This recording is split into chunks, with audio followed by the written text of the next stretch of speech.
July 7, 2026. Country in the Park 2, presented by your California Army National Guard, October 23rd at Heart Health Park at Cal Expo with Bailey Zimmerman, Russell Dickerson. Plus more. Enjoy line dancing, live DJs, mechanical bull, and food trucks. Tickets start at just $70. Country in the Park 2, October 23rd at Heart Health Park at Cal Expo with Michelob Ultra, the California Office of Traffic Safety, and Caltrans. More info at CITPFest.com.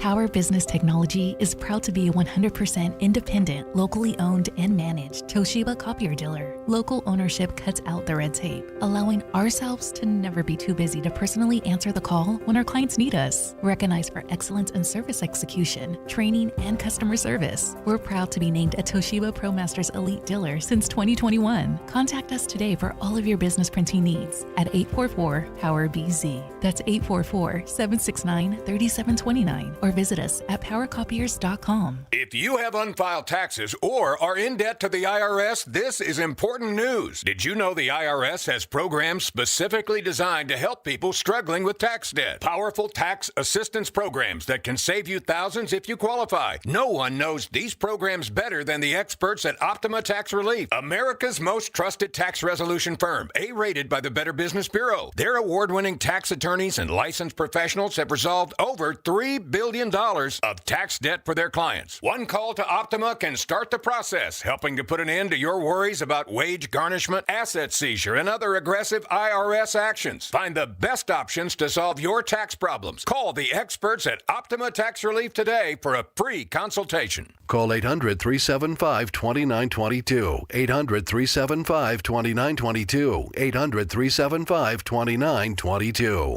Optima Tax Relief. Some restrictions apply. For complete details, please visit OptimaTaxRelief.com. KHD 1 Sacramento, KYMX HD3 Sacramento. From the Power Business Technology Toshiba Studios. This is Sactown Sports 1140. It's Matt George and Kayla Anderson. Online at SactownSports.com or on the app. Kings, Niners, and Sacramento. The Matt and Kayla Show starts now. What is good on this Thursday morning? It is the Matt and Kayla Show here on Sactown Sports. It's Kayla Anderson with Anthony back there doing his thing. And then, of course, we've got our own Brendan Nunez in the building today, filling in for Matt George as he is in my neck of the woods, the Pacific Northwest, for a wedding. So we are going to have some fun today. A lot of draft talk today, Brendan. We had another Kings pick to round it all out yesterday. Plus, we got some NBA news. A late trade that came into fruition last night. Shams reported that the Charlotte Hornets were interested in trading LaMelo Ball. And then poof, this morning, we wake up to the news, many of us, that the trade was done. So we'll get into all of that. Plus, we've got some great guests on the show today, including Nick Agar-Johnson of No Ceilings. He's going to give his thoughts on what he thought about the Kings draft. Also, we've got Curtis Wilkerson, the managing editor of Inside Arkansas. He had joined our show about a month ago, had some great insight when it came to Darius Acuff Jr. He's going to join us again now that Acuff has actually landed in Sacramento. But good morning, gentlemen, and how are we doing? Draft is over. We feeling good? Morning. Thanks for having me on, Kayla. I'm glad to be here with you. Be out here tomorrow as well. I know. Looking forward to it. Yeah, exciting draft. You know, as much as I was the Acuff skeptic, I think, of our entire group, I am very much someone that once they make a decision, I will try to at least see their logic. And as long as I can see the logic that a team is going through, then I will give them plenty of grace, you know? And so even if maybe I would have preferred it going a different direction, I can't sit here and tell you that Darius Acuff wasn't worthy of the 7th overall pick. I think there's arguments that he could have gone as high as 5, for example.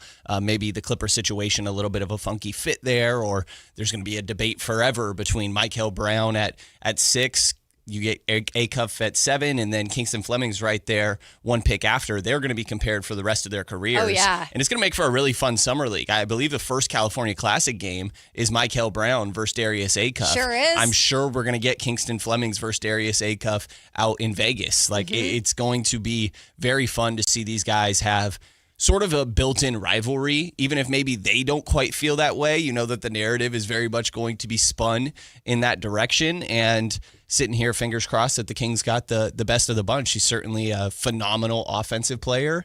And Scott Perry wasn't shy about being like, hey, I like getting players that proved they are successful at the collegiate level. Point. I know that sounds basic. Of course, you're going to draft good players, right? But sometimes there's upside swings or whatever it may be. These are guys that were extremely productive and playing for good teams, whether that's Arkansas, UConn, or Houston, with Emanuel Sharp getting picked up last night. So adding some proven guys that I think all of them could easily be a part of the rotation next year. I think it's a great point. And I think we'll get into that too, because you had mentioned, tying a bow on the Kings draft last night with the 45th overall pick. The Kings took the Houston guard Emanuel Sharp, like you mentioned. He just turned 22. I love his backstory. He was born in Israel, where obviously his father, Derek Sharp, played for a team in Tel Aviv. He's about, 6'2.5", 6'3" with shoes. He's a smaller guy. But Brendan, I think what's so exciting about this pick, and I know like the small guard thing is still something that people are talking about, and they're like, okay, now you just drafted another small guard. What's different about this guard in particular, and I know he's a second-round pick, and there's no guarantees ever with that either, but this is a guy who, yes, like he's a, no pun intended, sharp shooter. It's a good one. Isn't that? Oh, I thought about that last night when I typed it out. I was like, damn, that was good, and I didn't even think about it. Also just a sharp player overall, pretty high IQ guy. There's a lot to work with here. Exactly. And then defensively, though, I think that's where you look at his game, even being a smaller guy. Like, this guy is really good on the defensive side of the ball, and kind of you have to be in a Kelvin Sampson Houston program. Like, defense is first, and he's done it for a long time there. Yeah, I think that's part of the reason that, like I talked about with the Kingston Flemings thing, right, is you have to play defense when you are on that Houston team under Coach Sampson. And he was Emanuel Sharp was Big 12 all defensive last year. He also set the Houston record for most made threes, which is wild, in a career. Like, definition of a 3-and-D player, right? And maybe not a primary initiator, but even at 6'3", being that two guard that plays both sides of the ball, right? Like, Malik Monk, I think the reason he's in so many trade rumors throughout last season, and probably why he's not being talked about very much right now, is I don't think the value on these one-way guards are extremely high in the NBA right now. I think we've seen them plummet over the last few years. I don't know if Cam Thomas is on a team right now, and he's obviously a lower level of some of those guys, but I think getting somebody that does a little bit of everything on both sides of the floor, extremely physical defender, he very much fits what I feel like Doug Christie and Scott Perry have been preaching. Some of these, the first round guys, I'm like, okay, when Doug does his whole don't ask me about offense, let's talk about defense thing. First two, Acuff and Karaban, I'm going to be like, okay, this might be a tough conversation. Emanuel Sharp definitely fits that defensive end of the floor. And it makes me a little bit curious about like what is going to happen to Malik? What is going to happen to, is Devin Carter, does he take Devin Carter's spot? Obviously, he would have to earn that throughout the course of camp. Maybe something will happen with Devin. We got plenty of time before we even reach that point. But I think it's a exciting addition for the Kings for sure. A good get there at 45. And Summer League's going to be really fun. Like, I think it doesn't really matter, but like they're going to be competitive and one of the better Summer League teams. And what's awesome, and we'll have details here to come on Sactown Sports 1140 as they come out, but we do have a team, including Brendan Nunes and the digital team. There will be some on-air talent going as well down to Las Vegas to cover Summer League. So we're going to have, like we did throughout the entire draft, we are going to have the best coverage for you guys out there. So make sure to mark that on your calendars, that will be a fun week. We'll be also having, people on the show from down there. So I'm excited for your guys' coverage. The coverage of the draft was awesome too. Brendan did a lot of write-up pieces, so he knows a lot of these players, has done his homework on them. When it comes to these picks, Before I get to that, though, you actually found some sound from Sam Vecini on specifically the Sharp pick. So let's go to that first, and then I'll ask my question to Brendan. Emanuel Sharp is my second to last guy that I gave a guarantee grade to. Emanuel Sharp's just one of my favorites in this class. He is an awesome defender, an all Big 12 level defender. That's the word I'm looking for here. Really just an awesome, like disruptive defender with his hands, has good hand-eye coordination, anticipates where the ball's going on defense. Like Houston very clearly teaches guys like on these like ball screen reverse pass situations that when they're trailing, just jump and put your hands up as wide as you can. And like Jamal Shedd did it. Marcus Sasser did it. Now Emanuel Sharp was the guy that did it all the time this year. He got so many deflections that way. He really just crawls into your space and tries to disrupt what you want to do. I'm a huge fan of what he brings to the table in that respect.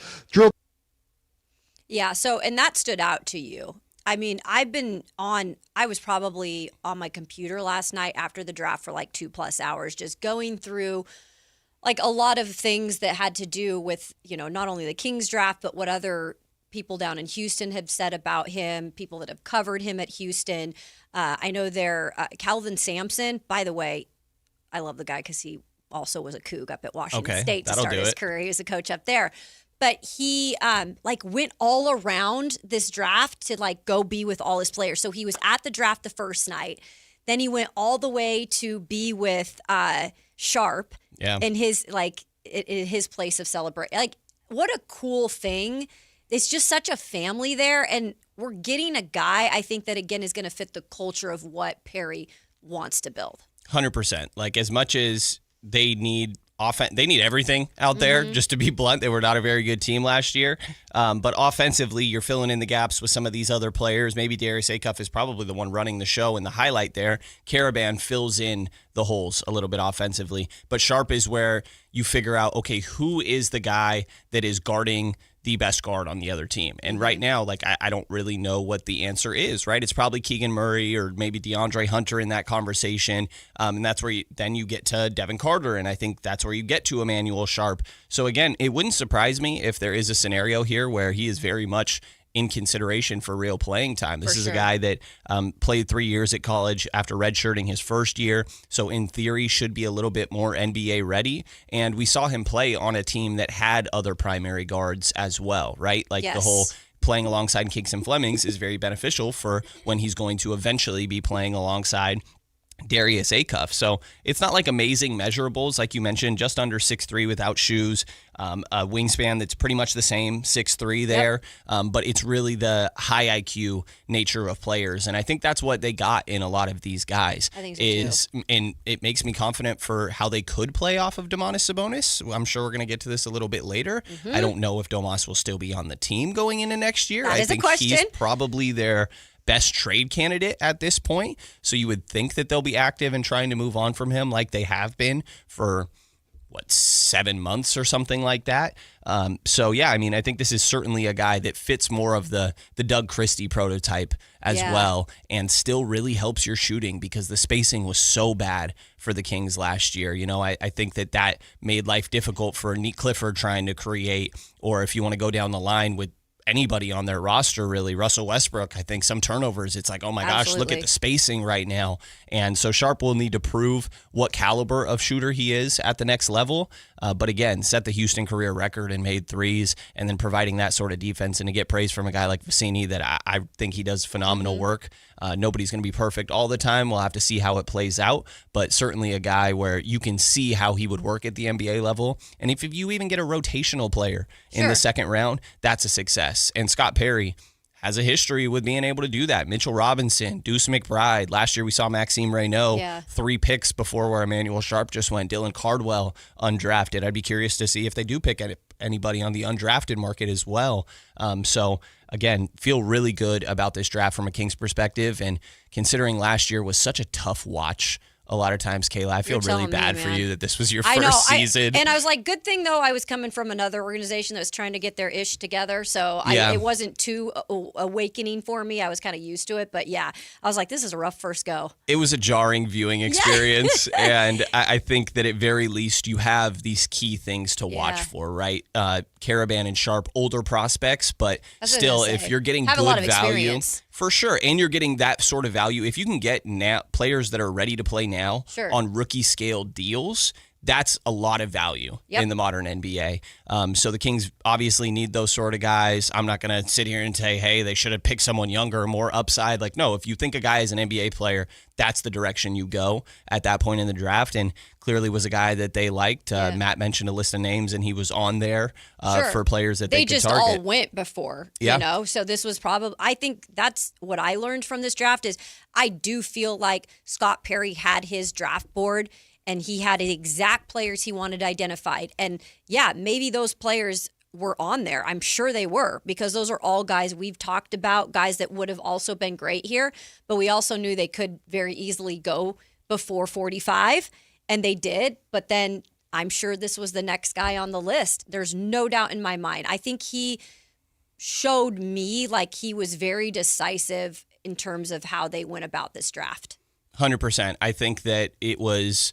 I sat here a couple days before the draft and was like, hey, maybe they're going to trade up one spot for Darius Acuff. Yeah. They didn't have to. You know, I think the patience there, moving up in the way that they did from, was it 43 to 29, I believe, if I have those numbers right, 34 to 29, and only doing 1 second-round pick, as minor as that is. It seemed like most of the moves were taking 2 second-rounders to move up. Like, I felt like from the process that they were very patient, and I would bet that Scott Perry and the rest of his front office, BJ Armstrong, all of them are sitting there very happy with how this all played out for them. I think so. Let's go to the phone lines, because I know Dwayne has been waiting patiently. Dwayne, what do you have to say, and what do you feel about the Kings draft and what they got? You there, Dwayne? Uh-oh. This is me working the phones. There goes Dwayne. Don't trust me yet when it comes to working the phones. Dwayne, call back. This is my bad. This is what happens when I have to answer phone calls and I'm not used to it. It could have been Dwayne's fault. It was definitely user error. Anthony, can you take him back there if he calls back? He's calling Dwayne back. All right. I would bet you that most Kings fans are very happy with this. Just gauging how social media was and the overall, I mean, analysts are shocked and glad with how the Kings draft went so far this year. I think so too. Dwayne, you with us? That was my airman.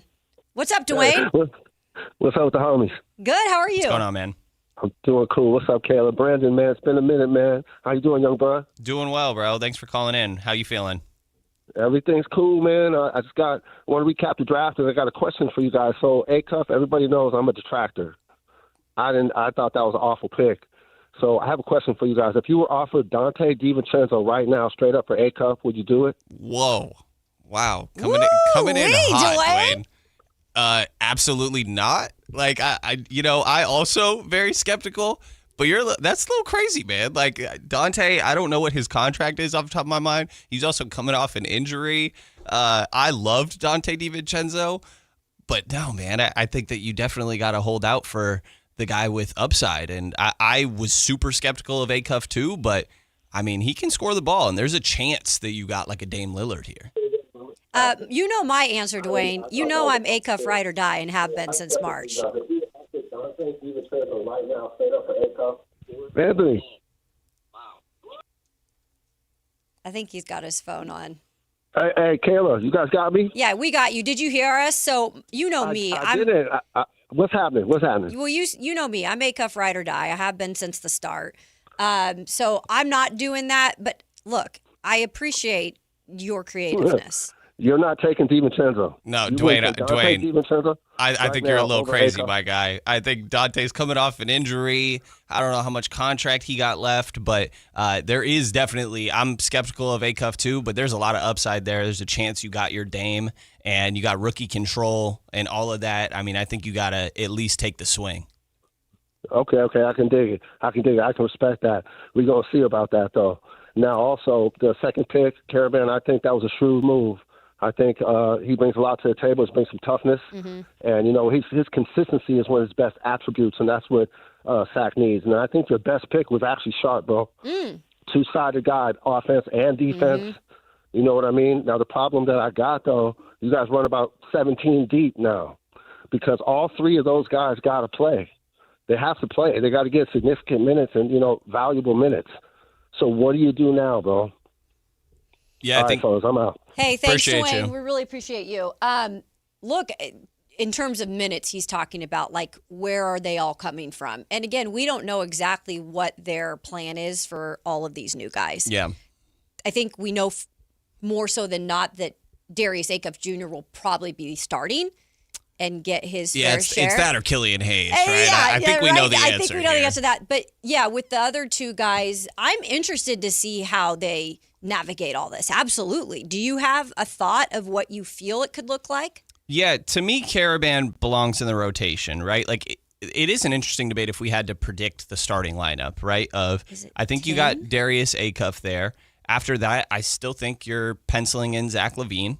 I know you guys have talked plenty about they could put him in a weird situation, not promising him any minutes, what that could end up looking like. But I still think you pencil him in there. The 3 spot, like, I don't think DeMar DeRozan is going to be on this team. I don't think he is either. I think they're going to work what they can to try and move on in the form of a trade. But if not, you don't fully guarantee that contract in my mind. So maybe that's DeAndre Hunter stepping into that spot. Maybe it's Neek Clifford, but then you got Keegan Murray, Domantas Sabonis. Domas, also, you never know. But the forward depth, I think it's easy to see where Karaban fits, right? Because it's Keegan, DeAndre Hunter, and Karaban. And maybe Maxime Reynaud thrown in there a little bit as well. It's the guard, I think, more so for Sharp. And he's also the second-round pick, right? I don't think that necessarily, like, hey, you have to get this guy. Yeah. For sure, has to earn it, right? And if you move on from, like, I don't think that Killian Hayes is necessarily getting in the way there. No. Also, probably a little bit different, more of the backup point guard than Sharp would be. I think more of an off-ball guy. But Malik Monk, like, you're playing Malik Monk over Emanuel Sharp for sure. As long as he's here. I would, exactly. Neek Clifford playing over Sharp. I think Sharp is the one where it's a little bit difficult to figure out where that may be. Like Devin Carter's minutes last year, and that role that he played is sort of what I would envision for Sharp coming into this year. And again, this roster could look extremely different by the time that it all comes around, because he is right, Dwayne, that there's a lot of guys on this roster right now, and trying to figure out where the minutes fit might be a complicated exercise right now. I think it may be easier by the time the season actually rolls around. And I don't think it's a bad thing, because you have a lot now you can kind of work with. You can see you can start to see maybe a vision of how you want the time to be sorted out. And again, these guys are all going to play in Summer League, these young guys. So you get to also see like where they're at with everything. So it will be fun to watch. We've got a lot of calls coming in. Let me take a couple before we get to break, and we'll get to you guys as much as we can throughout the show. We love your feedback. Okay, let's try this again, Kayla. Tin is joining us. All right, Tin. Yeah, I got it right, baby. Tin, what's up? All right, what's up, Kayla? And Brendan. So this morning, and Brendan, yes. And this morning, I tuned in just a little bit, part of the morning show, Carmichael Dave. I was hopping over to Run It Back. And this live show with, former players, of course. And they had on Darius Acuff Jr. And he was partnered with John Calipari. Mm-hmm. And I guess he coached him at Arkansas or whatever. But I've known him since like a Kentucky coach. Yeah. And so the correlation here is that a lot of his guys, DeMarcus Cousins, who's actually on the show too, he's former King. And then you got Malik Monk, who's on the roster, Rajon Rondo, who used to be a former Sacramento. So I feel like, the stars are aligning, and I believe this is a good pickup just for that fact. I'd just like to go based off like kind of astrological correlations. I just like to, piece everything together that way. That's just how my mind works. But yeah, I just wanted to give you guys that as my input. No, really appreciate it, Tin. Look, I'm an astrology gal as well.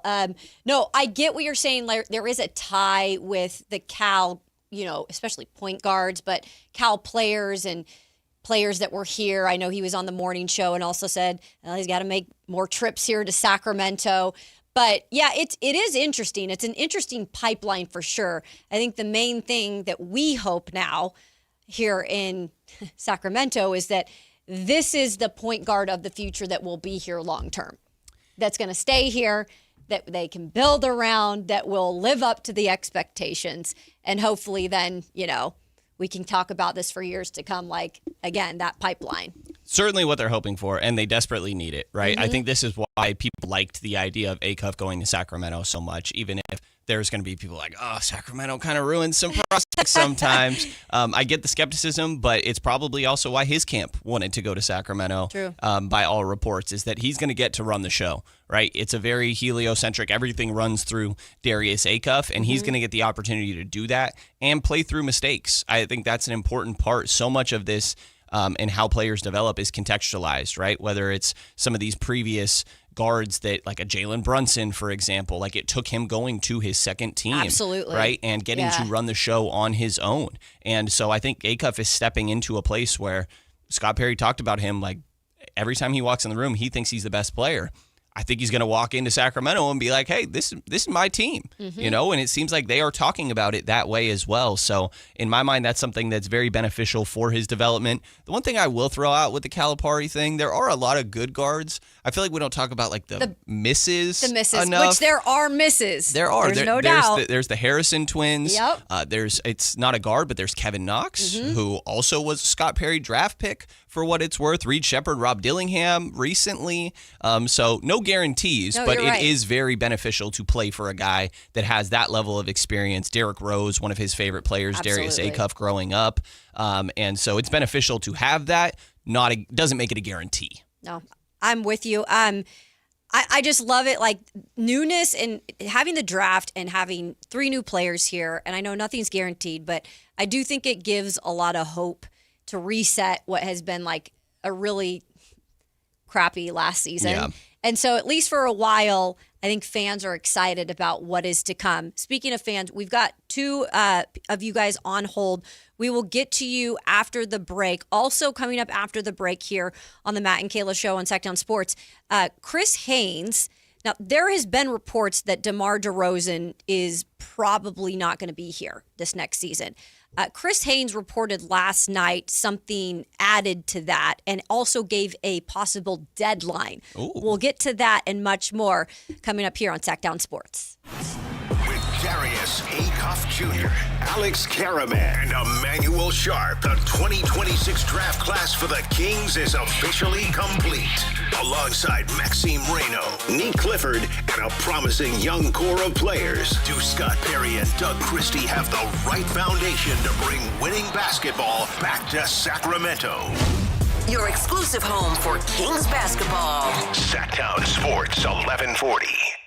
Cheap, cheap. That's the sound of savings happening right now at Elk Grove Honda. You remember, right? Elk Grove Hondas are still cheap, cheap. And right now you'll find a good deal more on new Honda gas and hybrid Accords, Civics, CRVs, and more fuel-efficient Elk Grove Hondas. Every sale is done right here, under the flag in the Elk Grove Auto Mall. Come see why generations of families return again and again to Elk Grove Honda in the Elk Grove Auto Mall, because Elk Grove Hondas are cheap, cheap. If your passion is bass fishing, only one radio show has the action, information, and excitement of your favorite outdoor sport. Ultimate Bass, hosted by Tournament Bass Pro and California Outdoor Hall of Famer Kip Brown, takes you live to where the fish are biting every Saturday morning. Only Ultimate Bass feeds your passion with the latest news, products, tips, and advice from the pros. Ultimate Bass with Kip Brown, Saturday mornings at 5 a.m. on Sactown Sports 1140, part of SEP's Saturday Morning Outdoors. MoonPay X Games Sacramento 2026 is taking on Cal Expo this summer. Catch live music performances and more than 100 top skate, BMX, and Moto X athletes compete. June 26th through June 28th. Get your tickets now at xgames.com.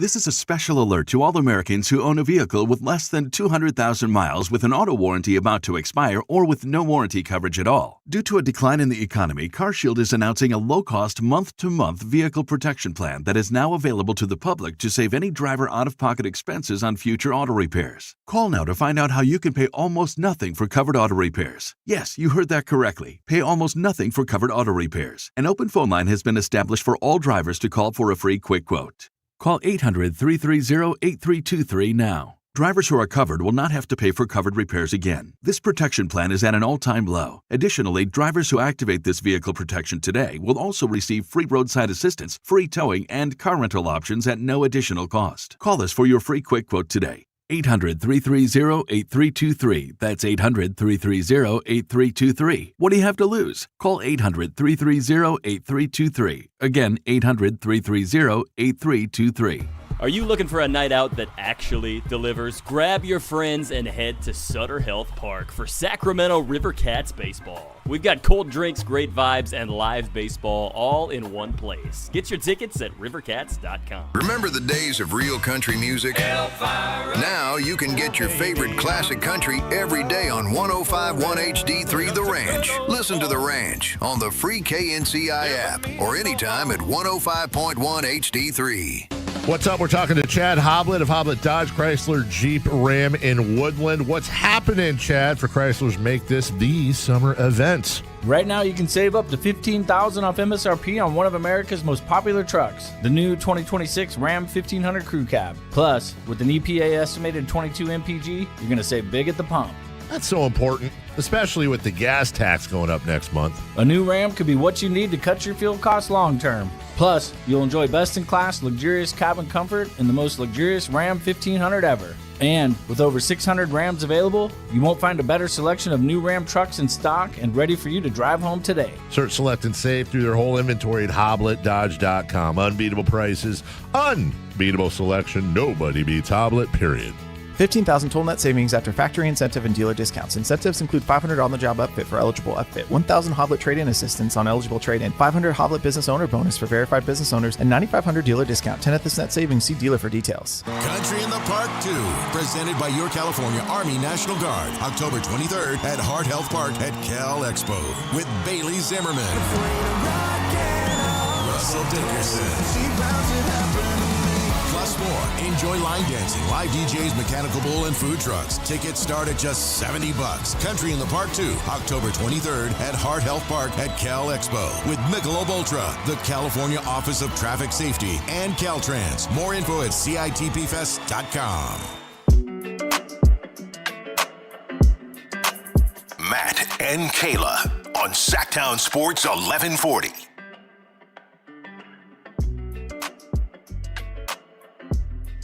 Welcome back into the Matt and Kayla Show here on Sactown Sports. We've got Kayla Anderson. We've got Brendan Nunez. We got our guy Anthony back there. He said that he was going to help me out with phone calls. I thought that was so nice of you, Anthony. And we're going to get into the DeMar DeRozan kind of update from Chris Haynes in just a minute.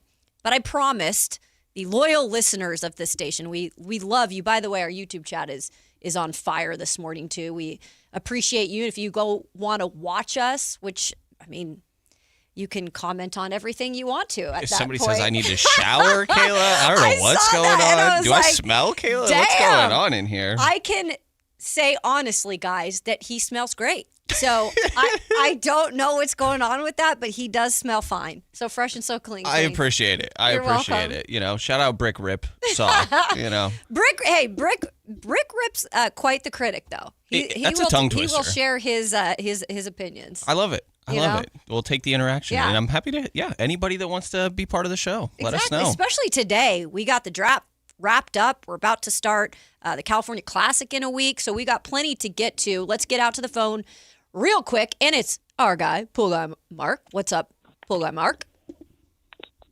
Hey, how's it going? What's going on? Not much, just chilling. Hey, I mean, I like the Sharp pick. I actually watched that guy play a lot. I guess my question, I actually like Carter. Mm-hmm. And at the end of the year, like March and April, he was like 15, 5, and 5, and I think his averages went up to 47, 38 from the field. Do you think this is kind of a shot at him? Is it just because it's not Perry's pick, or do you think it's more of like they're trying to move Monk? I don't understand the hate for Carter that feels like this pick is, pointing at. That's pretty much my question, I guess. Yeah. Fair question. Great question, Pool Guy Mark. I'll say real quick on my end, I have been one to preach this on the show, but I am curious in your take. I do think sometimes it comes down to as simple as when a new GM comes in and it clearly is not their guy and it might not fit exactly what their vision is. Sometimes it comes down to just as simple as that.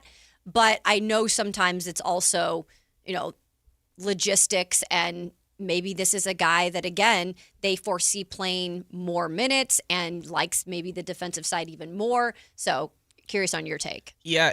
It's kind of weird. It's felt like Devin Carter's been on the outside He really has. of all of this for a while. Yeah. Like when Scott Perry or Doug Christie are up there talking about their young players, they're going, Nick Clifford, Maxime Reynaud, Dylan Cardwell, Keegan Murray might get thrown in there. And then sometimes here's Devin Carter Carter's in the mentioned. corner.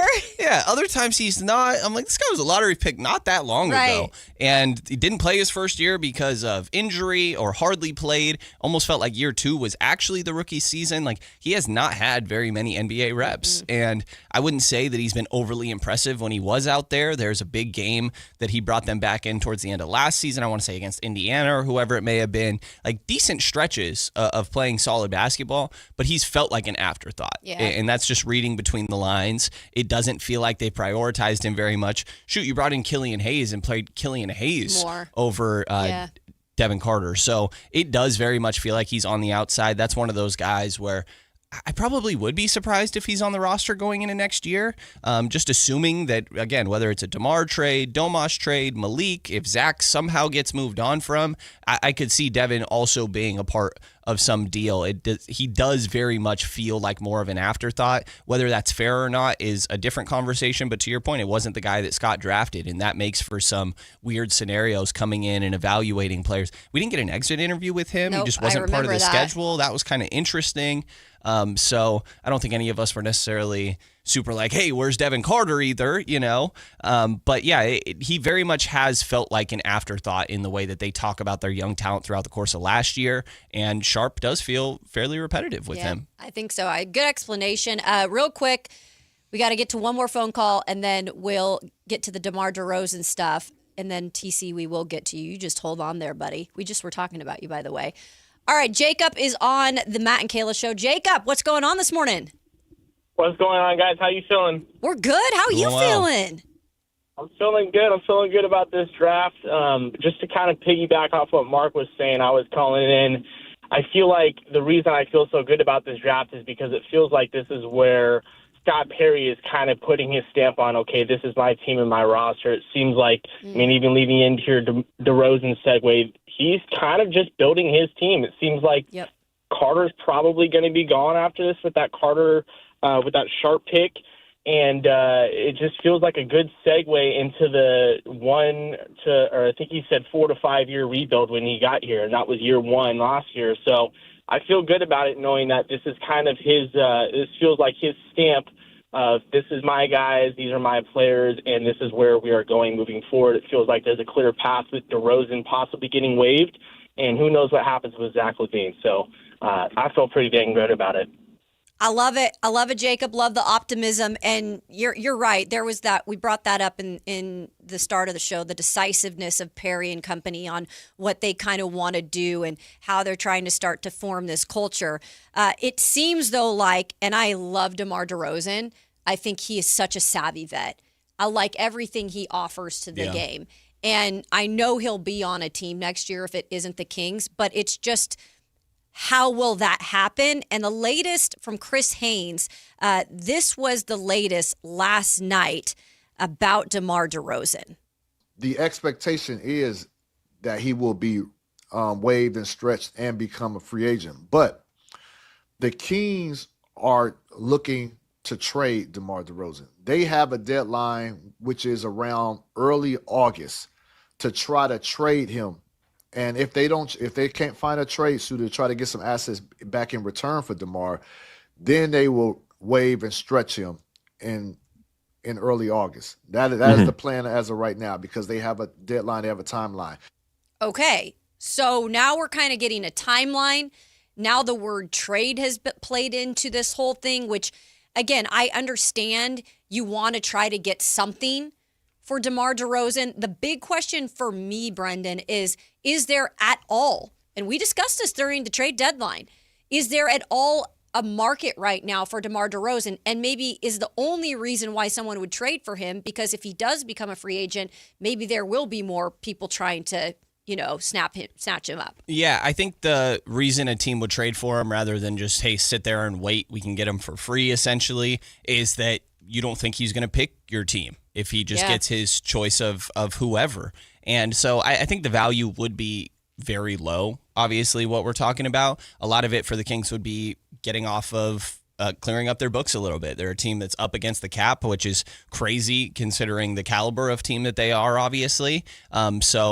It's very hard to figure out, though, who he helps, to your question. I know. Like, Atlanta was interesting to me at the deadline, and then kind of to that point, they went and picked up CJ McCollum, and CJ was very helpful for that team. He was essential in that little run they made. He just earned another one-year deal with that team. I think it's a little bit different because CJ shoots the three really well, right? And so it's easier to play off of a Jalen Johnson or a Nickeil Alexander-Walker.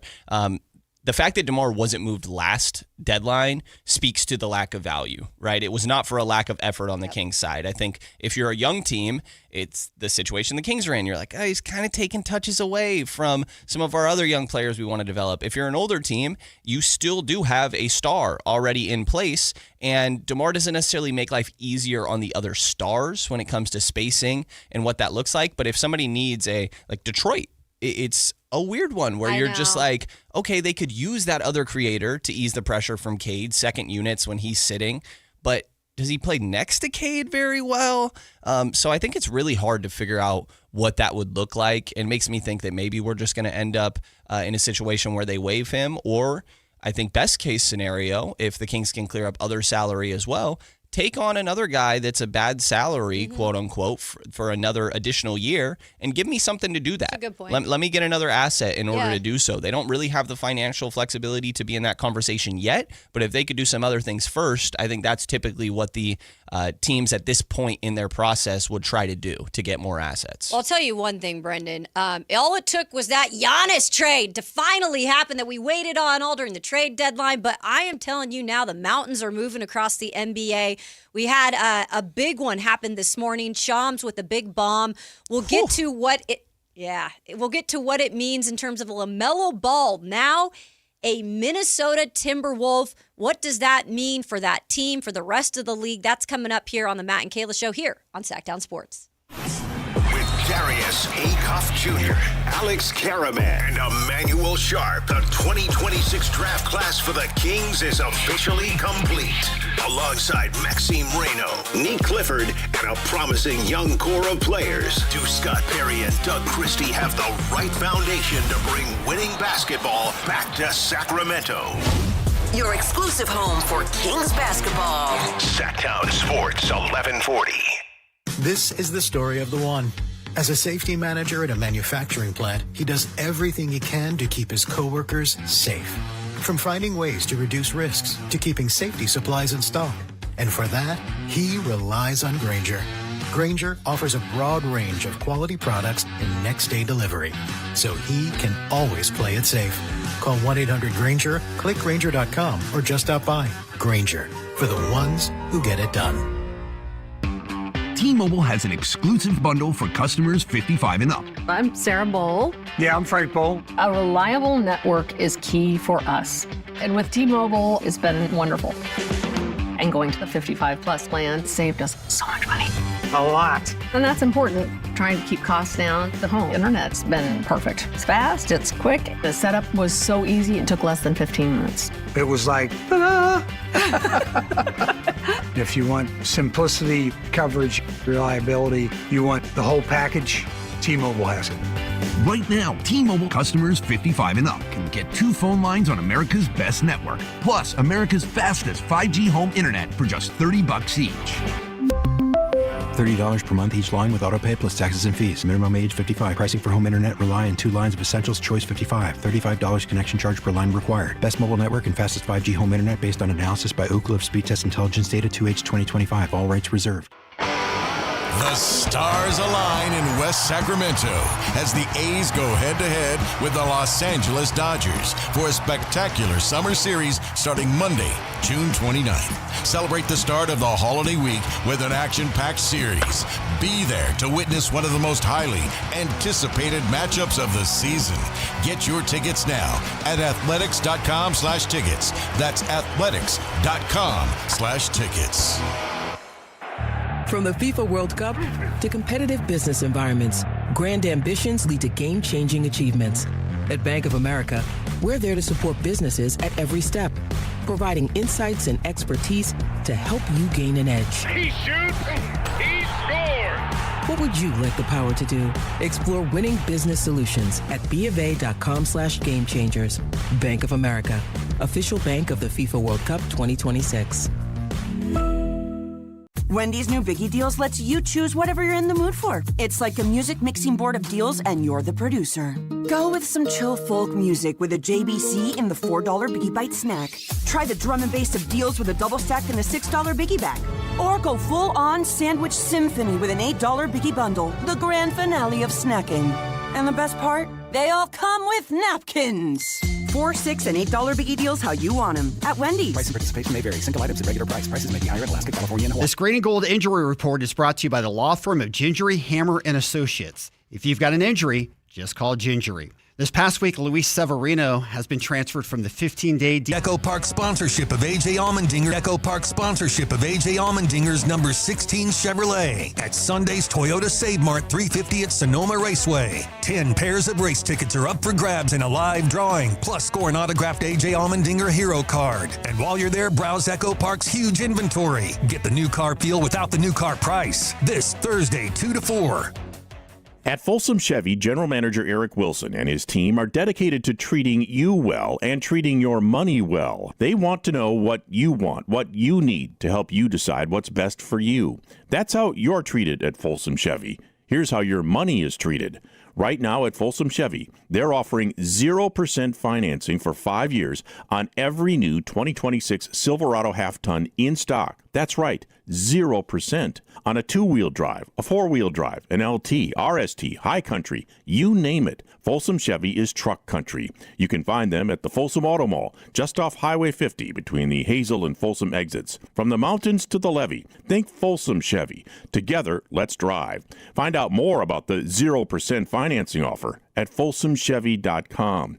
Must finance with GM and approved credit. $16.67 per $1,000 financed. Cannot be combined with other offers. Ends July 7th, 2026. Catch every soccer tournament match live on the big screens at Super Taco. Join Sactown Sports 1140 for the ultimate viewing parties. Win official jerseys, gift cards, and epic merchandise while enjoying great food. Bring your friends, wear your colors, and catch the action. Super Taco. Great food, great fun. See you there.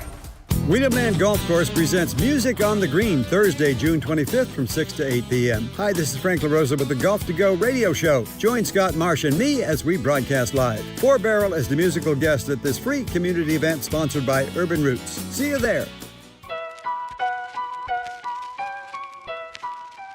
It's Matt George and Kayla Anderson on Sactown Sports 1140. Welcome back in. We are already wrapping up hour 1 of the show. TC, my man, we'll get you to start the 11 o'clock hour. But right now, we got to get to some news. The NBA is just taking over right now. They are in the spotlight even more after the NBA draft wrapped up last night. Shams Charania came on the set last night after the draft, had reported that there were some sources that were telling him that the Hornets were very active in trading their star guard, LaMelo Ball. And then we all woke up this morning, many of us, to the news that LaMelo Ball, in fact, has been traded. At least that is what the reports are. He has been traded with Josh Green to the Timberwolves for, obviously, Minnesota for Naz Reid and a 2033 unprotected first-round pick, and then 3 first-round pick swaps and 3 second-round swaps. So that's a lot, I know, to gather right now. But the biggest thing is LaMelo Ball is headed to the Timberwolves. And, of course, the biggest question is they get rid of Naz Reid, right? Another big man bites the dust in Minnesota because they just pretty much unloaded Julius Randle for nothing. And so now you get LaMelo Ball, which, you pair him up with Ant, something that Ant's been wanting. But at the same time, you get a little smaller in that lineup. I'm curious as just what your take was with this trade initially. I mean, I think that Minnesota definitely was looking for another lead guard to put next to Ant. A little funny timing right after they just extended Io in the way that they did. He's a great player. Ant can also play the three a little bit. I don't think there's much of a difference between that in my mind. But I'm very curious how the fit's going to go. Me too. Because LaMelo is a ball-dominant player, and he's going to, you can easily envision a LaMelo lob to Anthony Edwards is going to be highlight reel stuff, right? Like, these guys are going to be all over SportsCenter, all over everything that gets aggregated and all these clips on social media. But they were a big part of their identity was how much size that they had. And they lose a lot of that with Naz Reid in those bigger lineups that they put him alongside Rudy Gobert, or you're losing Julius Randle, who I guess to the LaMelo point of LaMelo needing the ball, Julius Randle needed the ball a lot too. And they managed to be pretty successful in that way. So it's an interesting identity shift, I think, would be the biggest thing there. That's fair. But also, LaMelo's never had a Rudy Gobert behind him defensively, and he's never had a teammate the caliber of Anthony Edwards here. He's played with other great players, even if you go back to high school, obviously his brothers, right? This is not an unselfish player by any means. So I think it's an interesting time to go all in for a team that was already right there on the fringes. And I would have thought that maybe you want to get another wing out there, or I see the guard logic for sure. It's just, LaMelo is a little bit of a funky fit for me. And I agree. It probably would have been a lot cheaper to go get John Morant. And I don't know. If I'm Minnesota, I might have leaned towards the cheaper option there just to try it a little bit. And Ant probably had his say, right? I would imagine we all know how vocal Ant has been with who he wants to pair up with. And I know going back even to he wanted Giannis at one point, and that obviously couldn't happen. That would have been really cool. That would have been awesome. I know that Shams also kind of had reported that they love Ball, obviously, in Charlotte. And it's not like they were actively looking to trade him. But I guess, like Shams said, there were people coming to them. There were front offices coming to them being like, this is what we're going to give you. And it looks like they just couldn't turn down what they were getting in return. And it was might as well do it now while his value's high, because let's remember, this is a guy who's had injury issues. Yeah. He has been a little inconsistent in his play, but he's coming off of a really good year. Also, he had Con Knippel right there. And so it's one of those things where I think you have to do it now. Yeah, he's got this coming season and then two at $40 million, 43 the year after, and then he's making $46 million, no options or anything in 28, 29. Yeah. Yeah, to your point, you do want to get value. And interestingly, it's a really weird one for Charlotte because they were so good the second half of last year. Really good. Really fun to watch, too. Extremely, maybe flirted with the best team in the league for that post-All-Star break, and LaMelo's a big part of that. People are, hey, we're going to hand the keys to Con Knippel. I'm LaMelo kind of made Con's job a lot easier. And that's not to say I disagree with that. Con's going into year 2. And Brandon Miller, I think, is somebody that's not discussed enough. I think he's going to get a lot more on-ball reps. He reminds me of a little Paul George type of player, And could he continue to grow? I think it clears up space for Kobe White to be re-signed there that they acquired at the deadline, and is an intriguing player that spaces the floor maybe easier to allow some of those other guys to have the ball in their hands. But it's just very interesting timing for a team that was fighting so hard to finally get out of purgatory, right? Yeah. And it's hey, we're going to make the postseason, and the optimism going into next year. I think people in Charlotte are probably sitting there, fan base-wise at least, man, we just figured this out, and now we're throwing a wrench in the whole thing and deciding to reset the timeline right after it seemed to get all ironed out. It is the timing thing that sometimes gets me with some of these organizations. And it's, look, we've seen it here too. So it's, oh, yeah. And it's always there's always a plan, but is the plan going to go according to their plan? We don't know. And like you said, it's a little bit of a gamble with the ball thing. It could work perfectly. It might be a disaster, but that's why we love the NBA. We get to watch it all play out. Also interested last night, yesterday, I should say, I think it was, the Pistons decided that they were trading Isaiah Stewart, a.k.a. Big Stu, to the Memphis Grizzlies. I'm interested. I think it was maybe 2 days ago, guys. I'm lost track of time. They all blend together. Right? I'm interested in if this now sets up the Pistons for a bigger move. I'm just curious, where are we going now if you're the Pistons? Because we've mentioned Duren's going to get a new contract, even though he was not good in the postseason. But they have to address that second scoring option.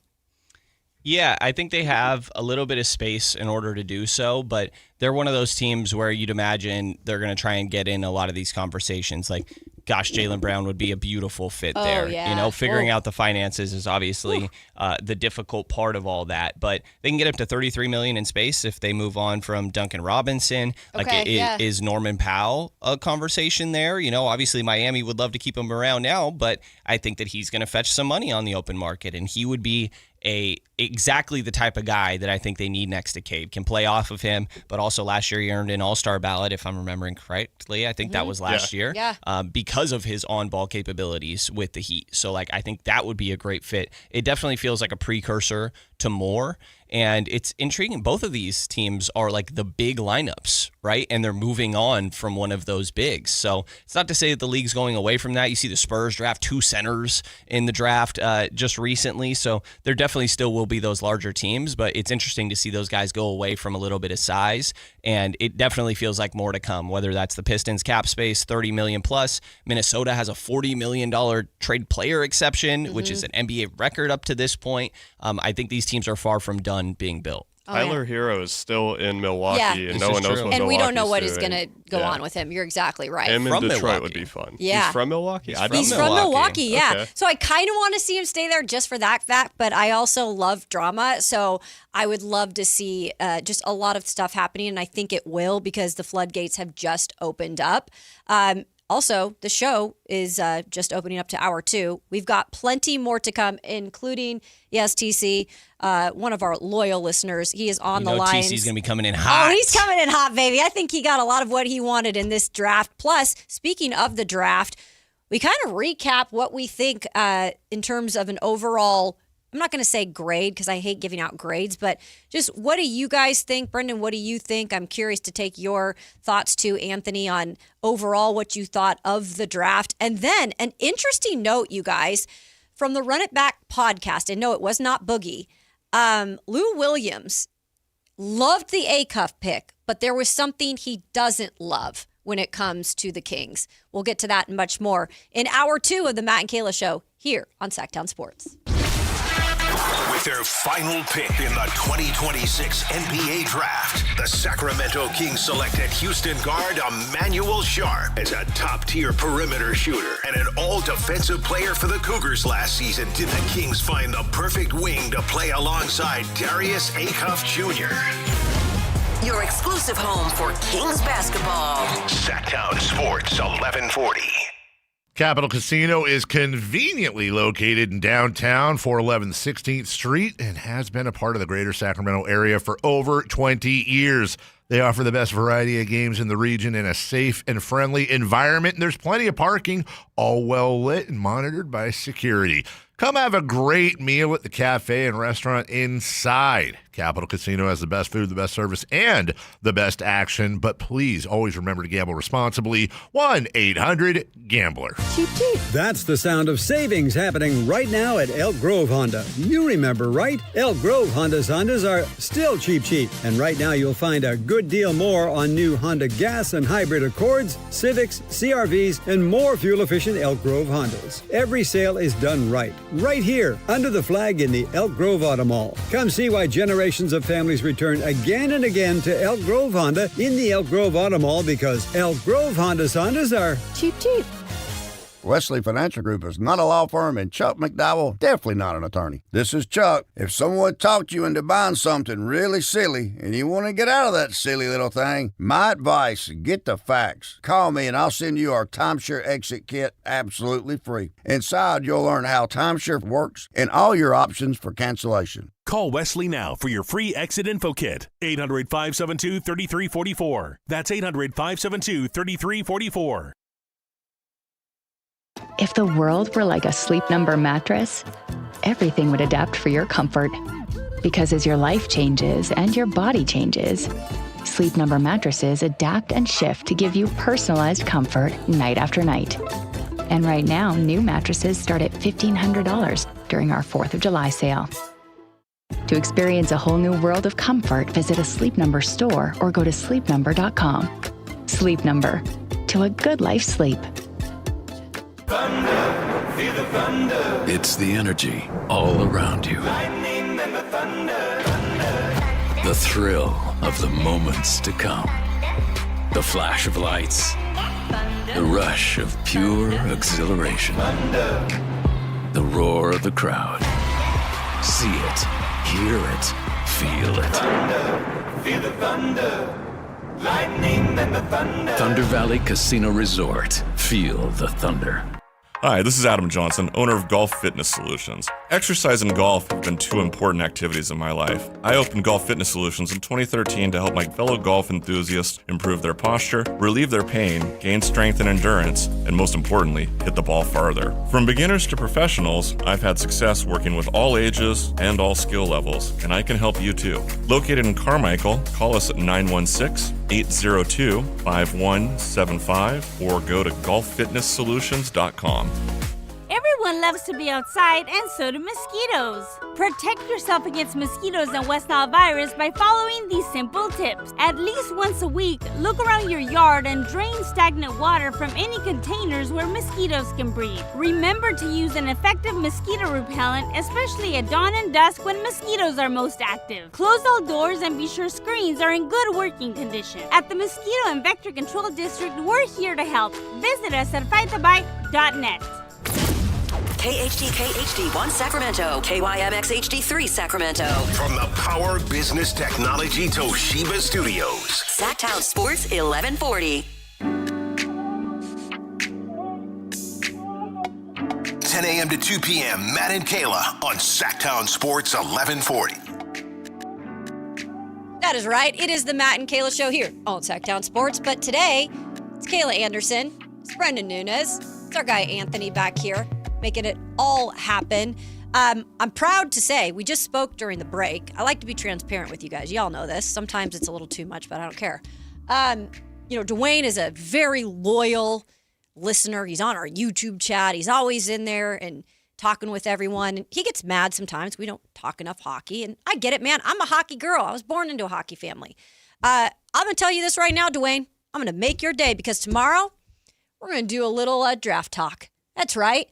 Talk a little San Jose Sharks tomorrow for somewhere in the show. We haven't decided yet where, but just wanted to make your day, Dwayne. Yeah, why not? I'm from San Jose guy. San Jose. I was just telling you, I'm like, I'm not the biggest hockey guy, but enjoyed going to a lot of games growing up. And last year or a year prior, I'm like, hey, this team's going to be pretty nice soon. The future is teal. Yeah, and so we're locking in a little bit. They got the number 2 pick. They traded back into the top 10 as well, and got the classic, hey, need a defender, but maybe the best guy on the board there, number 2, is a winger. So what direction are they going to go? We'll get to it a little bit for you tomorrow, Dwayne. We got the draft coming up, so we will get to a little bit tomorrow. But today we are headstrong, I should say, on the NBA draft as it wraps up. And of course, the Kings wrapped a nice little bow on things with taking Emanuel Sharp 45th overall yesterday. We're going to get to a couple of things here, but first I promised TC I would get to him. I'm sure he has many thoughts on the draft. So it is time for TC. What up, TC? What's up? Hey, Brandon, Kayla, what's up? What's going on, my man? Hey, look, chillin', man. So, look, the draft went, as planned, right? We got back into the first round like we were talking about. We got our guy, Acuff, but also the other 2 picks, and Alex and my other boy from Houston, man. Listen, check it out, Sharp. These dudes are, all three of these guys are stone cold killers, right? Also, snipers. Also, Alex and my boy Sharp are two-way players, right? Acuff can become a two-way player. Terry and BJ are knocking it out the park, and they're not done yet. And I looked at our 34th pick that we traded. I wanted Brazil or I wanted Bamba Miller right there. But I'm excited we traded back into the first round to get Alex, and I think a lot of that has to play with trying to bring back Precious. Because I think he always drops out, but it sounds like a natural drop. It's just a lot of passion, I love it. Like, did I tell you he's a Gemini too? No. So that's where checks out. That's where our passion comes from. I got scolded on the chat the other day because I was pounding on the table. Y'all, that's just the passion coming out. Yeah. So, Dave was pounding connected to his car or something. He's still on the line. It just went away. It's so funny. But TC, we always love you calling in, and I'm glad that you're excited. I know you were on the Brazil thing too, but obviously he was gone at that point. Yeah. But he loves the pick. I think overall we're looking at this draft, guys. We see Darius Acuff got it 7th. 29th, they go for Alex Karaban, obviously traded back up into the first to get him. And then at that 45th pick, they pick Emanuel Sharp out of Houston, the guard. I think overall, I'm really impressed with what they were able to do with what they had. And I think now it's like, okay, you can start to see like a little bit of the foundation, like how it's going to be melted together is still yet to be seen because we got to move off of some of these big contracts. And that's the next step. But today we're going to talk about the future. How do you feel like it all looked? And do you feel like they should have went in any other direction?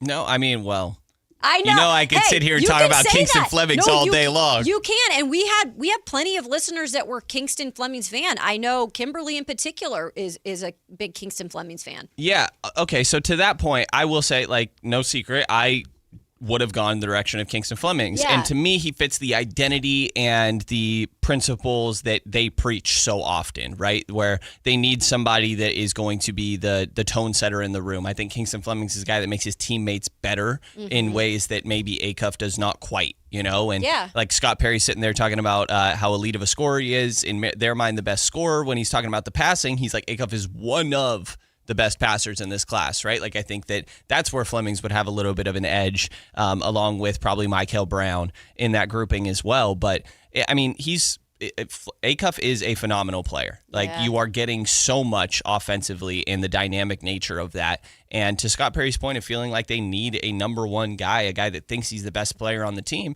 he's not wrong. That is what they need more than anything. The hardest part of the equation when building a team is finding your primary option. And I think he can be a number one player on a team. My hesitation is, can he be a number one guy on a championship team, right? And that's one of those things to where I'm going to look really stupid at the end of this year, because I think Acuff is going to be flirting with probably Rookie of the Year honors. But the favorite right now is Boozer.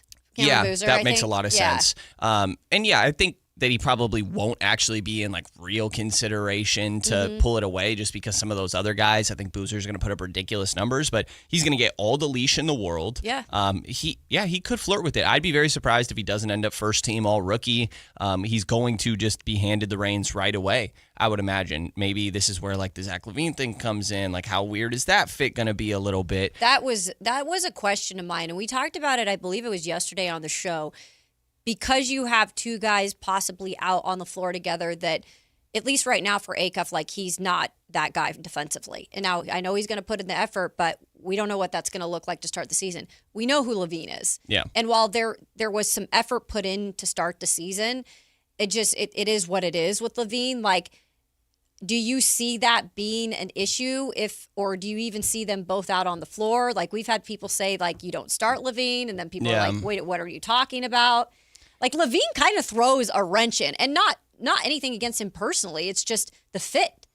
Yeah, it's an interesting one, right? Because, I mean, you can go back to, I can't tell you how much that this team gets talked about for how little time they were successful, but that Chicago team, right? Where Lonzo Ball was the one initiating everything. And sure, he's more pass first rather than looking to get his own looks. But DeMar also sitting right there on that team. Like, I still think that there are shots to go around. I think if you remove DeMar from the equation, it gets a lot simpler. And that's nothing against DeMar, as we've talked about, like, love him as a player. I think it's just makes a lot of sense for where this organization is at right now. But in a way, like my concerns with Acuff are that you kind of drafted another version of Levine.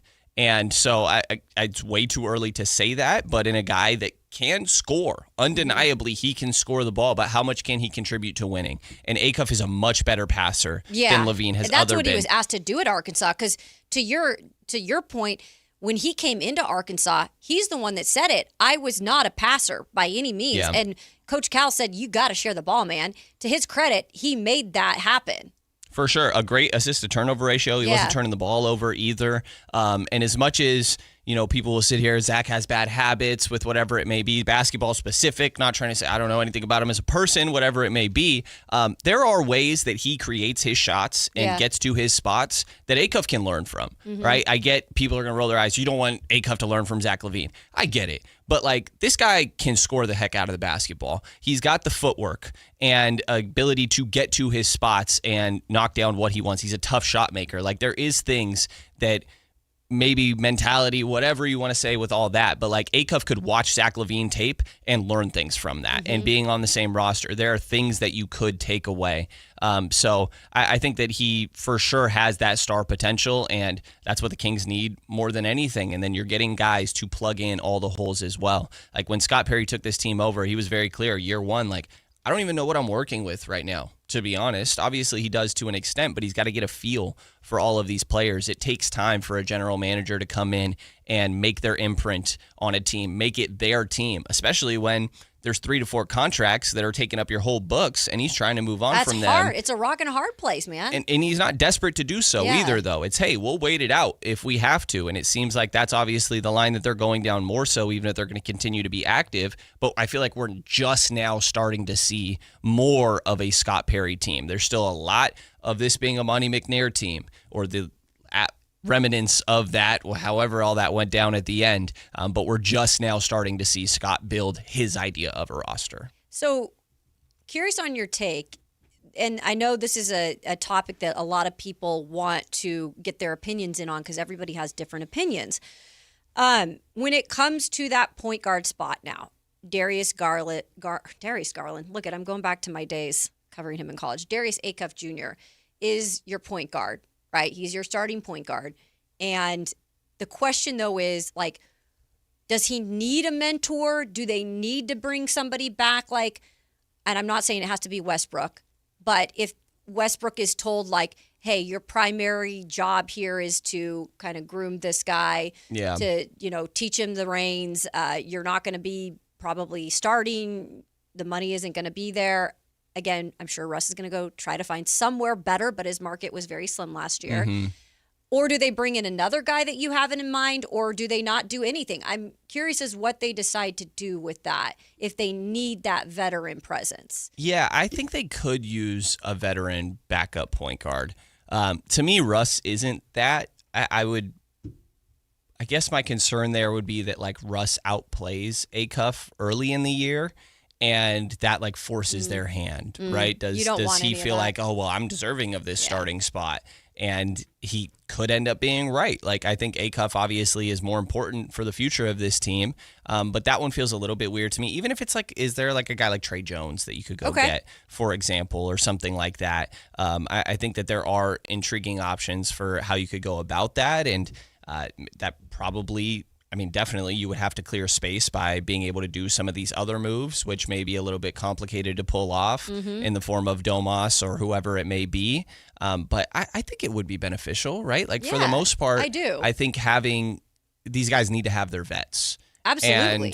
And is Malik the right guy to do that? I don't necessarily know. I think he will be a great off-the-court vet, and a guy that acclimated him to the league a lot. He speaks honestly. For sure. Honestly, DeMar actually would be a phenomenal vet. I think but he's probably always not a great vet. There. Probably won't be there. It's it'd be hard to ask Zach to be a vet for a guy when it's hey, by the way, we're really trying to get you out of here, though. Yeah. I don't right now, I have no idea who his vet would be. Yeah. And so I do think that's something where maybe it's not top of the list, but it would be really nice to have somebody to help mentor him and get him through. There's going to be rough stretches, and being able to talk to him throughout that for sure would be big, even if right now, like the vet is probably Doug Christie, Scott Perry. No, you're right. I mean, it's one of those things that I keep going back and forth on. And you made the point about Westbrook. Maybe that's too much because he could obviously cause some controversy if he plays into the role of like then being like, hey, we got to start him. Yeah, So, I think Russ thinks he wants to play. He right? does. And I don't know what the interest is. I mean, I'm sure he'll play next year somewhere. But again, we saw the value was really, really minimum last year. And that's, partly why he was on the Kings and probably played a lot more than he was expected to play. Because again, he was the second point guard brought in here. Remember, Schroeder was the original. Yeah. So it's an interesting situation. So the Run It Back podcast, I found this yesterday, and I thought it was interesting because Lou Williams had something to say in terms of the Acuff pick, which he speaks very highly of. But then he makes a point what I think a lot of fans in the back of their minds are also wondering. So here's Lou Williams on the Run It Back podcast. I don't know. Super talented player. Great pick for the Sacramento Kings. They just have proven time and time again as an organization, they know how to pick talent. They don't know how to retain talent. They don't know how to put these guys in a position to become all-stars and to become first and second and third team all-NBA in a Kings jersey. They usually do so when they leave the Kings. That's the problem that I have for for Darius Acuff in his future. One of the positives is he's going to have an opportunity to have a chance to play a ton of minutes. He's going to be able to be a lead on that team. He's going to be a featured guy. He's going to have an opportunity to compete for Rookie of the Year. That's going to be tough to scratch the surface of All-Star.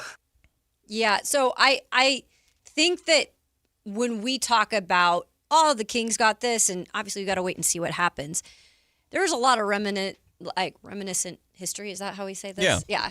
That they go back and they're like, well, yeah, but we had a good draft pick then, but then we got rid of him. And I mean, there is a lot of truth to some of that. But I think like with Scott Perry here, that is where we are kind of hoping, and it feels like things are changing, that we're not going to go back to these bad habits or these old habits. But I mean, it is a point that you have to think about. Yeah. And I think what's interesting, right, is when people are like, well, the organizational history, because I'm like, well, this is a new head coach. Yeah. This is a new general manager. And those guys haven't made those mistakes. Nope. But obviously it's the same ownership, and that's what a lot of people are talking about in this scenario. I think the example just like is Tyrese Halliburton. I don't really know that there's another great one, a guy that like became an all-NBA guy. I feel the same way. I think that a more like fitting worry, if you look at the past 25 years, is they get a really good guy and then they have no idea how to build around them. That's a good point. Rather than getting rid of them. I think Halliburton's the only one, and that was because they had no idea how to build around Fox. Right. Sure. I mean, and even it's the 1 year, but the Beam Team year, Fox made an all-NBA team, if I'm remembering correctly, or at least an all-star team in that scenario. Like, you go back to Boogie. Boogie was a great player here, and there was no denying the level of talent. They just didn't put a team around him. The best center in the NBA. He had his best years. I mean, you could argue whatever that year and a half that he had with New Orleans, but he was phenomenal and probably the best version of himself with Sacramento. So to me, it's a little bit of like it's easy to pick on the Kings. I think so too. And they deserve a lot of the crap that they get, to be honest, for previous things. But like this is a new front office, and I guess how I choose to approach it is that, sure, do I worry about other things becoming an issue down the line and other people becoming more involved? Sure, but right now I think Scott Perry is allowed to do whatever he wants, and very much so. I think he deserves a little bit of grace, right? Where there's not a standout mistake. I mean, there's Dennis Schroeder. But then how much did that harm he kind of owned up to his mistake because he traded him away. And I love a person, I mean, this goes life as well, right? Is, hey, I made a mistake, and rather than I am going to my grave explaining to people why I'm correct, like it's okay to look in the mirror and be like, all right, I missed that one a little bit, and then you correct, right? So I think that this is a new team, a new organization. not a new organization, but ran by new people that deserve a little bit of grace and not the mistakes of previous people attached to them. And pretending like they've been historically good at drafting is kind of insane. Yeah, like who are we talking about? Are we talking about Davion Mitchell? Yeah, I don't know what he meant. We also know that has not been the best history. No. You made a point there, and I think it's interesting. Just about, I think we need to give Scott Perry a little bit of credit. And I know it's still early and this stuff all needs to play out. But when it comes to trusting Scott Perry, I know Matt and I have spoke about it on this show. Like right now, all we can do is trust Scott Perry. Fans are different, right? Fans have the right to feel how they want to feel. And maybe after this draft, they're feeling a little more optimistic about Scott Perry and what he's trying to do.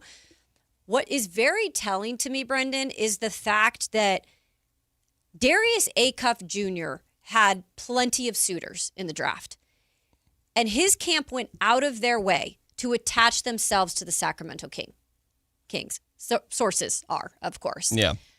And I feel like when you do that, you've got to have a lot of trust in someone. And that kind of tells me right there from a player perspective and where he could have gone, that he was really like, no, the Kings is where I want to be. Like, that is also telling. Yeah, I think that Scott's biggest strength from sort of an outside perspective a little bit, and, you know, obviously, like, talk to him a handful of times and stuff, but I think when you hear from everybody else more so is what you just said, how highly respected he is. He's been in the league for 25 plus years, right? He's always referencing the time that he spent working with Sam Presti in Oklahoma City. Sam Presti is very much of that same mold. And you saw how much grace and how much time Sam Presti has been in that role since they drafted Kevin Durant. I know. That's it's insane. Wild. I can't imagine there's another scenario like Pat Riley. Yeah.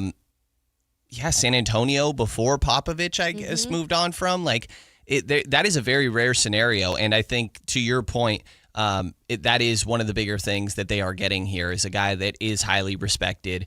Monty was still proving himself, right? Vlade Divac was still very like, okay, this is an interesting scenario that he's getting thrown into sort of out of nowhere. Like, Scott has a resume in this league. He has a immense Rolodex of players that he's familiar with. That's how you get this random connection to where he coached right? Darius Acuff's dad. Right. Like, And they're both, again, from Detroit area. 100%. And yeah, for what it's worth, Darius said, I don't know where it came from, but that is true that I wanted to go to Sacramento. Love the first part, you know, I know. PR answer there for sure, I'd imagine. But that is the biggest credit to Scott, right? And while you could sit here and be like, well, he hasn't done anything to prove that he earns that he deserves that grace, I would argue that you get it until you lose it. And I don't think he's done anything that it should be evaporated at this point. And you got to see how some of this is going to play out a little bit. So we always joke about like his laundry list of things to do this summer. And this is obviously one now that has been checked off. The draft has, played out. We see who the picks are. We're all excited about it. They got their guy, it seems to be. So for you, Brendan, with summer approaching, and there's plenty of things that can happen this summer, what is really the next thing that he has to tackle on this list? It's moving on from some of these larger contracts. They are in a very tough financial position, and if they want a world where they can add another veteran backup point guard and don't want to go into the year with whether it's Malik Monk or Killian Hayes or Nick Clifford playing that spot, Devin Carter. For what it's worth, somebody pointed out in the chat earlier, like maybe Malik is a good mentor. He's from Arkansas. He played for Coach Cal. That's a great point. I remember after Acuff's 49-point game, actually talking to Malik in the locker room, being like, man, like, what do you think about this guy? And he's like, I mean, you're watching him, right? Like, he's scoring the crap out of the ball. And Malik is, I think, more of a Cal guy than a Kentucky guy, for what it's worth. So I'm sure that they've had some fun conversations about him. But, yeah, I mean, I think that you have to figure out what you're doing with these larger contracts. Domantas Sabonis being at the top of that list, like, are we going to revisit the Toronto conversation, right, where are we talking RJ Barrett, and who else can you get in that deal as well? Like, it wouldn't surprise me if that comes circling back around. The other teams like Washington was a team that was linked to him for a second before Anthony Davis got there. I've been told there was another team without knowing exactly what team. And then Charlotte comes up this offseason. It's like maybe that probably doesn't make sense anymore. But I think it's very much you got to figure out how to clear some of this space. And DeMar DeRozan's the easiest answer. We listened to that Chris Haynes audio earlier. If not by August, you probably just can move on from him there. But you want to try to continue to get more assets, continue to get younger, but also not be desperate to do so, because I've talked about it with you guys, and I think so far today, like Domas would be really beneficial for Darius Acuff. Yeah. Ease some of the pressure, be able to learn to play more off ball and these dribble handoff scenarios that he did a little bit at Arkansas, but continuing to grow in that aspect. And I think that's so beneficial because, sure, they would like to move him, but there's no rush. And they don't have this timeline of, oh my gosh, we have to do this right now, right? You have that easy out with DeMar financially, and then we're going to keep taking calls for Domas. We're going to keep taking calls for Zach LaVine, and they're only going to get more movable as more time comes off on these contracts. So I think that is the easiest. This is what they have to figure out right now is how can we clear up some of this space? And Malik Monk belongs in that conversation too. I just don't think there's that much value there right now. For him right now. Yeah. There's a lot of work to still be done. Like you said, those hefty contracts make it difficult. You can always call in, guys, 916-339-1140. We'd love to hear your thoughts on the draft and how the Kings did. Or, of course, you can hop on into the YouTube chat and give your thoughts there.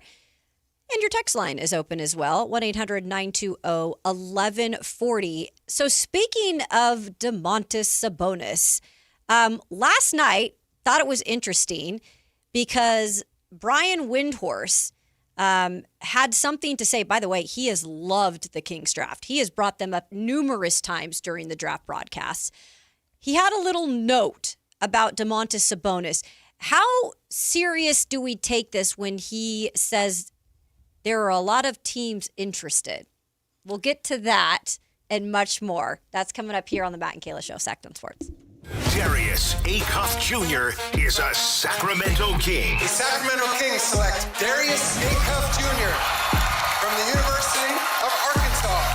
After a private workout and an entire offseason of speculation, the 6'2" point guard fell to the Kings at number 7 and will be the latest young star to take the floor in Sacramento. Will the SEC's leading scorer continue the small guard resurgence in the NBA? Your exclusive home for Kings basketball. Sactown Sports 1140. Sacramento weather is brought to you by Bonnie. I'm Tamara Berg in the KCRA3 Weather Center. For your Thursday, we're looking at mostly sunny skies and feeling that Delta breeze. It's going to keep temperatures a bit below normal for highs today. Plan for upper 80s across the valley. That Delta breeze will come in pretty strong overnight tonight, dropping us back to the 50s first thing Friday morning. Get the latest forecast on the KCRA3 News and the KCRA3 app. Oh, the Sacramento heat. Right now, get your AC professionally tuned up for as low as just $59 and enjoy your summer nice and cool. Plumbing, electrical, heating, and air, Bonnie.com. Summer restrictions apply. License 696-355. Patrick was way behind on his IRS taxes. I was in way over my head. The total amount ended up being somewhere just over $30,000. $30,000.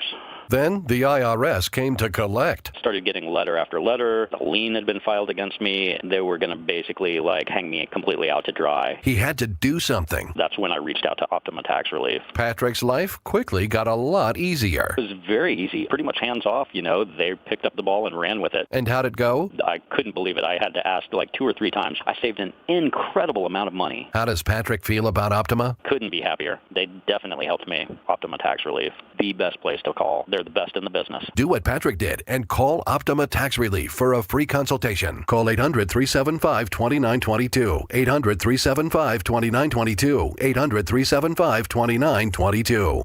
Optima Tax Relief.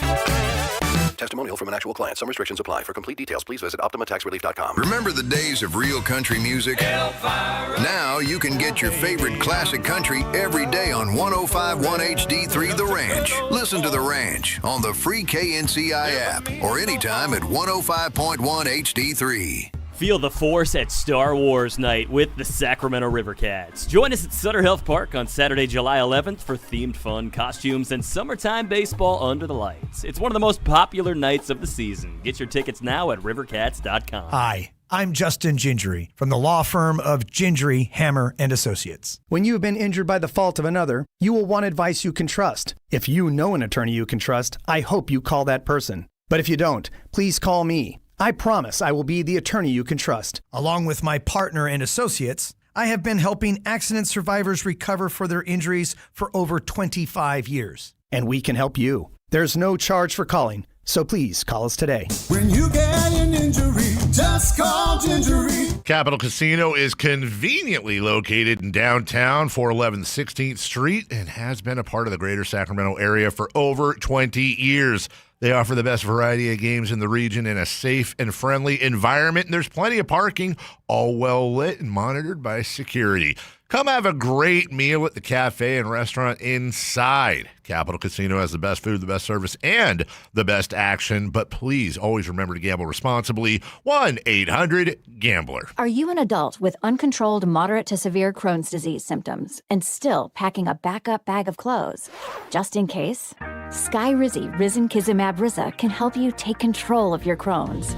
Feel significant symptom relief, including less abdominal pain and fewer bowel movements at 4 weeks. Plus, Skyrizi is proven to help people achieve remission and visibly improve damage of the intestinal lining. Individual results may vary. Skyrizi is a prescription injection medicine. Don't use if allergic to Skyrizi. Serious allergic reactions, increased infections, or lower ability to fight them may occur. Before treatment, get checked for infections and tuberculosis. Tell your doctor about any flu-like symptoms or vaccines. Liver problems leading to hospitalization may occur when treated for Crohn's. Ready to take control of your Crohn's? Ask your doctor about Skyrizi, the #1 prescribed biologic in Crohn's disease. Control is everything to me. Learn more at skyrizi.com or call 1-866-SKYRIZI. Join Sactown Sports today from 2 to 4 at Echo Park Automotive Sacramento and meet NASCAR legend Michael Waltrip, who's in town for the Toyota Save Mart 350 at Sonoma Raceway this weekend. It's time for your Sactown Soccer Report. Powered by Sac-Yolo Mosquito and Vector Control District. This week's key matches include Jordan versus Algeria, England versus Ghana, Switzerland versus Canada, Turkey versus USA, Norway versus France, and Panama versus England. In soccer, defense wins championships. At home, defense stops mosquitoes. Train standing water. That's your backline. Dress with sleeves and defend with repellent. That's your keeper. Keep your doors and screens tight. That's your shutout. Sac-Yolo Mosquito and Vector Control District. More tips at fightthebite.net.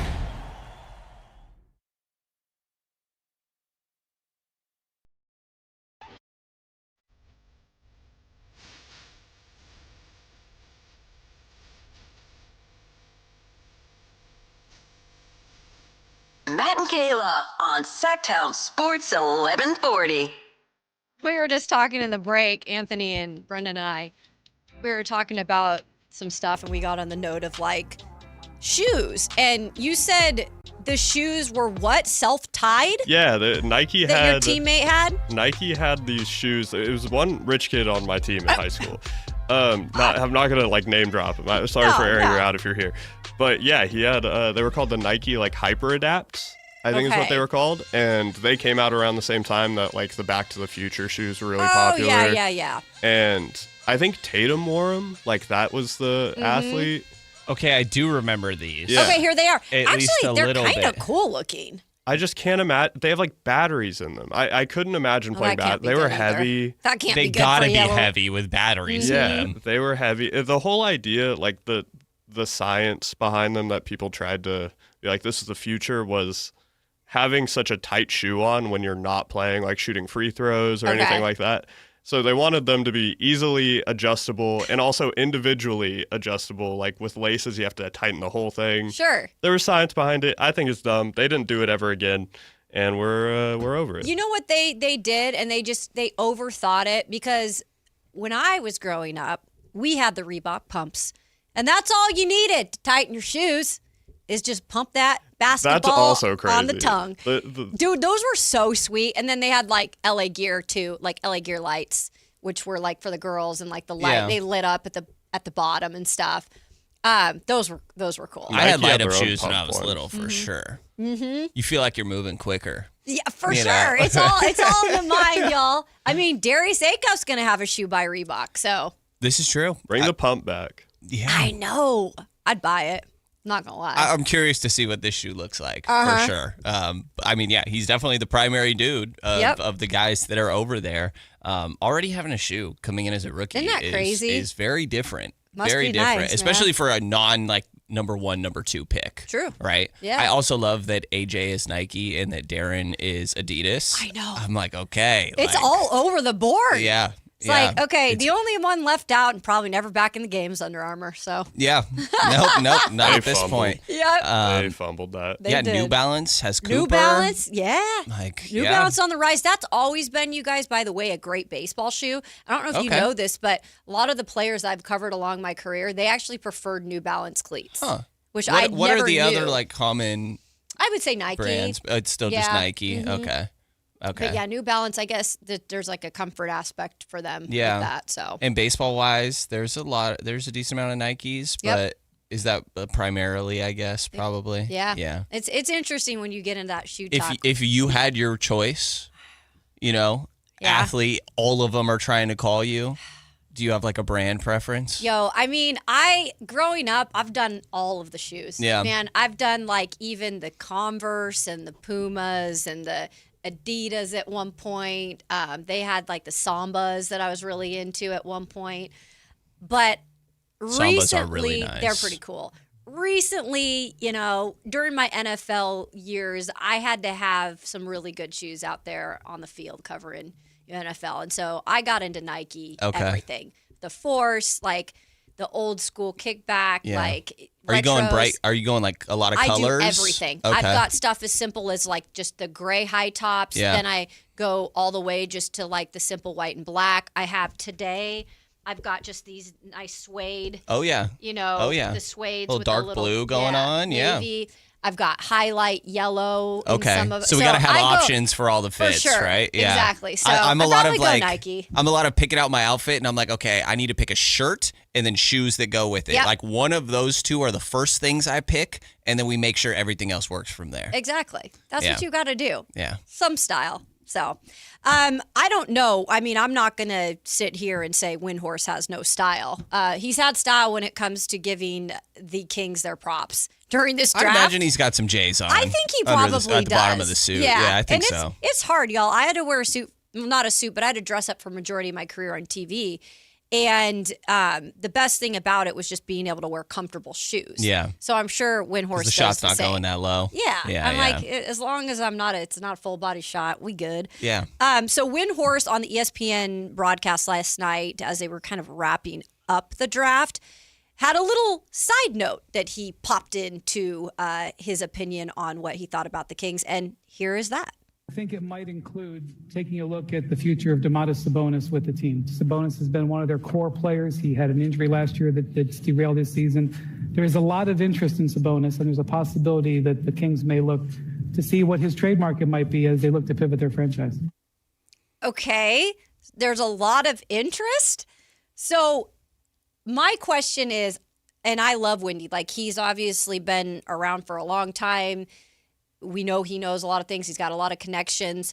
We've been talking about this for a while here. Yeah. About teams that could possibly be interested. But when he said, like, there are a lot of teams that have interest, I was kind of like, so are you telling us something we don't know, or is this just if they wanted him pretty much for free? Yeah, interest is very vague, right? Like to Yeah. our shoe conversation, I'm interested in a Nike shoe deal. I know. I don't think it's going to happen for me Right. at this point. You never know. We will see.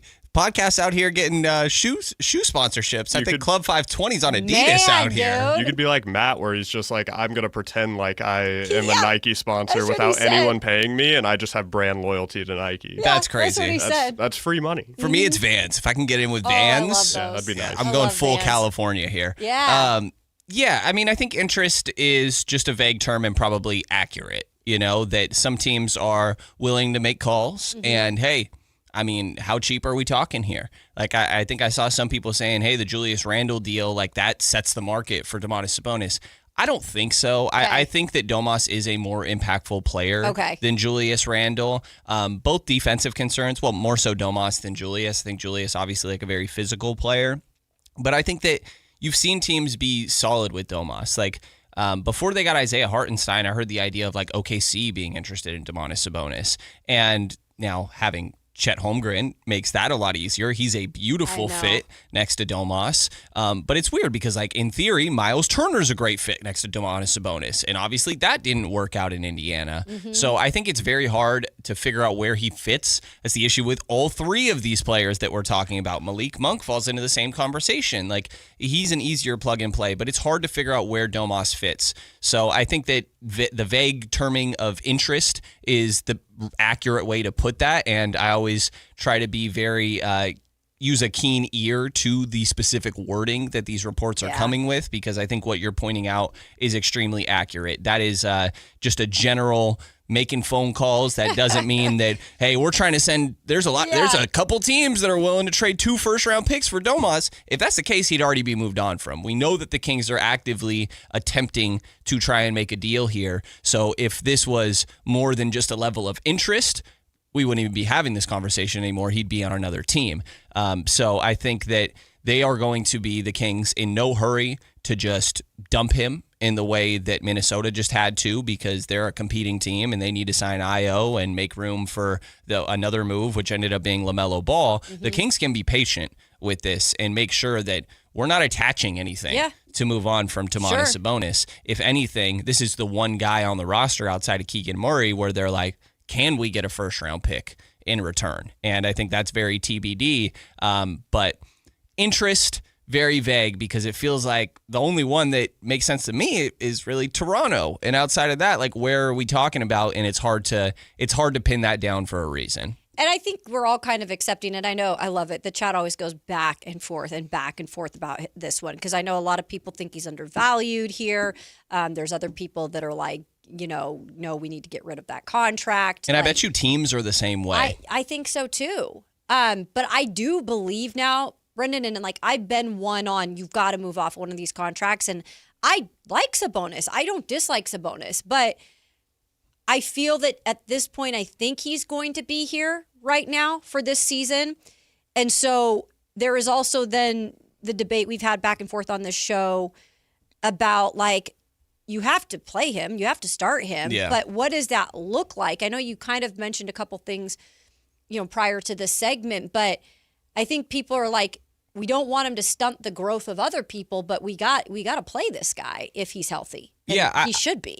I don't worry about Domas like getting in the way of other people. I think that his greatest skill set is making his teammates better offensively and making their life easier.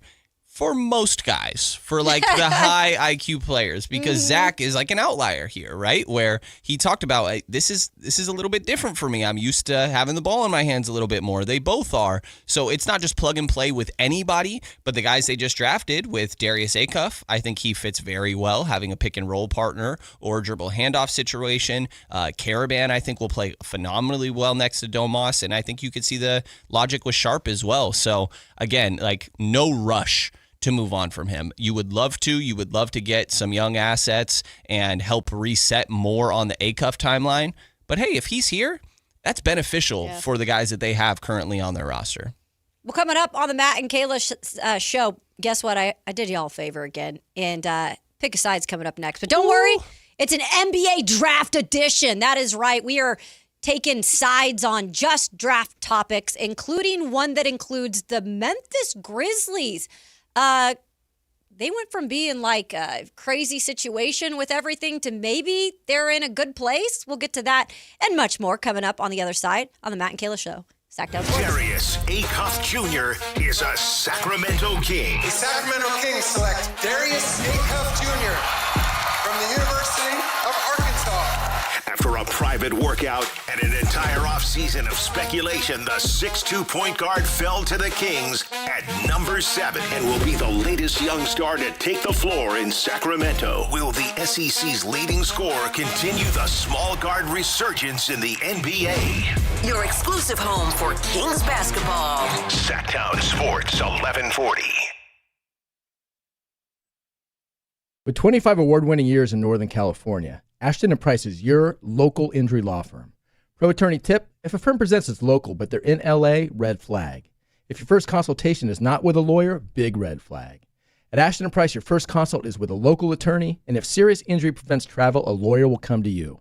Still not enough? George Washington's my uncle. At Ashton & Price, no red flags, just red, white, and blue. Remember, for the best advice, don't think twice. Call Ashton and Price. Mark your calendars because MoonPay X Games Sacramento 2026 is landing at Cal Expo June 26th through 28th. Witness nearly 100 of the world's best athletes compete in skate, BMX, and Moto X events and catch live music performances by global electronic music icon Cascade on Friday night and Grammy-winning producer and artist Mustard and electronic music producer and DJ Subtronics on Saturday night. Don't miss MoonPay X Games. Lock in your tickets now at xgames.com. Progressive knows that boat days can come with unexpected problems. Oh no, I dropped my lip balm in the water. I can't think of anything worse than the looming threat of potentially having chapped lips. It was ginger vanilla too, my favorite flavor. If a real problem comes along, your boat's protected 24/7 with Progressive, so you can keep worrying about boater problems. Progressive Casualty Insurance Company and Affiliates, not available in D.C. Indeed presents hires you can't afford to get wrong, like customer service associate at a dry cleaning shop. Yeah, hi. I'm here to pick up my suit. Ah, yes. Here you go. There must be a mistake. This is too small. It shrunk a whole lot. Look on the bright side. Now you have a suit you can give to a child. This is a job for sponsored jobs. This is what happens when you don't sponsor your job on Indeed. Next time, get matched with quality candidates with Indeed sponsored jobs.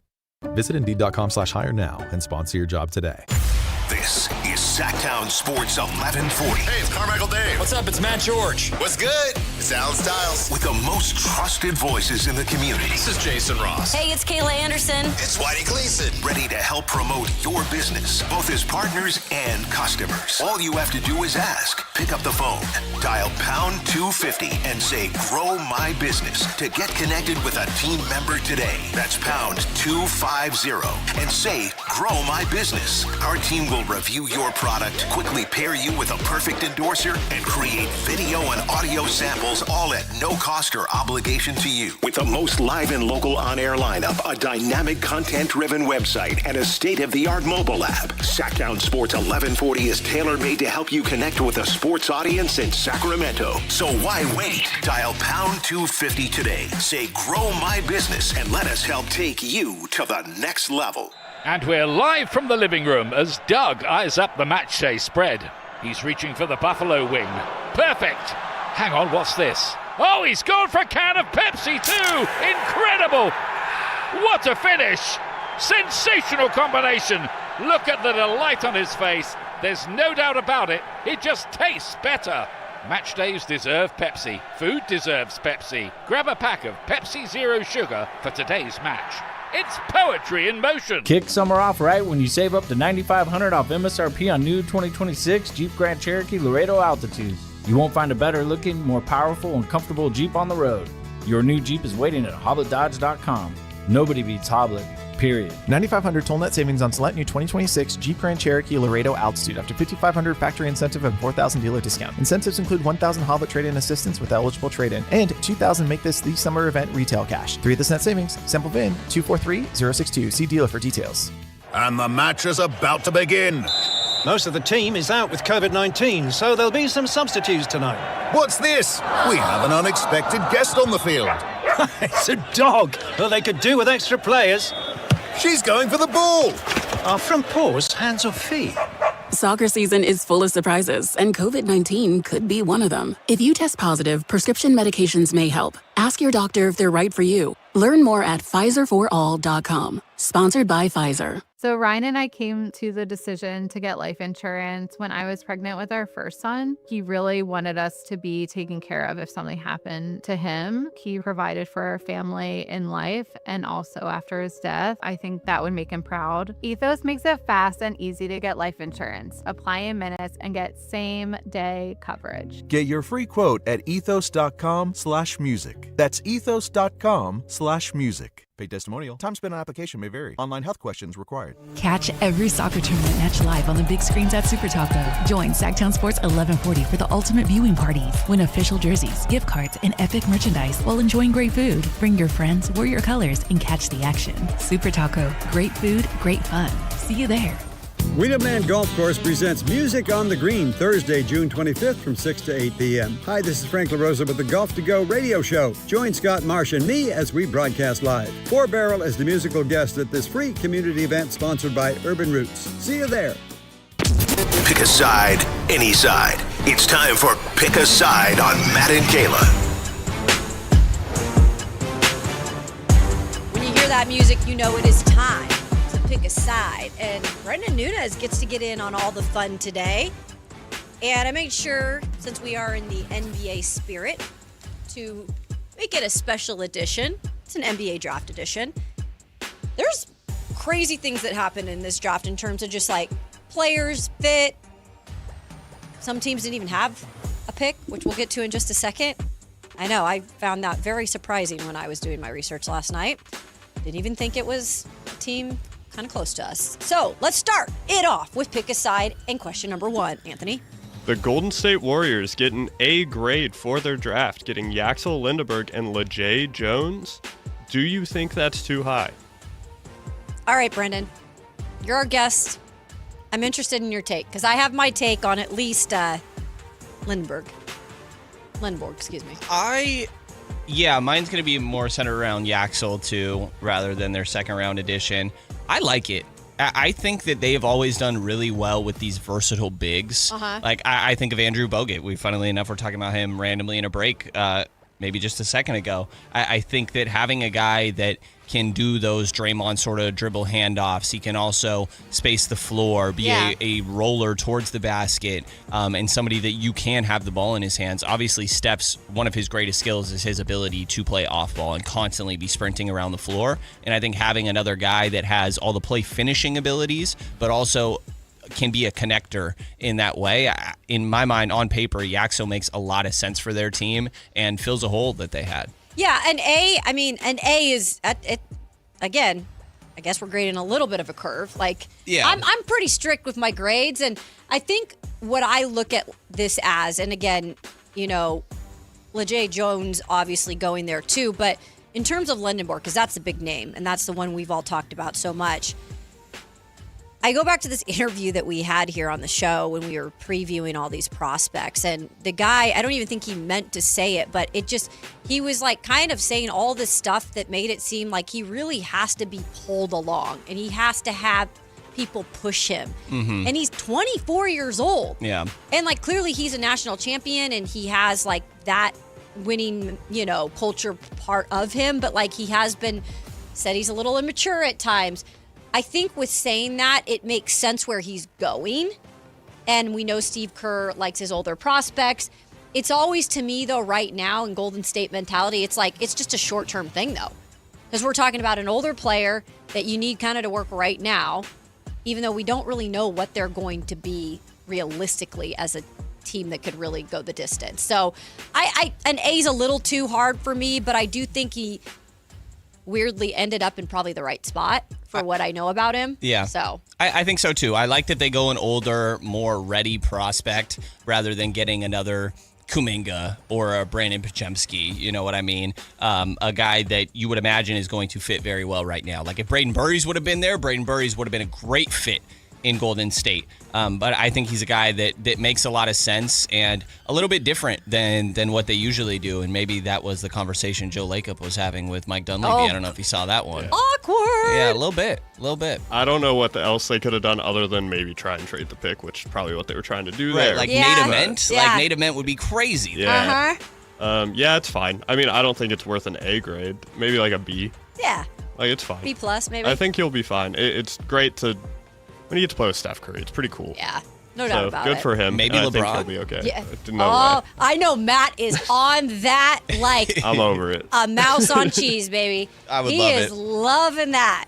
All right, what's up next? Could the Memphis Grizzlies go from major trouble to being okay after their recent draft and picking up Big Stu? Look, I kind of liked their draft. I thought that I know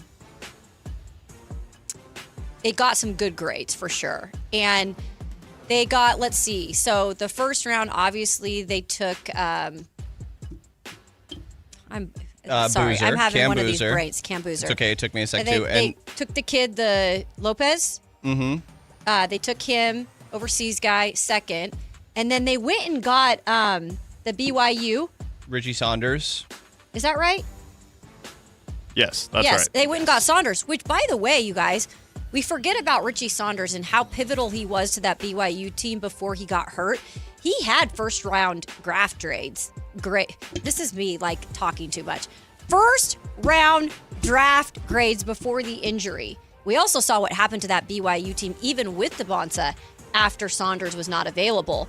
So I look at those. I think those are great picks. And then, obviously they added Big Stu. They still have the Ja Morant thing to figure out, and that's the biggie.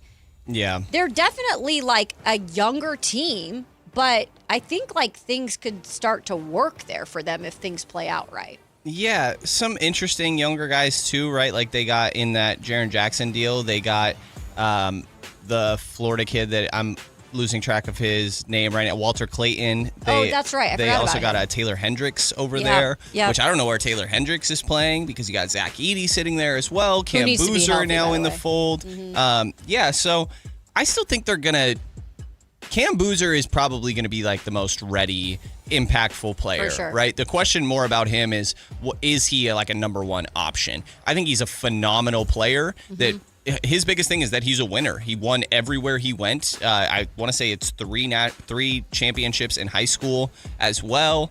Obviously, one of the better players last year at Duke, and that team was extremely successful largely because of him.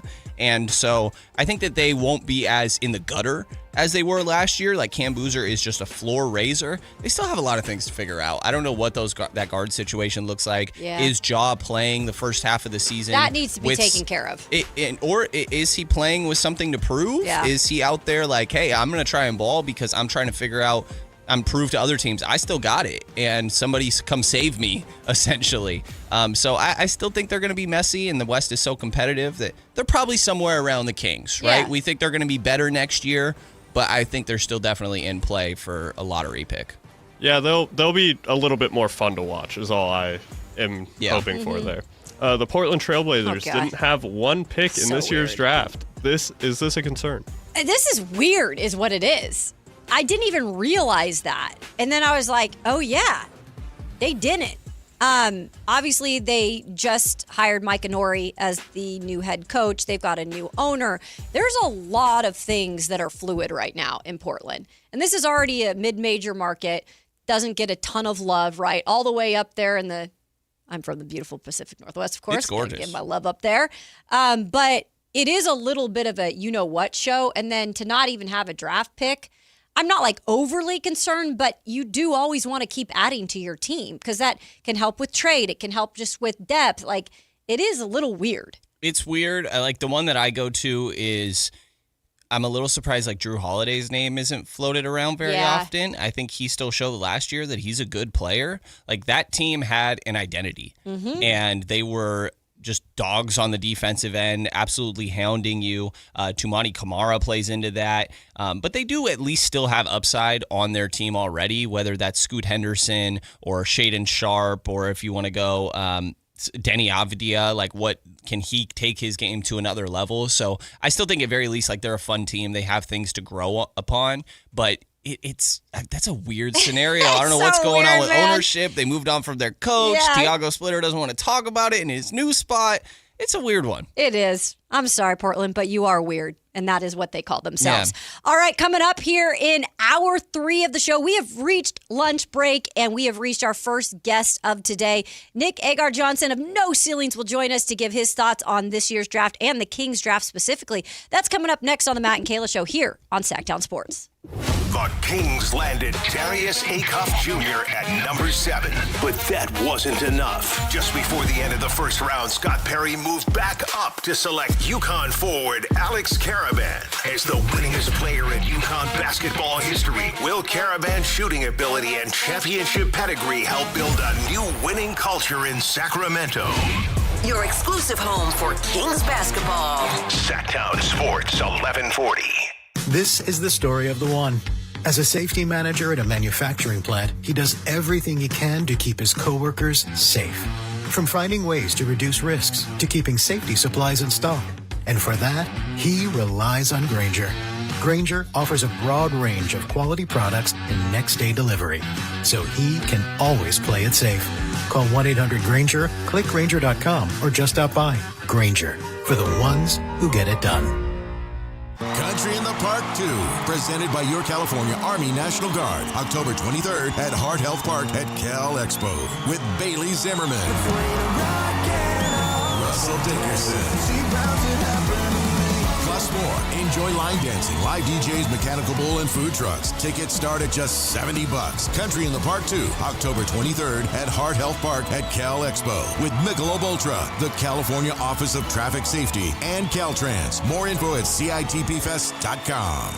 Cheap, cheap. That's the sound of savings happening right now at Elk Grove Honda. You remember, right? Elk Grove Hondas are still cheap. And right now you'll find a good deal more on new Honda gas and hybrid Accords, Civics, CRVs, and more fuel-efficient Elk Grove Hondas. Every sale is done right here, under the flag in the Elk Grove Auto Mall. Come see why generations of families return again and again to Elk Grove Honda in the Elk Grove Auto Mall, because Elk Grove Hondas are cheap.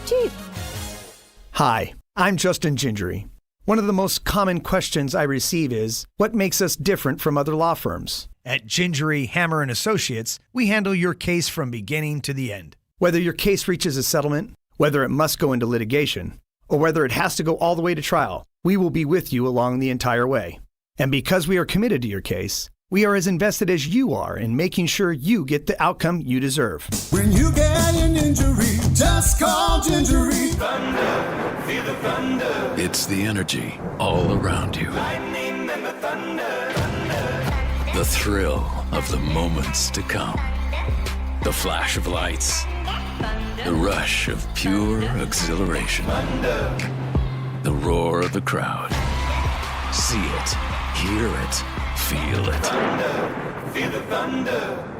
Lightning and the thunder. Thunder Valley Casino Resort. Feel the thunder. If you have unfiled taxes or are in debt to the IRS, this is important news. Did you know the IRS has programs specifically designed to help people struggling with tax debt? Powerful tax assistance programs that can save you thousands if you qualify. No one knows these programs better than the experts at Optima Tax Relief, America's most trusted tax resolution firm, A-rated by the Better Business Bureau. Their award-winning tax attorneys and licensed professionals have resolved over $3 billion of tax debt for their clients. One call to Optima can start the process, helping to put an end to your worries about wage garnishment, asset seizure, and other aggressive IRS actions. Find the best options to solve your tax problems. Call the experts at Optima Tax Relief today for a free consultation. Call 800-375-2922. 800-375-2922. 800-375-2922. Optima Tax Relief. Some restrictions apply. For complete details, please visit OptimaTaxRelief.com. NASCAR legend Michael Waltrip is coming to Echo Park Automotive Sacramento this Thursday from 2 to 4 p.m. Get there early to meet Michael and celebrate Echo Park's sponsorship of A.J. Allmendinger's number 16 Chevrolet at Sunday's Toyota Save Mart 350 at Sonoma Raceway. 10 pairs of race tickets are up for grabs in a live drawing, plus score an autographed A.J. Allmendinger hero card. And while you're there, browse Echo Park's huge inventory. Get the new car feel without the new car price. This Thursday, 2 to 4. KHD1 Sacramento, KYMX HD3 Sacramento. From the Power Business Technology Toshiba Studios. This is Sactown Sports 1140.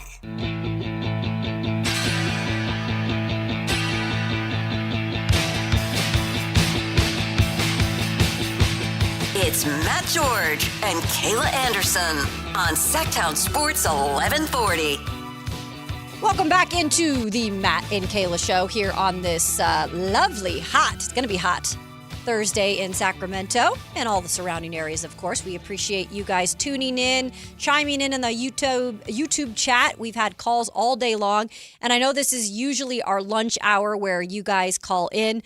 Feel free to call in. We can get you after this, but we've got a great guest coming up to break down the Kings draft and a little bit more if we want to get into maybe some more basic draft stuff. But we've got Nick Agar-Johnson of No Ceilings with us here on the Matt and Kayla Show. Of course, Brendan Nunes in today for Matt. How's it going, Nick? And thanks for joining us. Thanks so much for having me. It is, wow, it's rare to say this, but it is a good day to be a Sacramento Kings fan. For 2 years in a row, the Kings have actually made really great choices in the draft, and it's been an awesome start to the Scott Perry era, particularly in the scouting department, what with Dylan Cardwell's rise last year, in addition to, of course, Maxime Reynaud and Nick Clifford, and feels like another good year in the draft for the Kings. So I'm excited to talk all things draft, excited to talk all things Sacramento Kings. Yeah, Nick, we're definitely getting the vibe from listeners over the last couple of days that they do feel like there's a little bit of newfound hope, right? And all of it's got to play out. But I want to start with what I think a lot of people are now, even if you weren't an Acuff guy at number 7, a lot of people are coming around and being like, okay, this guy, we're behind him. Darius Acuff Jr., loved him from day one. Loved him in terms of the Kings fit too. What did you think about them taking him at number 7, and did they make the right choice? I am not one of the people who was out on Darius Acuff. I very much believed in him. He is a special offensive player, and it's not just that. It's not just the fact that he showed serious growth as a playmaker and as a decision maker this past year at Arkansas. You can look at the obvious standout stats, right? 23.5 points per game, 6.5 assists per game, 44% from three-point range on a very healthy number of attempts. But for me, I think the reason that Acuff makes so much sense in Sacramento is the Kings have been in desperate need of a point guard of the future since the De'Aaron Fox trade. And with someone like Acuff, he is such a picture-perfect fit in terms of the offensive questions that he answers for the Kings. Now, there are some concerns about his defense. I don't want to overblow those by any stretch of the imagination, but this is a team that needs help on both ends of the floor, and certainly with the three-point shooting that he provides, the playmaking that he provides, the high-level scoring all across the floor that he provides. He's someone who, no one is really going to be a one-man answer for the problems with the Kings offensively, but he answers so many of the biggest questions that this team has. Yeah, Nick Agar-Johnson of No Ceilings here joining us. Great work from yourself and all the other guys over there. We can't even keep up. Kayla and I were talking about all the guys you guys have over there. It's phenomenal coverage. You guys got everything taken care of from all angles. With Acuff, admittedly, I was a little bit more of a skeptic. I kind of cited Kingston Fleming's my big thing, like making teammates better and being more of that traditional point guard. But you mentioned like the playmaking and passing being, I would say, one of the more underrated aspects of Acuff, probably just because the scoring steals the show so much. How much do you think that he makes his teammates better out there, being that primary guy like you just talked about? But how much do you imagine him easing the job of Nick Clifford and making guys like Maxime Reynaud and Dylan Cardwell, their life a little bit easier out there? So first of all, thank you for the kind words about No Ceilings. It is an honor and a joy to be the editor-in-chief and get to read all the great stuff that all my colleagues put out every week, every day. It's a constant thing, draft-wise, over at No Ceilings. But to answer your actual question, with Acuff, I think that was my biggest concern heading into the year. And I'm a big Kingston Fleming's guy, too. I think I would have been quite happy with him being the pick for the Kings for exactly the reasons that you brought up, and certainly fewer defensive concerns with Kingston Fleming's. But that was, again, the thing I was most worried about with Acuff heading into this year at Arkansas was this guy is a special scorer, but what can he do to make the players around him better? And, to bring up the Maxime Reynaud thing in particular, I mean, Trevon Brazile is someone who's been very, very inconsistent throughout his college career and had arguably his best season playing alongside Darius Acuff. And, on the Nick Clifford front, Malik Thomas is someone who had a lot of on-ball equity heading into the year, and he got some reps on the ball, but ultimately him shooting 42% was very dramatically helped by the fact that Darius Acuff was creating, was, drawing a ton of defensive attention. And again, his improvement as a passer playmaker this year, Acuff, I don't think can be overstated. He really, it's one thing to lead the SEC in assists as a freshman, right? That's something that, very few players can accomplish regardless of how much of a scoring punch they can provide. But that, again, goes back to why I'm so optimistic about Acuff helping out with the Kings' offensive problems is he generates so many looks for others when he's, going out there and cutting up defenses on his own. And certainly Thomas and Brazil are good examples of guys who, in similar molds to Reynaud and Clifford, will both have more openings in terms of attacking offenses themselves, because defenses have to pay attention to a flamethrower like Acuff when he doesn't have the ball in his hands. But Acuff himself also just showed so much growth in terms of his ability to make plays for others. I think he's going to be a huge help to those two. And also Dylan Cardwell, he is going to love throwing Dylan Cardwell lobs, and Dylan Cardwell is going to love catching those lobs. Yeah, great lob thrower. Definitely one of those things that stood out. Love to hear all of that. And one of the other funny things that we hear a little bit, Nick, is this idea of Acuff's three-point shooting, right? Obviously, he was phenomenal at Arkansas, but as somebody that's not really keeping up with the high school scene, you see people mention like, oh, well, he was a little iffy in high school. Do you put any stock into this, or just kind of what's your thoughts on that conversation? Yeah, so my general thought on those sorts of conversations is twofold, in the sense that three-point shooting can have pretty heavy variance. Like, there are, if you look back, obviously the most painful example for Kings fans is the fact that Marco Bellinelli's worst three-point shooting year of his entire career by like 5 percentage points was the 1 year that he spent with the Kings. But there's a lot of variance in three-point shooting. The thing for me is I tend to track two things pretty directly when it comes to that, which is, first of all, what do the free throw numbers look like? Because there's a lot more steadiness to free throw shooting numbers in terms of being a touch indicator. And then also the three-point shooting volume. And this is mean, and I hate saying it, but it gets the example across pretty clearly of what I call the Derek Williams principle, where Derek Williams had the 1 year at Arizona where he shot 57% from three-point range on 74 total attempts, after having gone 4 of 16 from three-point range the year before, and, was billed as this guy who, he's going to be this crazy athlete at 6'9", incredible shooter, and turns out that didn't hold. But with Acuff, he shot just under 6 three-point attempts per game. He got to the free throw line 6 times a game, shot 81%. He was inconsistent in high school. I don't want to gloss over that, and, maybe he doesn't shoot 44% at the NBA level, but he's always just been such a spectacular space creator offensively. And when you combine the good free throw numbers with the good three-point numbers, that gives me a lot more confidence that he's improved in that regard since high school as well. And I think I was always a bit more optimistic about the shot with him than some people, so maybe that's why I feel that way. But certainly in terms of the tape that he put together at Arkansas, that's a pretty, 200 three-point attempts is a pretty healthy sample size to show, no, this is actually someone who can and will finish those shots at the NBA level.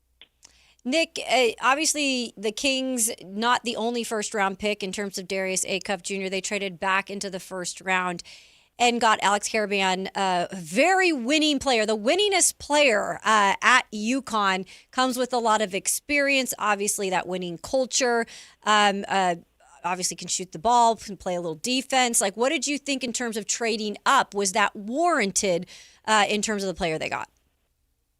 Absolutely. The Kings gave up one future second-round pick, and in return, they got a guy who had been heavily linked to the Kings all cycle. And, there had been a lot of the teams in the high 30s had shown interest in Alex Karaban. So, giving up a 2032 second-round pick to guarantee that they get their guy made a lot of sense. And Karaban, similarly to Darius Acuff, answers so many questions that I had about this team.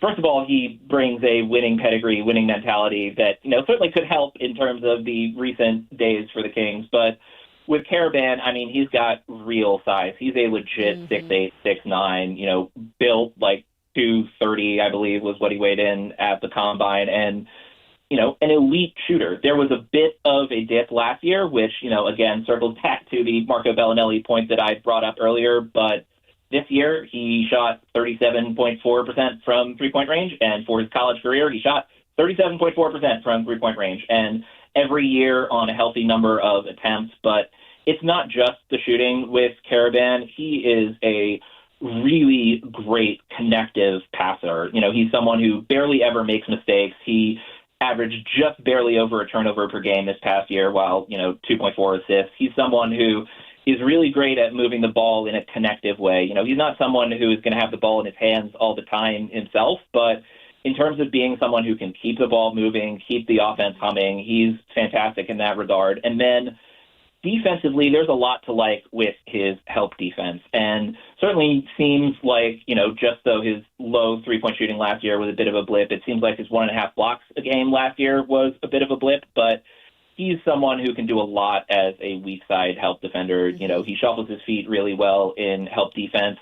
On ball, not so much. He is someone who my biggest concern with him is sort of getting attacked on ball, but he could be really helpful part of an off-ball sort of defensive scheme. And in terms of the shooting he brings, in terms of the winning pedigree he brings, it makes a lot of sense.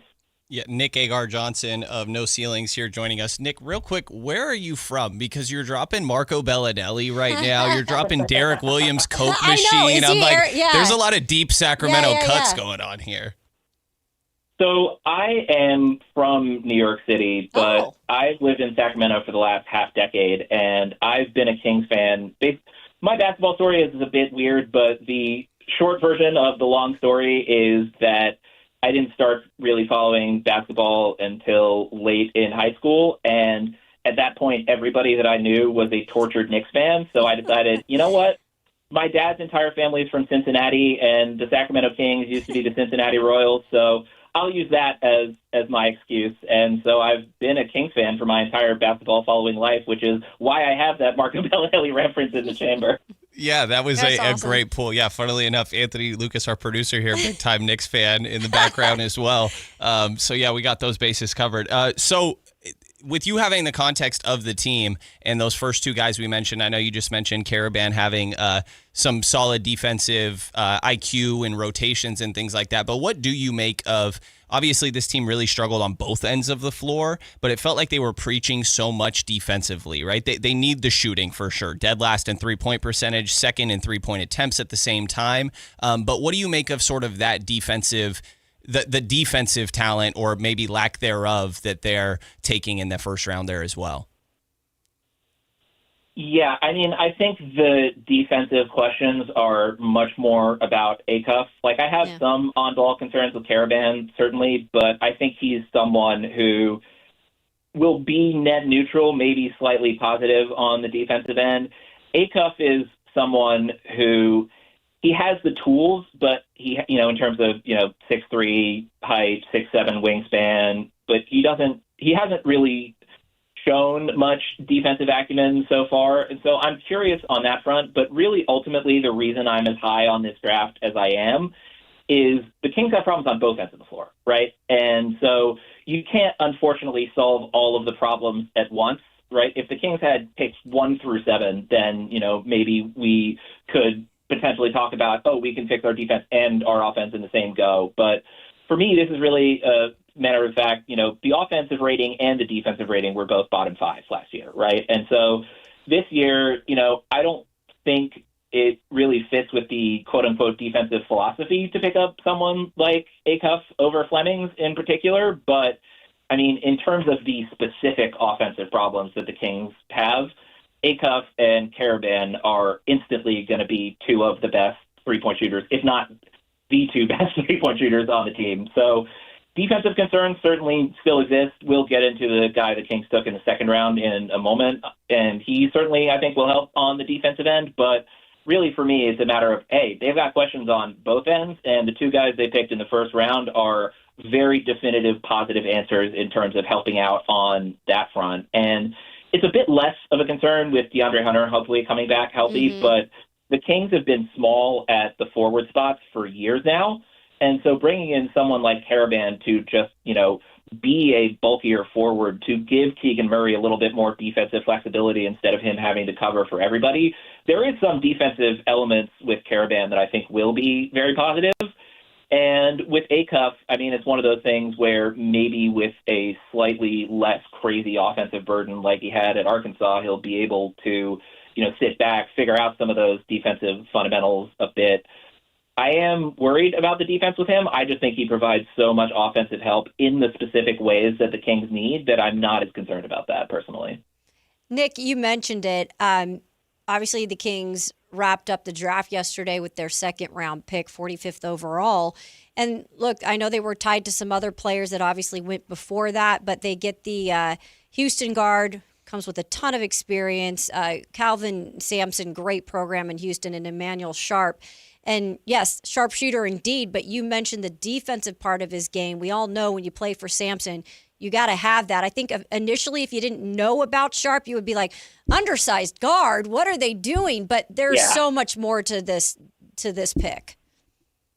Yeah, that's the thing is, okay, undersized guard if you only look at the height. Yep. But this dude is built like a fire hydrant, and he competes at both ends of the floor so hard. I mean, again, you mentioned Kelvin Sampson does not let bad defenders play on his teams. And the fact that he went from not playing at all as a redshirt freshman to, being a minor part of the rotation in his actual freshman year to starting pretty much every game his sophomore, junior, and senior years for one of the best college teams in the country. And, for as great as Kingston Flemings was and is on the defensive end, Emanuel Sharp was often the guy who got tasked with the tougher defensive assignments. So, if you're talking about some of the defensive concerns that might come along with Acuff, you put Acuff and Sharp out there and you just say, hey, whichever the tougher guard to defend is on the other team, that's Sharp's guy, and he will go after them. He will get whoever that guy is. And on top of that, the three-point shooting that Sharp also provides. I mean, he shot 38% from college on just under 6 3-point attempts per game. He also, 87% from the free throw line. This guy has some of the best touch of anybody in the draft. And when you combine that with the fact that, he's not a point guard by any stretch of the imagination, but he went from underwater in terms of his assist-to-turnover ratio to, 1.7 assist-to-turnover ratio this year. That's really significant improvement in terms of just not making mistakes. And, when you're talking about someone who's going to be a third guard, fourth guard type who's, coming off the bench to shoot and play defense, you don't want that guy making a ton of mistakes. And Emanuel Sharp is he's very, very good and he's gotten better. That's the clear improvement trajectory for him in terms of just being one of the best guys at doing making the right play, making the right read, avoiding mistakes. And yeah, the Kings have like 17 guards who are between 6'2" and 6'4", but Sharp presents a different profile than every single one of those guys. And I think there's a very, very good chance that he earns a spot in the rotation rather quickly next season. Yeah, they definitely have some holes and could see why they could use his skill set. I think it's interesting with you having a little bit of Kings context. I'm curious your thoughts on Devin Carter a little bit too. I think a lot of Kings fans see that pick and are like, well, that means the end for Devin. And for what it's worth, Sharp 45th, no guarantees, even if he has a promising profile like you laid out. But what do you make of Devin Carter at this point in his career? Obviously, a lot of that first season went out the window after being the 13th overall pick. A lot of injuries, played under 1,100 minutes throughout these 2 years. Curious your updated thoughts on Devin and how much can you put into the minutes that he's played with the Kings compared to his pre-draft profile? Yeah, Devin is exceptionally tough to judge for a variety of reasons. That year one, his shoulder was still clearly not right when he came back, and it was very clear that it was not right because even in Summer League this past season, he had a shoulder wrap, right? And that was after, 6 months of 6 months from when he came back to play on the court in January of 25. So it's very tough to sort of evaluate where he's at this point. I was someone who was not quite bought in on him being a shooting threat, and that unfortunately seems to have borne itself out. Mm-hmm. I think the main argument behind Carter at this point is if he can be the backup point guard, then that I think would be a role where he could potentially still, stick around, carve out minutes. And that was really the biggest thing to me with his run down the stretch last year is he looked a lot more comfortable with point guard responsibilities, with running the offense, with, being the guy at the point of attack. And I've seen some discussion about the notion of Killian Hayes potentially coming back, filling a similar role. I would still take the bet on Carter as the backup point guard at this point. There is certainly some redundancy between him and Sharp, but it'll be very interesting to see if Carter goes to Summer League this year, what the Kings have him do there, because certainly last year that was the main thing that he was doing at Summer League was running the point, and within about half a game it became Nick Clifford running the point. So I am curious to sort of see where that shakes out with Carter. There very well may be a move on the horizon, but I think if he continues to work at sort of the point guard stuff, at the game management, at passing, those sorts of things, there could definitely be a role for him as backup point guard, but certainly Sharp does cover a lot of the same bases that Carter does. Nick, we've got so much stuff coming up here. We've got, obviously, the California Classic next week. Then we've got Summer League, which is going to be so exciting in Vegas to see these young guys play together. Anything you guys there have your eye on in terms of these Kings and these young players specifically? I mean, I'm going to be going to California Classic and Vegas, so I'm very much looking forward to seeing this group of young guys. I mean, the clear thing is going to be seeing what Darius Acuff looks like. I mean, it's an obvious point to make about the guy who was the number 7 overall pick, but I will be very curious to see what he looks like in terms of how his athletic abilities will translate, because I think that will be a very good indicator of how quickly he'll be able to figure things out on the defensive end of the floor. And then I'm very excited to see Karaban. I mean, he's someone who, again, you cannot overstate enough just how incredible of a leader this guy is. And also, it's one thing to say this guy is, the winningest player in DePaul history. I'm only saying DePaul because my cousin went there, and so she'll forgive me for saying bad things about their basketball team. But, it's a big difference between being the winningest player in DePaul history and being the winningest player in UConn history, right? That is nothing to sneeze at. And so I'll be interested to see what he looks like athletically as well, because certainly foot speed-wise, that's kind of the biggest concern with Karaban. But ultimately, I think, the Kings are going to have a pretty solid chance of hanging another Summer League banner, depending on which of the second-year and third-year players end up going to Vegas. But even if they don't, send all those guys to Vegas, it'll be a lot of fun to see what they look like in the California Classic. Well, it has been a pleasure. Nick Agar-Johnson of No Ceilings. You got to go check out their work. We always have you guys on. You guys do such a great job of breaking everything down. So make sure to go and follow them. And we appreciate you, Nick. Well, I'm sure we'll have you on here in the future. See you in Summer League. Thanks so much for having me. Yeah, thanks so much for having me. Hopefully I'll get to come back and talk some more Kings basketball. Always a fun time. Absolutely. Thank you, Nick. Appreciate it. That is Nick Agar-Johnson of No Ceilings. We appreciate him hopping on. Lots of good stuff from there. We'll get to some of that. Plus, there are some reports. None of this is official yet of obviously some free agent signings, some Summer League contracts that we will mention coming up after the break. Plus, what did ESPN give their grade in terms of the Sacramento Kings draft? We'll get to that and much more here on Matt and Kayla on the station for all your sports needs, Sactown Sports. The Kings officially got their guy. Following a breakout season at Arkansas, Darius Acuff Jr. is headed to Sacramento. After adding one of the most electric scorers in college basketball, has Scott Perry officially found the new face of the franchise. Your exclusive home for Kings basketball. Sactown Sports 1140. Sacramento weather is brought to you by Bonnie. I'm Tamara Berg in the KCRA3 Weather Center. For your Thursday, we're looking at mostly sunny skies and feeling that Delta breeze is going to keep temperatures a bit below normal for highs today.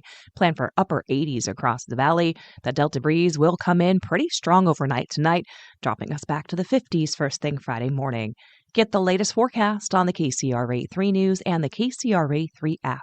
Oh, the Sacramento heat. Right now, get your AC professionally tuned up for as low as just $59 and enjoy your summer nice and cool. Plumbing, electrical, heating, and air, Bonnie.com. Summer restrictions apply. License 696-355. Liberty Mutual customize this song for you. Like your car insurance, it's custom too, yeah. Liberty Mutual's got the coverage that could save you money. To Doug and Limu, well now you can go and take that cruise. Liberty, liberty, liberty, liberty, yeah. Progressive provides protection for your boat and other outdoor vehicles so you can explore new things.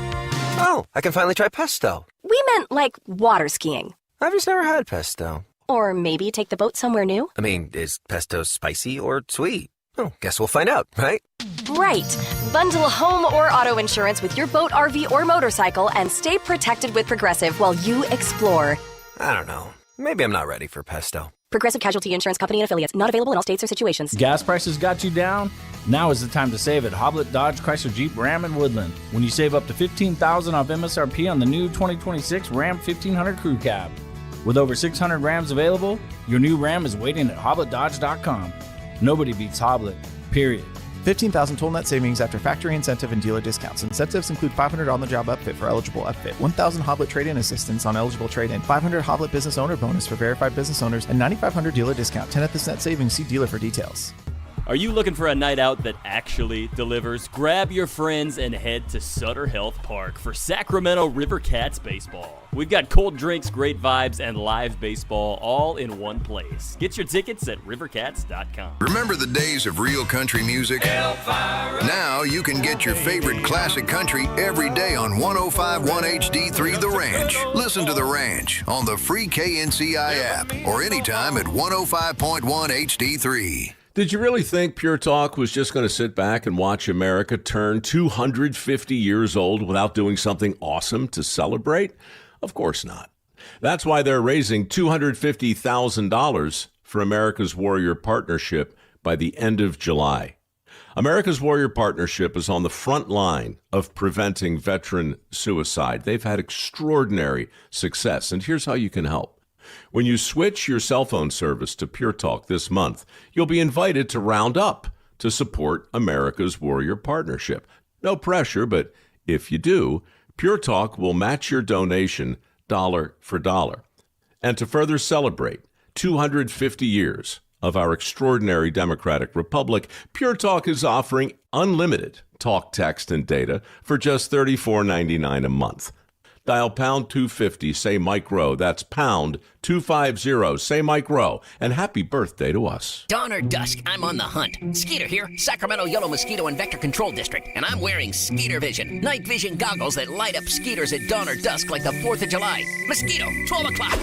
Got him. So fight the bite by wearing long sleeves and pants at dawn or dusk when they're most active. Apply insect repellent and drain stagnant water. It's a breeding ground. Dawn or dusk, the Sacramento Yellow Mosquito and Vector Control District reminds you to fight the bite. For more information or to report problems, go to fightthebite.net. Country in the Park 2, presented by your California Army National Guard, October 23rd at Hart Health Park at Cal Expo with Bailey Zimmerman, Russell Dickerson, plus more. Enjoy line dancing, live DJs, mechanical bull, and food trucks. Tickets start at just $70. Country in the Park 2, October 23rd at Hart Health Park at Cal Expo with Michelob Ultra, the California Office of Traffic Safety, and Caltrans. More info at CITPFest.com. You can buy golf clubs anywhere, but buy clubs that fit the shelf instead of your swing. That's why Hagen Oaks offers total game fitting. TrackMan dials in your driver and irons. Ping's Bolemic Ball Fitter finds your perfect golf ball. Hagen Oaks Putter Fitting Studio helps you roll it true. And FootJoy's 3D foot scanner matches you with balance and stability. Whether you're a beginner or accomplished, your best game starts with the right fit. Hagen Oaks Golf Complex. Better fit, more fun. Fulton Avenue at Business 80. In celebration of 80 years of 49ers football, Sactown Sports is counting down 80 of the most memorable moments that have shaped the team's storied legacy and winning tradition. Here's today's faithful flashback. Number 53, Garrison Hurst's walk-off. Opening day of the 1998 season will be remembered in 49ers history, not just because it was an overtime win over the Jets, it was the way they did it. A few minutes into overtime, the 49ers had the ball at their own 4-yard line. The play was a handoff to running back Garrison Hurst. 6 broken tackles, and 96 yards later, he fell into the end zone for the game-winning walk-off touchdown on opening day. Considered one of the most dramatic runs in NFL history, Hurst finished the day with 187 yards rushing, would go on to have his best season, and earn Pro Bowl recognition with the 49ers. Faithful flashbacks on Sactown Sports 1140.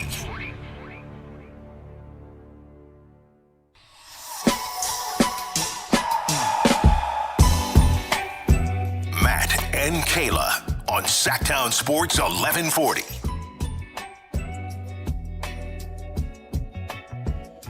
Oh, goodness. You know, just the breaks. Things happen, and it's what we should have, like the chat going during the break sometimes. Just like a little eye on us and what happens. Anyways, it's the Matt and Kayla Show here on Sactown Sports. Matt George, clearly not here today. He is at a wedding up in Seattle over the next couple of days. So Brendan Nunes is going to be joining me as my co-host. And of course, Anthony doing what he's doing, filling in for Kyle Ledbetter all this week and doing a great job at that. So I did tell you guys during the break, we had a question during our interview. Nick Agard-Johnson of No Ceilings did a fantastic job. You can always go re-listen to that interview if you missed it on our YouTube channel. But a couple people were asking about if there has been any recent signings. The answer to that is yes. However, nothing official, guys, when it comes to this. So again, I'm not reporting any official news. These are just obviously reports out there. First one from 247 Sports. SMU guard BJ Edwards has signed a deal with the Sacramento Kings. Also, this is a NBA Summer League contract, and this will be Pacific's Elias Ralph. Did he come up here during any of those workouts? I'm not sure. Okay, because I knew there was a sec. Pacific player that did come out. I want to say that he did. Yeah, for I will for let a you workout. know in a second. Yeah, so he is signing with a Summer League deal, also signing on a Summer League deal. There's one more here, you guys. Just a second, let me get to it. Yes, LSU forward Markel Sutton has also signed to play an NBA Summer League deal with the Sacramento Kings. Of course, those are not official yet, but those are some of the names that we are hearing. Elias did have a pre-draft That's what I workout thought. with the Kings. Yeah, right down the road there. Yeah, at the end of May. So for the Summer League, that's obviously coming up here in July, and you guys will be down there. A lot of our people from the station will be down there. We're going to have great coverage, so make sure to tune into that. But for some of these guys that are just signing, obviously, these Summer League deals, what does it mean for them, and do they really have an opportunity to do anything for themselves? Yeah, for sure. I mean, the guy that I think of is Daquan Plowden. It wasn't with Sacramento that he was out there at Summer League, but he was at the California Classic as a member of the Warriors. He was probably one of the best players, if not the best player, on that team for them, and he caught the eye of a different team, right? So just as much as these guys are, this is what makes Summer League a weird, like, contextual atmosphere for a lot of these players, is that these guys have individual purposes to try, and they're not just playing for a spot on the Sacramento Kings. These sort of guys are playing to try and get a spot anywhere in the league, and obviously just contributing to winning in some of these atmospheres would go a long way. So being on a good team, at least even just for this short Summer League span, I think does go a long way. And while the Kings, like, your focus is going to be on these primary guys, right? We'll see what second-year, third-year guys they may bring back. But you just want to get them a roster that makes sense a little bit. Like, try to get them some spacing out there to make life easier for Acuff and make it look a little bit more like what the real reps will, being able to kick out to shooters and have clearer driving lanes. So it's always one of my favorite times. I feel like there's a lot of random players that you walk away, no disrespect to the random part, but you walk away and just be like, man, like I really wasn't aware of this guy, and he really impressed me. Dexter Dennis is a guy that plays well for their Summer League team, and then ends up playing on their G League roster. And that guy helps for Stockton having success, and that goes a long way for Devin Carter and some of these other players on their roster as well. So interesting to see how this all fills out, and definitely gives us some things to research and get more familiar with some of these guys. I know. We got some new players to research for sure. And like you said, I mean, Sacramento known so much so in the success also for their G League team, which done an incredible job with development down there. When it comes to the Kings, though, we've talked a lot about the draft today, our perspective, a lot of positive grades being given out, if you want to go with the grades things, or just analysts that have had really good things to say about the overall draft. So ESPN just recently gave out all of their grades, and they did give Sacramento a B+. Obviously, they described this as their little description as a small guard with limitless scoring ability in terms of Acuff. who also happens to be a major defensive liability, Acuff is unlikely to develop into a player capable of being the best player on a championship team. So a little bit harsh there in terms of that, and maybe that's why the B+. It's almost like I wrote it or something. I know, right? I was like, is this Brendan? Because he's obviously a Flemings fan. That's okay for Sacramento, it says, which has more immediate concerns: erasing the bad memories of the dreadful 2025-26 season, installing a new point guard of the future after trading away, of course, Tyrese Halliburton and De'Aaron Fox. And it finally sums up with Acuff got straight to work at Arkansas, where he led the SEC in scoring and assists as a freshman, and Sacramento should give him a green light from day one. Meanwhile, the 23-year-old Karaban, who won 2 NCAA titles at UConn, projects as a classic 3-and-D role player. So again, ESPN giving them a B+. I think it's more so just, again, I think some people are just stuck in like the Kings are not going to get anything close to A's on anything they do until they earn it. Yeah. And again, the defense does play into questions of Acuff. It does. I think that Nick Agar-Johnson that we just had on did a great job of outlining it, that like the Kings are struggling drastically on both ends of the floor. And it's like not all of these problems are going to be solved right now. True. So you need your offensive engine, and you need a guy that can make life easier for everybody else, take some of that defensive pressure and be the playmaker to set up his teammates and get his own shot when need be. The ESPN over here just showed a graphic for Rookie of the Year odds, and Acuff was sitting there at 4th above Caleb Wilson. Okay. Yeah, top 3 guys, and then Darius Acuff. Like, they're expected to get a lot of reps here. And to the whole, can't be a number one on a championship team, that is kind of how I feel as well. Sure. But I'm not going to sit here and tell you that that's like guaranteed to be the case. If this guy is Damian Lillard, like, that team made the Western Conference Finals. Maybe they weren't quite good enough to get over the hump. I think you could argue that Portland didn't really have the wing help or the greatest big at times in those scenarios. So Jalen Brunson is a guy that everybody would tell you. Becky Hammond's still not backing off her take. She's eating her words, isn't she? I actually love the way she did. She's like, I'm not going to apologize. Yeah. Like, she's but like, it's I'm credit wrong, to but him. yeah. And that nobody thought Jalen Brunson would be good enough to be that guy, right? I do kind of wonder if what we view as what needs to be the number one player on a championship team, like that has to be a top 7 guy in the league. I wonder if that's changing because of these second aprons. There's not these teams where there's 2 to 3 guys that are all on that caliber. They're more well-rounded teams, and the Knicks didn't make it there only because of Jalen Brunson. Jalen Brunson proved that he is a number one guy.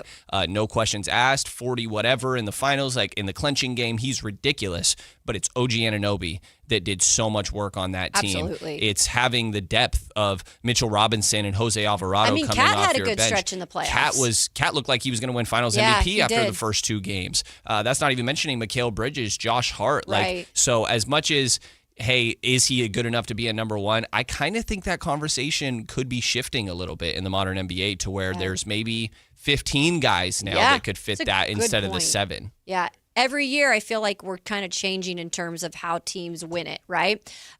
Speaking of winning it, you can win a pair of tickets to see Formula One racing and the British Grand Prix live at the Esquire IMAX on Sunday. That is July 5th, next weekend. Showtime is at 6:30. Is this right? a.m.? Damn! But hey, I'm a morning person, so if you are a morning person, you want to get out there and see it, make sure to call in to win. We've got 2 pairs that we are giving out.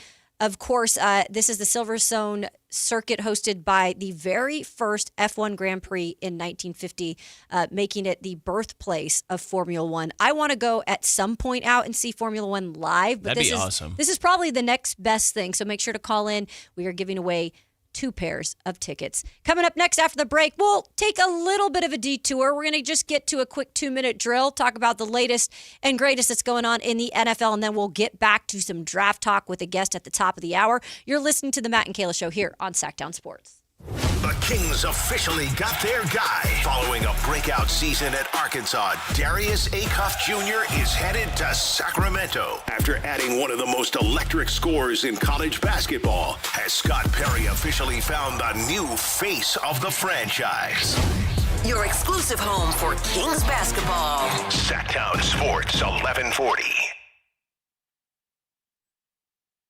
At Power Business Technology, we're not another big box corporation. We're your neighbors, locally owned and operated. We know what businesses like yours need, from reliable printers to high-performance copiers. We'll help you find the right solution with personal service you just can't get online. Need setup or support? We're just down the road and always happy to help. Power Business Technology, family hometown service with big-time solutions. Contact us today for all your business printing needs at 844-POWER-BZ. That's 844-769-3729 or visit us at powercopiers.com. NASCAR legend Michael Waltrip is coming to Echo Park Automotive Sacramento this Thursday from 2 to 4 p.m. Get there early to meet Michael and celebrate Echo Park's sponsorship of A.J. Allmendinger's number 16 Chevrolet at Sunday's Toyota Save Mart 350 at Sonoma Raceway. 10 pairs of race tickets are up for grabs in a live drawing, plus score an autographed A.J. Allmendinger hero card. And while you're there, browse Echo Park's huge inventory. Get the new car feel without the new car price. This Thursday, 2 to 4.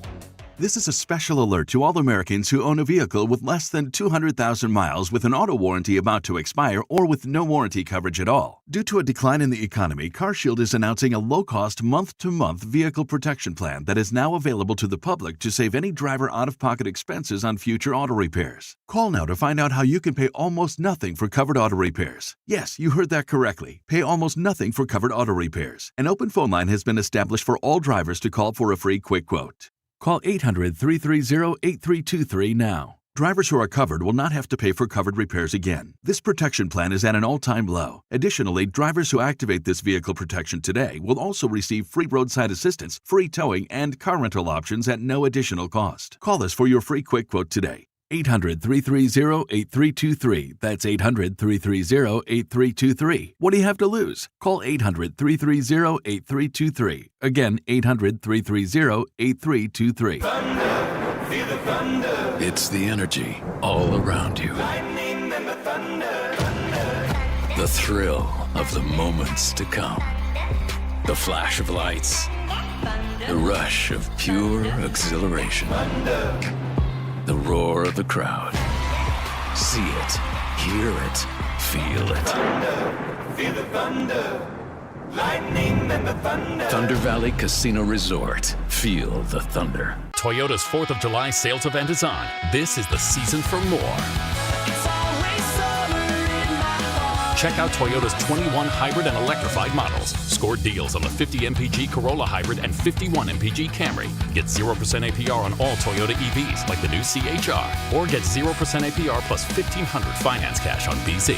Don't miss Toyota's 4th of July sales event. Toyota, let's go places. Offers available through TFS to buyers with premium rated credit and cannot be combined with other offers in 6/30/26. Capital Casino is conveniently located in downtown 411 16th Street and has been a part of the greater Sacramento area for over 20 years. They offer the best variety of games in the region in a safe and friendly environment, and there's plenty of parking, all well lit and monitored by security. Come have a great meal at the cafe and restaurant inside. Capital Casino has the best food, the best service, and the best action, but please always remember to gamble responsibly. 1-800-GAMBLER. And we're live from the living room as Doug eyes up the matchday spread. He's reaching for the buffalo wing. Perfect. Hang on, what's this? Oh, he's gone for a can of Pepsi too. Incredible. What a finish. Sensational combination. Look at the delight on his face. There's no doubt about it. It just tastes better. Match days deserve Pepsi. Food deserves Pepsi. Grab a pack of Pepsi Zero Sugar for today's match. It's poetry in motion. Catch every soccer tournament match live on the big screens at Super Taco. Join Sactown Sports 1140 for the ultimate viewing parties. Win official jerseys, gift cards, and epic merchandise while enjoying great food. Bring your friends, wear your colors, and catch the action. Super Taco. Great food, great fun. See you there. Want the best movie experience in town? Join Sactown Sports IMAX Pass by visiting SactownSports.com. Sign up today. You can win tickets to see this week's films at the Esquire IMAX Theater. It's time for the 2-minute drill. Kayla Anderson has the ball, and she's taking us around the world of football. It's Kayla's 2-minute drill on Matt and Kayla. We're just taking a quick detour, and then we'll get back on track here and talk plenty more NBA draft to finish out the show. But it is time for my 2-minute drill. And We start this one off with a story that Brendan Nunes just now in the break was like, say what? Like, what? I didn't realize how bad this was. I know. So I loved my title on this, by the way. I thought it was very creative. Hey, Arnold, what's going on? And I would have said, what's going on? But you know what I'm saying here. We are talking about the Lions cornerback, Terrion Arnold, who is now facing felony charges of armed robbery and kidnapping, and appeared at a hearing today in Tampa, Florida, and was held without bond until he gets another hearing on Monday. So this all again stems from an armed robbery and kidnapping. And I know his camp came out recently and said that, by the way, Arnold's just 23 years old. His camp said that there's no credible evidence linking Mr. Arnold to the allegations. Instead, the government appears to be relying on testimony from multiple convicted felons who have admitted their own involvement and may have substantial incentives to shift the blame in an effort to lessen their sentence. So they're pretty much saying, like, he's not involved. They're doing it. They're setting him up. Yeah.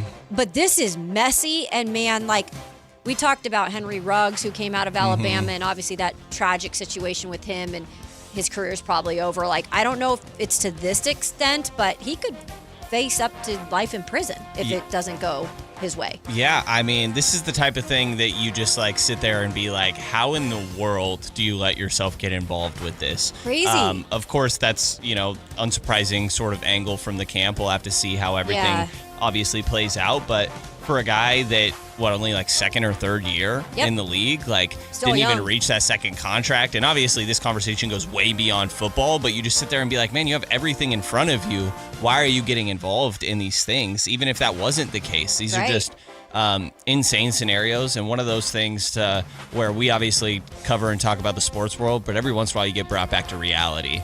And you're just like, man, there are insane things that happen out there. It just distance yourself from these things, You got your whole career in front of you, and now that's up for question, right?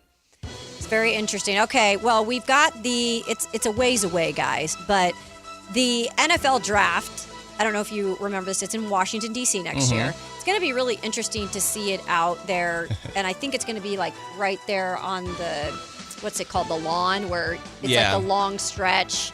And it'll probably be just full of people. So visually, it's going to look really cool. They've come out with details, Brendan. The NFL announced the dates. It's going to be set for Thursday, 2027 NFL draft, clearly in April 29th. It starts on that Thursday. So this is weird. Oh, yeah, April 29th through May 1st. So, okay. Yeah, so I'm excited to see like what it looks like. The National Mall is the technical word for what it will look like, and then I believe it goes to Minnesota. Yeah, it's cool watching them get creative with these different locations, the right? Visuals are neat. Yeah, visuals are always great. The ginormous crowd, it blows my mind every time how they manage to get so many people to show up to these events. Crazy. Yeah, I'm like people are wearing diapers out there. I'm like, how are we? We're just stuck in this crowd forever, like. But it'll be cool to see how they work in the culture of that area. I think my favorite one, while maybe not the most technical setup, was Vegas, where they're taking the boats out into the middle of the Bellagio the fountains all going. Yeah, absolutely hilarious. So interested to see how they get creative in a place that's got a lot of history. I'll tell you, if you're in like any of those cities, because I got to experience it when it came to Nashville firsthand in 2019, and it was one of the coolest events to be a part of. You're right. It is a little hectic, especially when you're like covering the event. A lot of people. But people were having a blast out there. It was like a whole weekend party. And I know if you're a big fan and it's in your city, like, man, go, because it's a once-in-a-lifetime opportunity for sure. Yeah, 100%. Next up, Iced Out. I don't know if you heard about this, but Caleb Williams attempted to trademark the word Iceman. Yeah. At least right now, it's been temporarily given the boot. The United States Patent and Trademark Office has initially refused the Chicago Bears quarterback application for Iceman as of yesterday. Again, this is not something that he technically can have right now, but he's still working on it. I'm sure he's not going to let it die when it comes down to it. I'm sure he's going to keep trying. And if he continues to solidify himself as one of the better quarterbacks in the league, maybe that'll help his case a little bit. It will. There's a lot going on. Drake album, Iceman right now. I know. I'm like, there's a lot of ice going around apparently. There really are. I mean, it's always amazing to me, like trademarking something. I don't know, like, I know a lot of people who have come up with ideas, they've tried to patent it, and it's such a process, man, to go through it. But it's like, you have to do it, if you're, I guess, really serious about it. Like, this is just like kind of a name, but like for an actual thing that you create, right? Like, you kind of have to do it, else your idea goes out the window. Well, there's so many things that are trademarked that aren't even being used, right? Because people are like, hey, let me just get this because this is a good... I have friends that are like, I'm going to go trademark this because I think it's a good idea and maybe I'll do something with it in 5-10 years. And it's just like, well, that's just sitting there that somebody else is getting in the way of. I always know I've had a couple things in the past where I'm like, shoot, I should have patented that or I should have trademarked that. And then I'm like, yeah, I'd be a millionaire at that point, but it wasn't in the cards. Were you early on Ice Woman? No. We could probably work that smoother somewhere. I think we could. Yeah. I can be a little icy sometimes. I could see that. For sure. I've listened enough. You know? And I've got a little bit of bling in my closet. I don't bring it out much, but, you know, I could bring it out every now and then. Finally, this is never-ending saga, man. Jeez. The never-ending soap opera of Brandon Ayuk. So this came out just recently. Brandon Ayuk, he's pushing to become a member of the Commanders. The funny thing is, we have not heard one thing from the Commanders camp about this remotely even being a thing. And so the recent thing is on Wednesday, he posted another video to Instagram and said that if the San Francisco Niners release him, he will sign with the Washington Commanders tomorrow. And I'm like, are you saying this, or do you know that that's in the works? Are they going to give you that contract? It's just bizarre, If I'm man. the Commanders, I'm just like, dude, I want this guy? Like, are you kind of surprised, like, no one's come out from the Commanders camp, though, or refuted, or, like, been like, hey, like, we're interested? It's just a weird thing. It is weird. You would think that there would be more, like, Schefter tweeting that being the case. Nothing. Like, we just have Brandon Ayuk being the one saying this. Sure, he's close with Jaden Daniels, but it's like, it's weird. I guess to your question, I think the fact that it hasn't been refuted probably answers that, right? Like, you would think that if the team felt what we're saying, I don't know if I want this guy around, that probably would come out and they would refute it because they're clearly being linked to this very much. Weird scenario, though. It is. Really, really weird It's scenario. just like, get it done with, and honestly, if I'm the Niners, like, you got to just let him go at somebody this point. take his phone away. Yeah, like, I agree. Geez. Someone in his circle, we talk about, like, how these people are surrounded by people. Like, someone do him a favor right now, at least, and just shut it down. You're not helping yourself. No. I thought George Kittle going out on, I'm forgetting the name of the podcast, but being willing, he mentioned the conversation. I know he did. And he actually was out there saying that he tried to reach out to Brendan early in the season and was like kind of extended an olive branch and said, if you need anything. And clearly George has had it too. Yeah. Because for George to come out there and say if George Kittle is out there being like, good luck with everything that comes with that, to me, that's a big red flag. Not putting on well for the Brendans and Brandons out here. I know. Yeah. Well, this Brendan we love because we're going to have him tomorrow too. And we are talking NBA draft when we return. Of course, we'll get into it a little bit more with our great guest, Curtis Wilkerson. He comes back on the show from inside Arkansas. We're going to talk a little Darius Acuff now that it's been made official. That's coming up next as we approach the final hour of the Matt and Kayla Show here on Sactown Sports. With Darius Acuff Jr., Alex Karaban, and Emanuel Sharp, the 2026 draft class for the Kings is officially complete.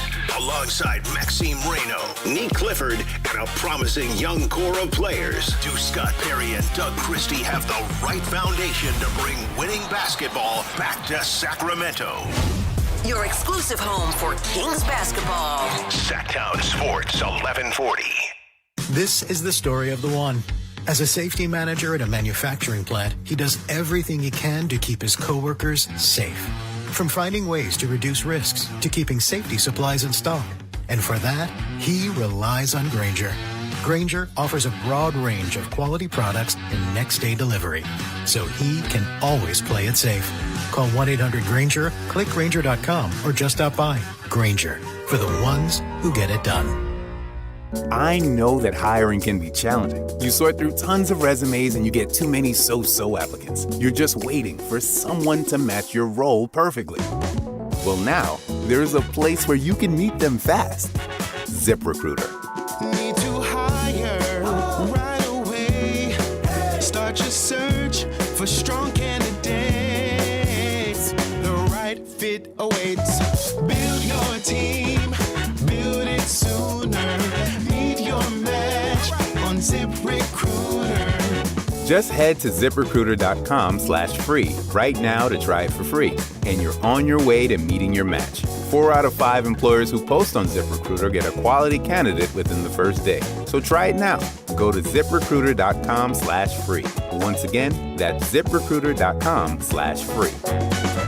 Meet your match on ZipRecruiter. Try it free.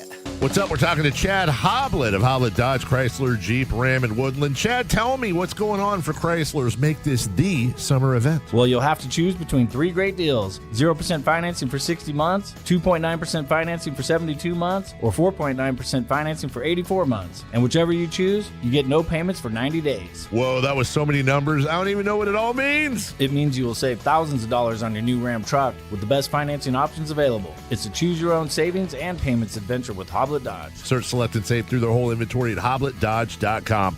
Unbeatable prices, unbeatable selection, and now unbeatable interest rates. Nobody beats Hoblet, period. Financing through SFS for qualified buyers. 0% for 60 months equals $1,667 per thousand borrowed. 2.9% for 72 months equals $1,515 per thousand borrowed. 4.9% for 84 months equals $1,408 per thousand borrowed. No payments for 90 days on approved credit. Interest accrues from date of purchase. Offers cannot be combined with certain other incentives. Excludes Ram, 1500 RHO, and Tungsten models. Sample VIN 342-368. See dealer for details. Your concert lineup is stacked with can't-miss shows on the Sactown Sports Live events calendar. It all starts July 19th when country legend Willie Nelson takes the stage at Ironstone Amphitheater. Then Cole Wetzel rocks Lake Tahoe Amphitheater at Caesars Republic July 24th. August heats up with Santana and the Doobie Brothers at Toyota Amphitheater August 8th. The Sacred Souls at Hard Rock Live Sacramento August 12th. David Lee Roth at Thunder Valley August 14th. And a huge night August 16th with Kane Brown at Ironstone Amphitheater and Toto at Toyota Amphitheater. Keep it rolling August 19th with the Black Crows and Whiskey Myers at Toyota Amphitheater. Ty Myers takes over Lake Tahoe Amphitheater August 22nd. September brings Sac Top for 2 back-to-back nights at Lake Tahoe Amphitheater September 11th and 12th. Then don't miss Leonard Skinner October 2nd at Ironstone Amphitheater and Ashley Cook October 10th at Ace of Spades. Stay up to date with every show on the Sactown Sports Live events calendar. Find all the details at SactownSports.com. Patrick was way behind on his IRS taxes. I was in way over my head. The total amount ended up being somewhere just over $30,000. $30,000. Then the IRS came to collect. Started getting letter after letter. A lien had been filed against me. They were going to basically hang me completely out to dry. He had to do something. That's when I reached out to Optima Tax Relief. Patrick's life quickly got a lot easier. It was very easy. Pretty much hands off, They picked up the ball and ran with it. And how'd it go? I couldn't believe it. I had to ask 2 or 3 times. I saved an incredible amount of money. How does Patrick feel about Optima? Couldn't be happier. They definitely helped me. Optima Tax Relief. The best place to call. They're the best in the business. Do what Patrick did and call Optima Tax Relief for a free consultation. Call 800-375-2922. 800-375-2922. 800-375-2922. Optima Tax Relief. Testimonial from an actual client. Some restrictions apply. For complete details, please visit OptimaTaxRelief.com. Cheap, cheap. That's the sound of savings happening right now at Elk Grove Honda. You remember, right? Elk Grove Hondas are still cheap, cheap. And right now you'll find a good deal more on new Honda gas and hybrid Accords, Civics, CRVs, and more fuel-efficient Elk Grove Hondas. Every sale is done right here, under the flag in the Elk Grove Auto Mall. Come see why generations of families return again and again to Elk Grove Honda in the Elk Grove Auto Mall, because Elk Grove Hondas are cheap, cheap.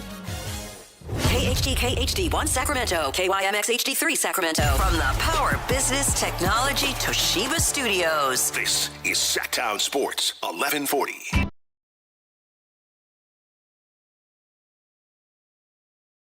It's Matt George and Kayla Anderson on Sactown Sports 1140. Welcome back into the final hour of the Matt and Kayla Show here on Sactown Sports. It's been a fun show and a really fast show. And it's been fun to have Brendan Nunes in here. Of course, Matt George, he is up in Seattle, my neck of the woods, for a wedding. He'll be back on Monday. And of course, Anthony doing a great job of handling the phones back there. We've had plenty of people calling in.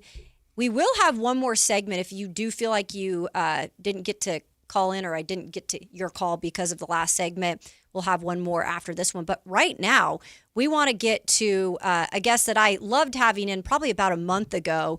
His name is Curtis Wilkerson. You might remember him, managing editor of Inside Arkansas. And now we can say official, my friend, that Darius Acuff has indeed arrived in Sacramento. It is official. First and foremost, what did you think when that was all shaking out? Did you think he was indeed going to fall to the Kings? Well, I'm glad that he did. And you're right. I guess it was about a month ago that we had a conversation about it. I'd like to give us credit for manifesting this into a thing that happened. Big time stuff. I'm really excited about it. And, there was that group of guards from, I guess it was going to be picks 5 through 8, and you just didn't know what order they were going to go in. And so I look at the Clippers at 5, for example, and I go, okay, how much sense is that going to make for Darius Acuff and Darius Garland to share a backcourt? I don't know. I don't know about that one. Brooklyn with Yegor Brennan, who they just took over there. What is that going to look like? Who's going to have the ball in their hands? It doesn't make a whole lot of sense to me. It needed to be the Kings. And it seemed to me like, he was probably at the top of their board. There seemed to be a lot of excitement and buzz around that. And it looked like a preferred destination for Acuff. It almost felt too good to be true for me. I didn't know what it was going to look like. I'm glad that the chips fell where they did because I really do think this is a good fit. And I hope Kings fans are excited about what they're getting in Acuff. We sure enjoyed him here in Arkansas for the year that we had him. For the year that you had him, and I know that it goes by quick too, right? Especially when you're winning and everything's going at a fast pace. What's maybe the one thing you learned about Acuff, just being down there? I know Arkansas is I've been there. I know what the fan base is like. Such a passionate, great fan base. What's one thing maybe you guys learned about him that we might not know about him now as he comes to Sacramento? I got to tell you, I was really impressed with just his demeanor and his competitive nature. When I first saw him, I remember it was about this time a year ago, and Coach Cal invited us out to a practice. And so it was kind of the first time we got to see these guys in person and get to talk to them. And he was a little bit unassuming at the time. He was just very quiet, kind of went about his own business, didn't have too much to say out there. And I was kind of looking at him thinking, I don't know, is he happy to be here? What's really going on? But you quickly just realize that's the way that he's wired. If you watch the draft leading up to it, they were doing the introductions of everybody, and guys were smiling and throwing up the peace signs, whatever. And Acuff was just chilling. Like his face never changed, and we've just learned to figure out that in any post game interview we had with him, any access in the locker room, whatever, and talking to him, he was just never too high, never too low, but he was always ready to deliver. So it was he's an interesting dude from that standpoint. And, of course, once you get to know him a little bit, he'll open up to you and everything. But when he says things like, I just want to win, I want to do whatever it takes to help my team win, he legitimately means that. It's something he absolutely embodies, and it's been fun to watch him grow for sure. Yeah, Curtis, Brendan Nunes here. Thanks for hopping on the show. I think obviously there's the basketball talent and everything that he brings on the floor, but I'm curious. I feel like this Kings team has lacked a level of excitement, and I feel like Darius obviously brings that to the floor. I'm curious from your perspective just how much that he did for the excitement of Arkansas basketball last year and the experience that it was like covering a true star player like that.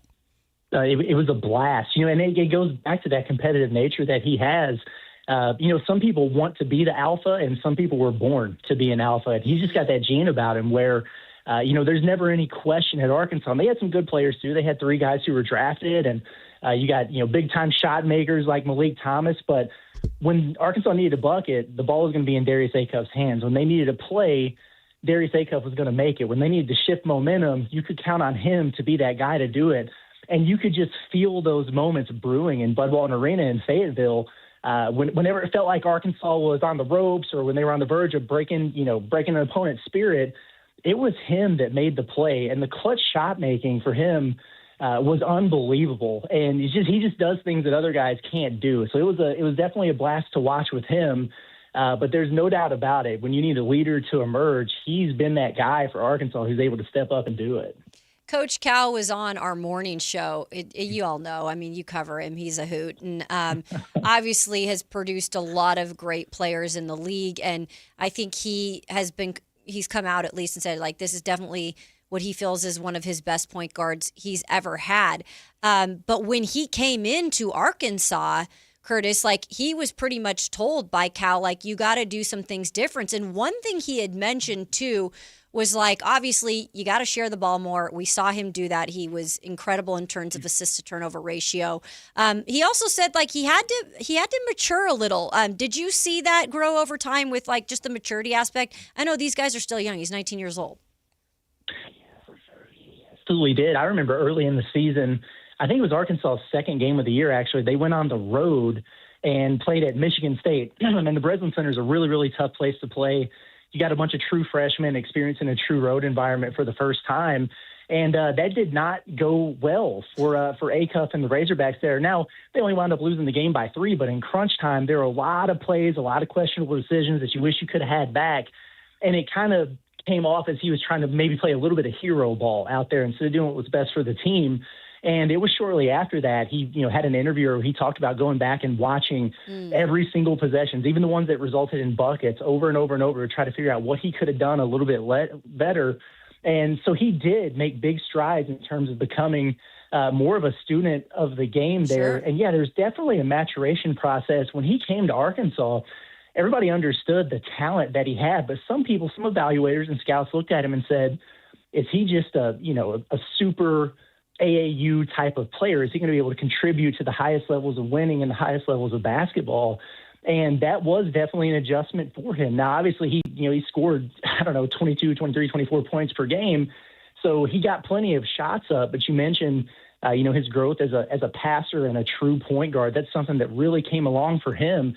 Maybe one of the most precision alley-oop throwers that I've seen in a long time. It's a lot of fun to watch. But really just learning the nuances of the game was really impressive. And then I think the growth from just kind of doing his own thing to really becoming a leader on the floor and making things go. He was really the straw that stirred the drink for this Arkansas team.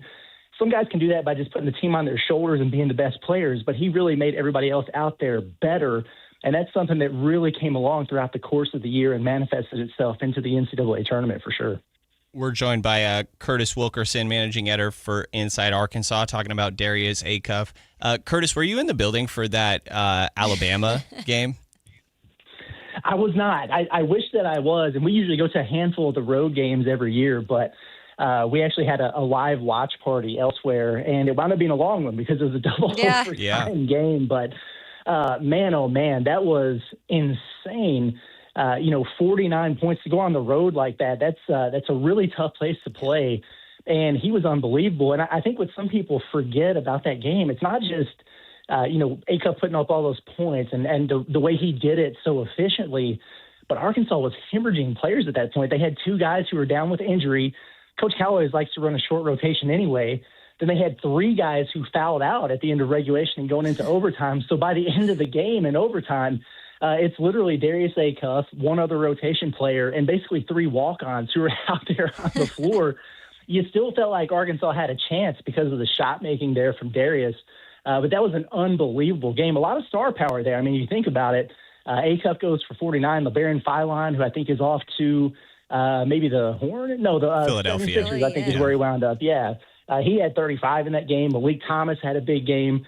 That was a lot of fun if you like a lot of scoring and very little defense. Yeah, you meant we obviously talked about Calipari a little bit there. I'm curious from your time covering Arkansas as a whole, what shift you saw in the program once Calipari started to take over, and then how Darius fit into that and amplified it. Yeah, it's unbelievable. It's the Arkansas program.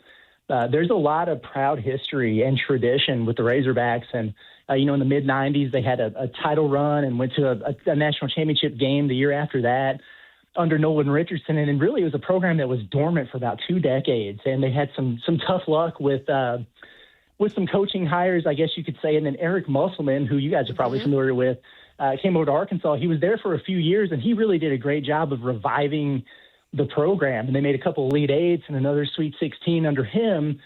He bolts to go back home to USC. Nobody was expecting John Calipari to leave Kentucky to come to Arkansas. And when he did, the first thing you thought is, well, he's probably going to be able to help them pick up right where they left off. Maybe he can be the guy that gets the Razorbacks back to a Final Four. It's a fan base that is starved to get there. And the way you know he's going to do it is by getting elite talent. Everybody knows John Calipari. He's the one-and-done king. He's the best recruiter to ever do it in the college basketball ranks. And so the first year, he got there a little bit late, carried over some of his class from Kentucky, and they had a good team, but it wasn't like a vintage Cal roster. And Darius Acuff, I think, was the first example since he's been here in Fayetteville of that classic vintage Calipari guard. You think about all of them who have come through. He's got multiple number one picks, multiple MVPs, and Acuff was the first one where I think we kind of look at each other, the guys on the beat at Arkansas, and go, oh, that's what it looks like when he gets his kind of guy. And what we hope is that it's the first of many. Like the number one guard in the 2026 class coming in this year.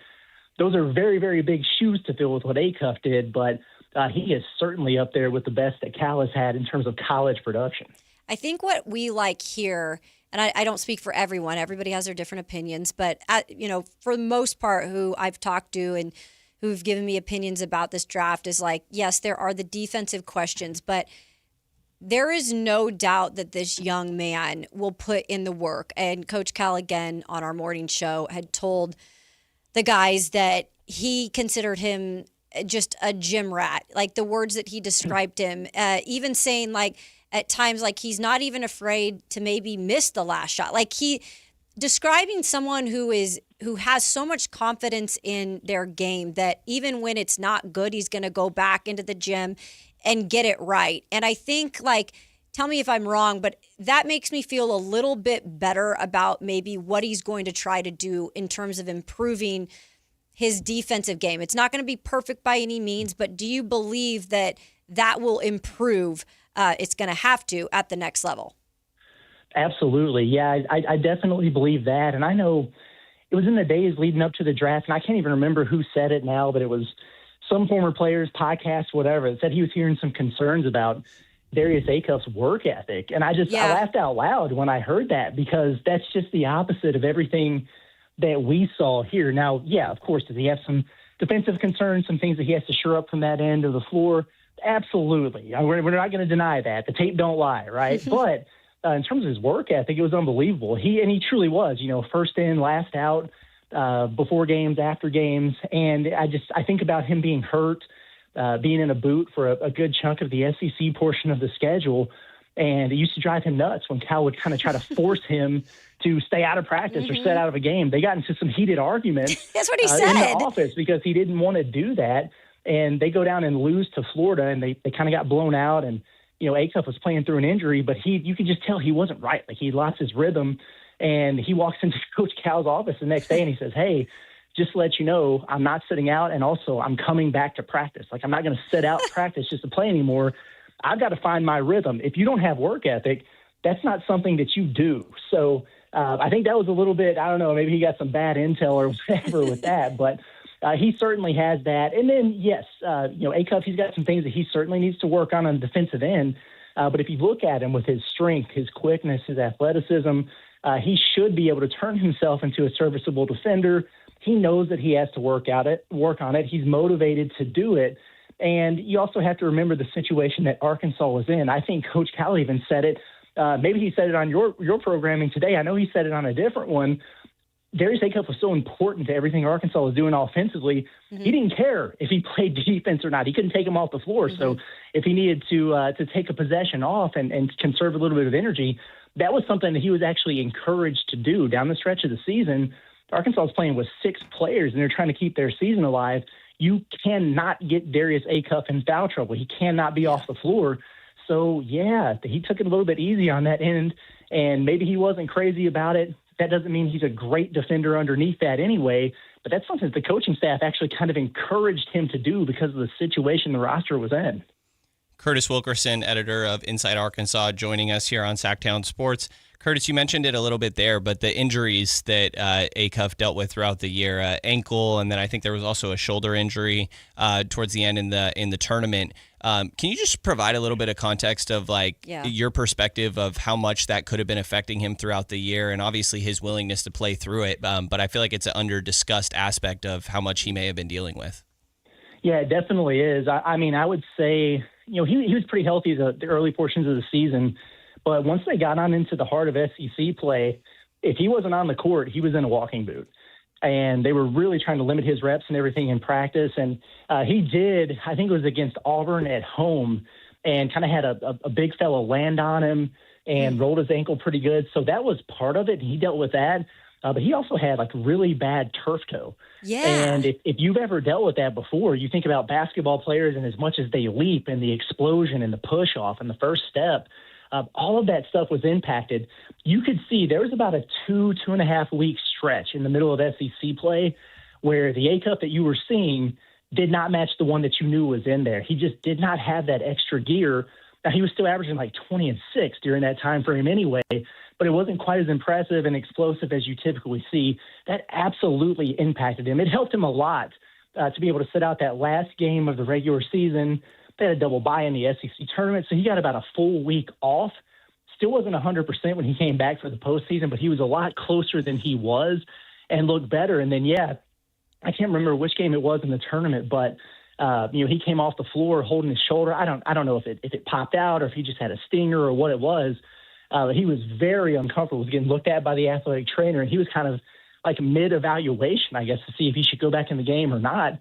And he just kind of left the athletic trainer, walked over to the bench, didn't say anything to Cal, and just walks right to the scorer's table and kind of checked himself back in. So I don't know how big of a deal that was for him, but there was nothing that was going to have him sitting out of a game at that point in the season for sure. So you might not know the answer to this, but because you are so close to things down there and have followed him throughout the season with boots on the ground, in that same podcast, and again, I cannot remember who it was, but there was also the report that he had some issues with teammates in AAU, which of course is going back to, high school, before high school. I'm curious, did you ever hear anything about that coming into Arkansas, or anything about things with teammates? Because from all I have heard, he's a good teammate too.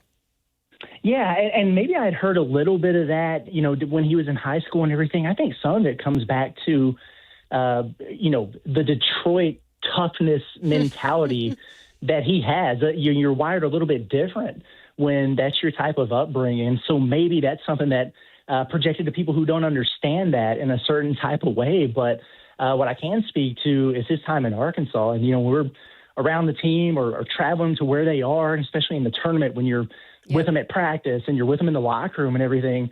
Boy, I sure didn't get any sense of that. And Arkansas didn't have 100% of guys who were all bought in on what they were doing. But Darius Acuff was absolutely one of them. And I think his teammates really enjoyed him. He certainly enjoyed those guys.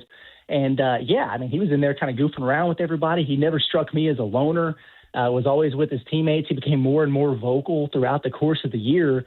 And I was never really rubbed wrong from that standpoint. I didn't hear anything from that standpoint while he was at Arkansas either. So if it was a thing in his high school days or AAU or whatever, it certainly doesn't seem like it followed him to Fayetteville. And I can't imagine it would be something that would follow him to Sacramento either.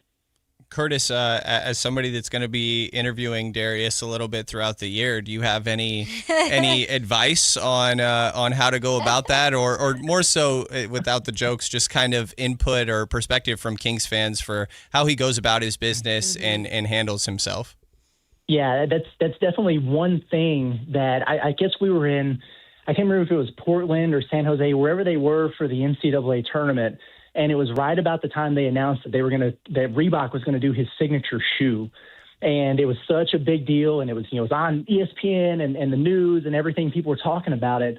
And me and my colleagues who were there at the time, that were like, okay, we know this is going to be a bigger deal because it's going to be the NCAA tournament. There's going to be way more reporters, way more cameras, way more microphones in your face.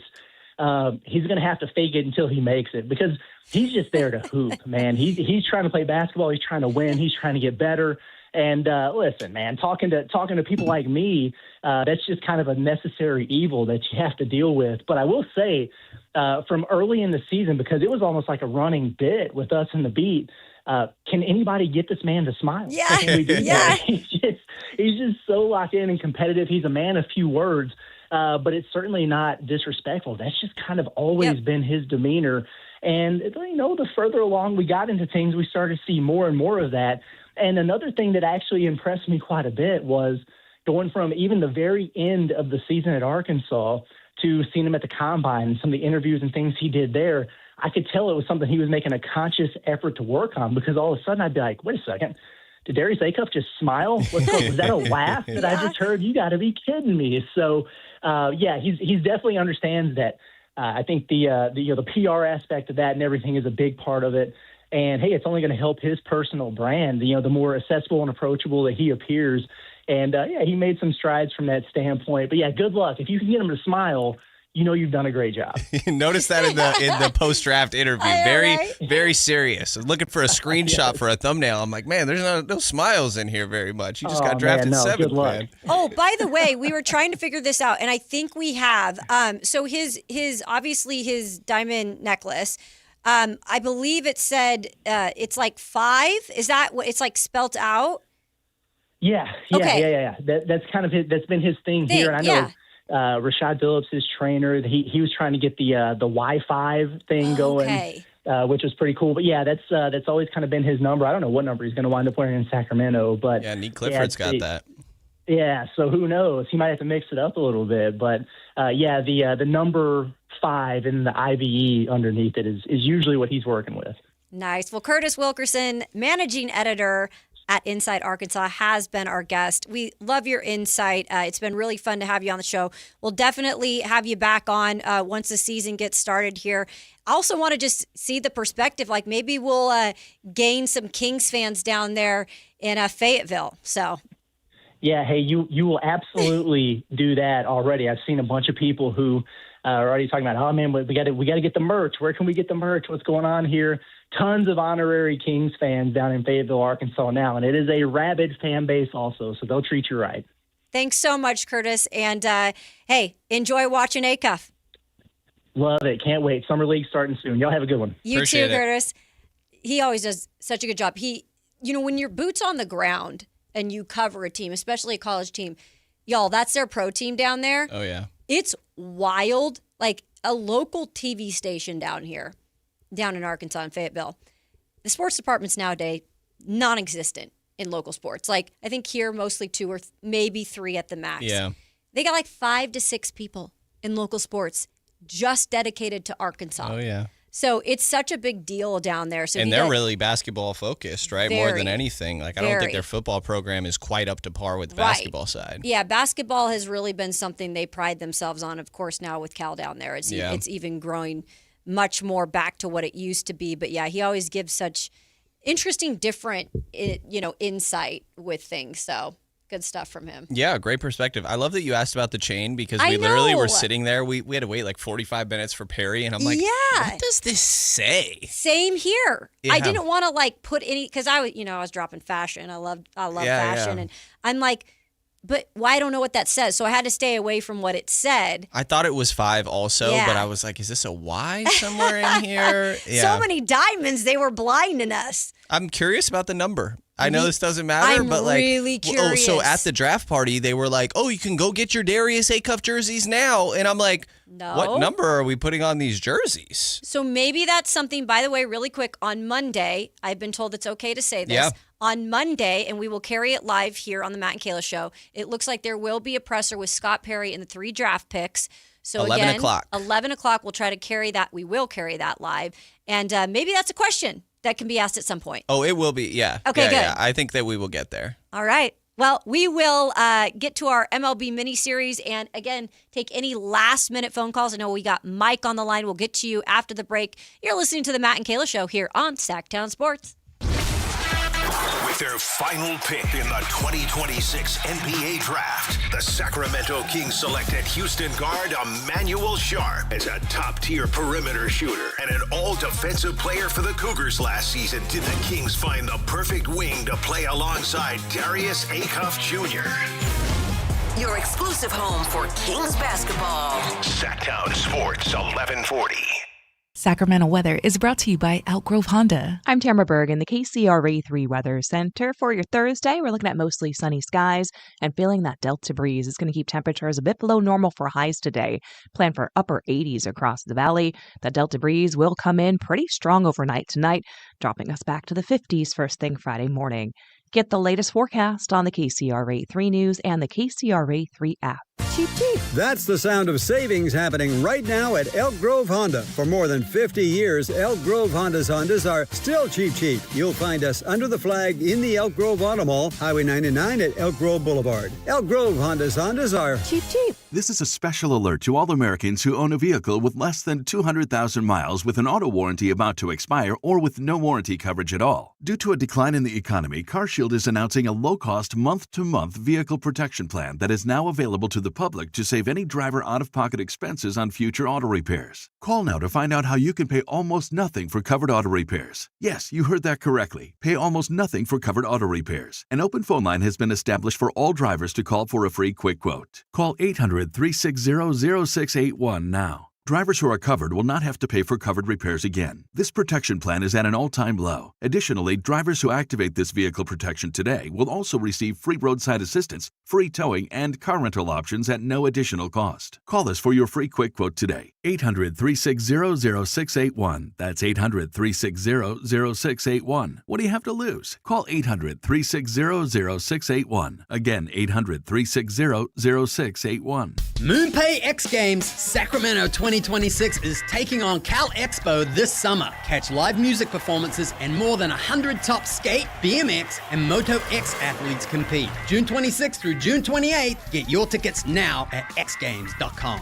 Remember the days of real country music? Now you can get your favorite classic country every day on 105.1 HD3 The Ranch. Listen to The Ranch on the free KNCI app or anytime at 105.1 HD3. Hi, this is Adam Johnson, owner of Golf Fitness Solutions. Most golfers practice their swing, but ignore the body swing in the club. We help golfers move better, get stronger, reduce pain, build power, and play longer. Join us for a free trial week and see how golf-specific training can help you support your body and your game. Try a class, meet the team, and find a right program for your goals. Call 916-802-5175 or visit golffitnesssolutions.com. Golf Fitness Solutions. Move better, feel better, play better.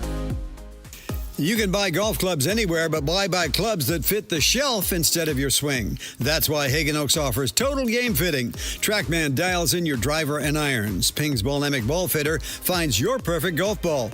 Hagen Oaks Putter Fitting Studio helps you roll it true. And FootJoy's 3D foot scanner matches you with balance and stability. Whether you're a beginner or accomplished, your best game starts with the right fit. Hagen Oaks Golf Complex. Better fit, more fun. Fulton Avenue at Business 80. Power Business Technology is proud to be a 100% independent, locally owned and managed Toshiba copier dealer. Local ownership cuts out the red tape, allowing ourselves to never be too busy to personally answer the call when our clients need us. Recognized for excellence in service execution, training, and customer service, we're proud to be named a Toshiba ProMasters Elite Dealer since 2021. Contact us today for all of your business printing needs at 844-POWER-BZ. That's 844-769-3729. Or visit us at powercopiers.com. At Folsom Chevy, they're making it easier to get a new truck. From how you're treated to sweet new deals. Swing by the Folsom Auto Mall, ask about their incredible new finance offer on every new 2026 Silverado half-ton truck in stock. Folsom Chevrolet. Together, let's drive. Feel the force at Star Wars Night with the Sacramento River Cats. Join us at Sutter Health Park on Saturday, July 11th for themed fun, costumes, and summertime baseball under the lights. It's one of the most popular nights of the season. Get your tickets now at rivercats.com. Wheatland Golf Course presents Music on the Green Thursday, June 25th from 6 to 8 p.m. Hi, this is Frank LaRosa with the Golf to Go radio show. Join Scott Marsh and me as we broadcast live. Four Barrel is the musical guest at this free community event sponsored by Urban Roots. See you there.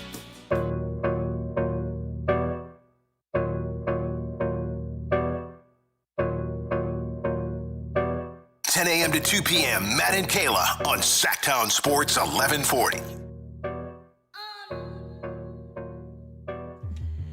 It is the Matt and Kayla Show here on Sactown Sports. About to wrap things up, of course. Get to our MLB miniseries in just a second. But we are going to get to Mike in a second as well. We've got Crosstalk coming up with Whitey Gleason, Alan Stiles. We have to talk to those guys. I know. Oh, I know. So you better be ready. It'll probably just be Whitey. Allen will roll in a little bit later. He always comes in just a tad late. Okay. Usually he's got a coffee. I think he's shied away from coffee because it's summer. It's the Celsius. The Cellies. The Cellies are now his new thing. Yep. And coming from a girl who knows energy drinks, I know what the Cellies are about. I've got a Lonnie today, so. Okay. Actually, you're making me realize that I bought one on the way here and left it in my car. Yeah, Dang, did not we could bring have it been in. twinning here. I know. Ah, geez. It's been a fun show. Brendan Nunes, obviously, filling in for Matt George. He will be tomorrow as well. Matt George back on Monday. Anthony doing a great job. Behind the scenes here, getting our phone calls lined up. Speaking of that, promised I'd get out to Mike before we get to our MLB mini-series. What's up, Mike? Hey, how you two doing? We're good. Doing well. All right. I kind of wanted to throw a question out there about Devin Carter because he seems like the forgotten man, and I don't think it's for really any other reason that I can tell besides just like he wasn't Perry's pick. So we talk about these fits next to players, right? And he seems like a really nice fit next to Acuff. Like the last stretch of the year last year, he was putting up like 15 a game on his 3-point percentage was like near 38. And that's him being like the primary like initiator. And a lot of those shots are generally harder with the ball in Acuff's hand. Like I think he could be a nice like 3-and-D shooting guard next to the guy that gets like more set shots. With Acuff like initiating and doing all that work, with his obvious like defensive tenacity and length. Like, what do you guys think? Is it just like, hey, sorry, you're not Scott's pick, and you're just out because of that, or is it like, is the guy going to give a real shot, pending, barring he's not traded in some like deal? Thanks, Mike. We appreciate it. And I know it's a question that a lot of people have had, especially since the pick of Sharp late there in the second round with the 45th overall pick. But you've spoke a little bit about Carter today. And while I think sometimes it does just come down to the simple fact that certain GMs have their certain guys, I could be wrong. Like he could be on this roster last year or next year. I don't know. It seems to be that he might be on his way out. Yeah, I think it does go beyond the just like not being a Perry guy because Keegan Murray wasn't either, and Keegan Murray got a lot of money. Contract, a lot of money, So I also don't think that he's necessarily like caught the eye of Scott Perry up to this point. One of the guests that we had a little bit earlier, Nick, was mentioning from No Ceilings that it's the 3-point shooting, and I think that's a huge part of this. Like when you say the good fit alongside Acuff. Yeah, it looked a little funky. I mean, like, he always had a bit of a weird shot, but that shoulder injury was, like, just nagging all throughout the first year, the first offseason. Yeah. And so I think that played a big part. But this is a guy, I mean, he shot 26% from 3 last year on 3 a game. Like, that's just not going to cut it, you got to be able to space the floor if you're more of this off-ball combo guard guy. And, yeah, kind of just hear like interesting things, I guess, about Devin because without actually knowing too much, I guess what I'll say is that like the behind the scenes stuff matter and how you interact with everybody matters in all of this. And he was a guy that came in with supreme confidence, and he hasn't been getting much opportunity. You hear Cason Wallace come out in Oklahoma City, he's playing and say like, hey, like I would like a bigger role. And I'm sure it wouldn't surprise me if Devin feels that way. And that's a good thing, right? Yeah. Like you should want to be out there more often. But I think sometimes that can be a little bit complicated. So on the court, I think it definitely has a lot to do with if he was a good 3-point shooter, if he was shooting 35%, even 33% on decent volume, that would make a lot of this easier, but that just kind of hasn't been the reality so far. So if he comes back and, hey, shoot the crap out of the ball in Summer League, then I think we're having a different conversation. Yeah, but you're not the only one, though, that had that question for sure. All right, let's quickly get to our MLB mini-series update. Of course, Brennan's just filling in, so he's here for the ride. He's here for the ride of what is this mini series that Matt is completely dominating. Unfortunately, in a Giants hat. You are in a Giants hat. Yeah. By the way, we'll get to the score in a minute. And will you, by the way, while I'm reading this, will you see what the score is? Because they're playing as we speak, as they are looking to try to sweep the A's. So I've got good news for myself. And I can't always say this. I defeat Matt going head-to-head yesterday. 6-5 as the Brewers defeat the Reds. So Okay, close one. I bounced back with a win. I lost yesterday. So I get a win. Matt has a loss. Anthony, man, he picked all the underdogs this week, and I respect you for that, man. You were last out place on team. a limb, and you did win yesterday, but you lose this last one because Pretty bad. the Mets got not absolutely, but they got crushed. It destroyed my run differential, It did. which I was very happy about. I thought that would carry me. It was 10-5, right? Yeah, it was pretty bad. What was awesome, though, from that game, by the way, we keep seeing, World Cup tonight, guys. Yeah. U.S. Oh, yeah. U.S. in the house. They're going to be playing tonight. And I know, let's see, it's 10 Eastern. So I'm still on 7. Yeah, so 7 Pacific time. I've been all over time zone, so I always have to make sure I'm in the right time zone. The Norwegians, where I come from back there. Oh, really? Yeah, that's I'm Norwegian, Swedish. I could see it. Yeah, my grandfather, 100% Norwegian, speaking everything. Yeah. Yeah, so they've been crazy in this World Cup. They've been doing the rows. They've been leading chants. They were all at the Mets game last night. They took over and they were doing the row chant and they were doing cheers. It was probably way more fun than the baseball game. It's got to be. And I just was like, I gotta get into this somehow. This has been so fun to watch them. So It's a very fun experience. World Cup's crazy. It's a crazy thing. It's been fun. I'm Portuguese, so Ronaldo's a huge thing in my family. I'm not he was off to a slow start. A good thing? It's a good thing with my Okay. I mean, I don't know. I actually think Messi's better, but wow. It's I mean, more fun to watch. Dude, I know. I get holy. Do your parents know? I get a lot of crap. Man. Yeah. Wow. Dang, Yeah. Anthony. Real quick, I do believe I have this down, I think, Anthony. I have the A's going right now. I have the A's over the Giants. Yep. What's 0-0. the score? Okay. Yep. And what inning are they in? The fourth. Okay. Landon Roop and Jeffrey Springs, 0-0? What? That's not going to Wow. hold up. That ain't held. No, it's not. So for me, I got that going right now. Then I've got the White Sox tomorrow. For you, I got the Red Sox going Yep. against the Yankees tonight. Okay. Or soon, at 4. perfect. Yep.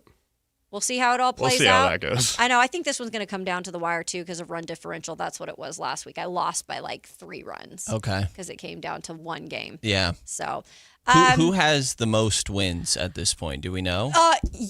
Matt is an 8-time champion of his game that he created. Sorry for asking. And by the way, this is the trophy that is left. I have seen. Oh, the trophy's been broken. So Did he break it? Yes, because I'm so competitive, and I was tired of losing. So one day I surprised him. He was off on a Friday, and I planned this with Kyle, and he came back on Monday, and he won. And he's boasting about his trophy, whatever. And I go, oh, just a second. And I put on the Stanley Cup gloves when they do the trophies. Yeah. And I go into my bag and I pull out my Emmy. And he's just like.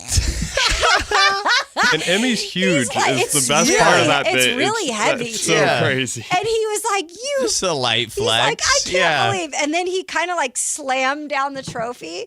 And the top of this that has a baseball on top for the listening audience, the baseball flew off. Yeah. So this is what is left. Yeah, of, a little bit of a broken trophy. Yeah. Yeah, this is- Your Emmy's in one piece, though, I would hope. Oh, gosh. Yeah. That's Is gotta that be- stressful bringing that in? Yeah, it's usually put in a case, and I couldn't do it You had to, without giving hide it in your away. bag? Mhm, I wrapped it in I'd a be towel. stressed. That is scary. Yeah, There's a 'cause lot you of don't want that moving thing to parts break. there. No. So No. it was fun. I would though. just bring a picture. I wouldn't even dare to bring that thing in. Yeah. I was like, I gotta do the real thing. yeah. You know. No, that's great. That's so, great. Anyway, well, we've got Crosstalk to wrap up the show with Whitey Gleason and Alan Stiles coming up. Excited to hear what they thought about that second round pick. We'll do that coming up next on the Matt and Kayla Show here on Sactown Sports. With their final pick in the 2026 NBA Draft. The Sacramento Kings selected Houston guard Emanuel Sharp as a top-tier perimeter shooter and an all-defensive player for the Cougars last season. Did the Kings find the perfect wing to play alongside Darius Acuff Jr.? Your exclusive home for Kings basketball. Sactown Sports 1140. I know that hiring can be challenging. You sort through tons of resumes and you get too many so-so applicants. You're just waiting for someone to match your role perfectly. Well, now, there's a place where you can meet them fast. ZipRecruiter. Need to hire right away. Start your search for strong candidates. The right fit awaits. Build your team. Build it sooner. Meet your match on ZipRecruiter. Just head to ZipRecruiter.com/free right now to try it for free. And you're on your way to meeting your match. 4 out of 5 employers who post on ZipRecruiter get a quality candidate within the first day. So try it now. Go to ZipRecruiter.com/free. Once again, that's ZipRecruiter.com/free. Meet your match on ZipRecruiter. Try it free. What's up? We're talking to Chad Hoblet of Hoblet Dodge Chrysler Jeep Raymond Woodland. Chad, I got a question. What's happening for Chrysler's Make This the Summer event? Right now, you can save up to $14,000 off MSRP on those hard-to-find new 2026 Ram 2500 and 3500 heavy duties. Plus, you can take advantage of available 5.9% for 84 months financing with no payments for 90 days on select inventory. Chad, you've always got the best selection of Rams and now the best interest rates. We are truck people at Hoblet. That's why we have over 600 new Rams available. And more importantly, the hard-to-find Rams you're looking for. That means your new Ram is waiting at HobletDodge.com. Search, select, and save through their whole inventory at HobletDodge.com. Unbeatable prices, unbeatable selection, and now unbeatable interest rates. Nobody beats Hoblet, period. $14,000 total net savings on select new 2026 Ram 2500 Laramie after $10,500 dealer discount. Incentives include $500 on-the-job upfit for eligible upfit, $1,000 Hoblet business owner bonus with proof of business ownership, $1,000 Hoblet trade-in assistance with eligible trade-in. 10 of this net savings, see dealer for details. The stars align in West Sacramento as the A's go head-to-head with the Los Angeles Dodgers for a spectacular summer series starting Monday, June 29th. Celebrate the start of the holiday week with an action-packed series. Be there to witness one of the most highly anticipated matchups of the season. Get your tickets now at athletics.com/tickets. That's athletics.com/tickets. Only one radio program captures the excitement of hunting and fishing as it happens. The award-winning California Sportsman with Sepp Hendrickson. Only California Sportsman takes you where the action is, live on the water, live in the blind, and live with the top pros and experts in outdoor sports. California Sportsman with Fishing Hall of Famer Sepp Hendrickson is your premier destination for all things outdoors. Sepp's Saturday Morning Outdoors. Ultimate Bass and California Sportsman, 5 a.m. to 8 a.m. Saturdays on Sactown Sports 1140.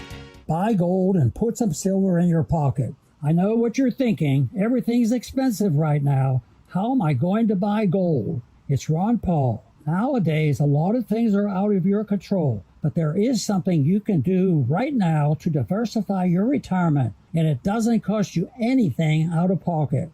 My friends at Birch Gold Group will help you convert an IRA or 401k into an IRA in gold, a time-tested hedge against inflation. Plus, in honor of America 250, Birch Gold is going to give you a special America 250 1-ounce silver round for every $10,000 you purchase by July 2nd. Text the word SECURE to the number 989898 to get a free info kit from Birch Gold and claim eligibility for this limited time offer. Again, text the word SECURE to 989898 today. Catch every soccer tournament match live on the big screens at Super Taco. Join Sactown Sports 1140 for the ultimate viewing parties. Win official jerseys, gift cards, and epic merchandise while enjoying great food. Bring your friends, wear your colors, and catch the action. Super Taco. Great food, great fun. See you there.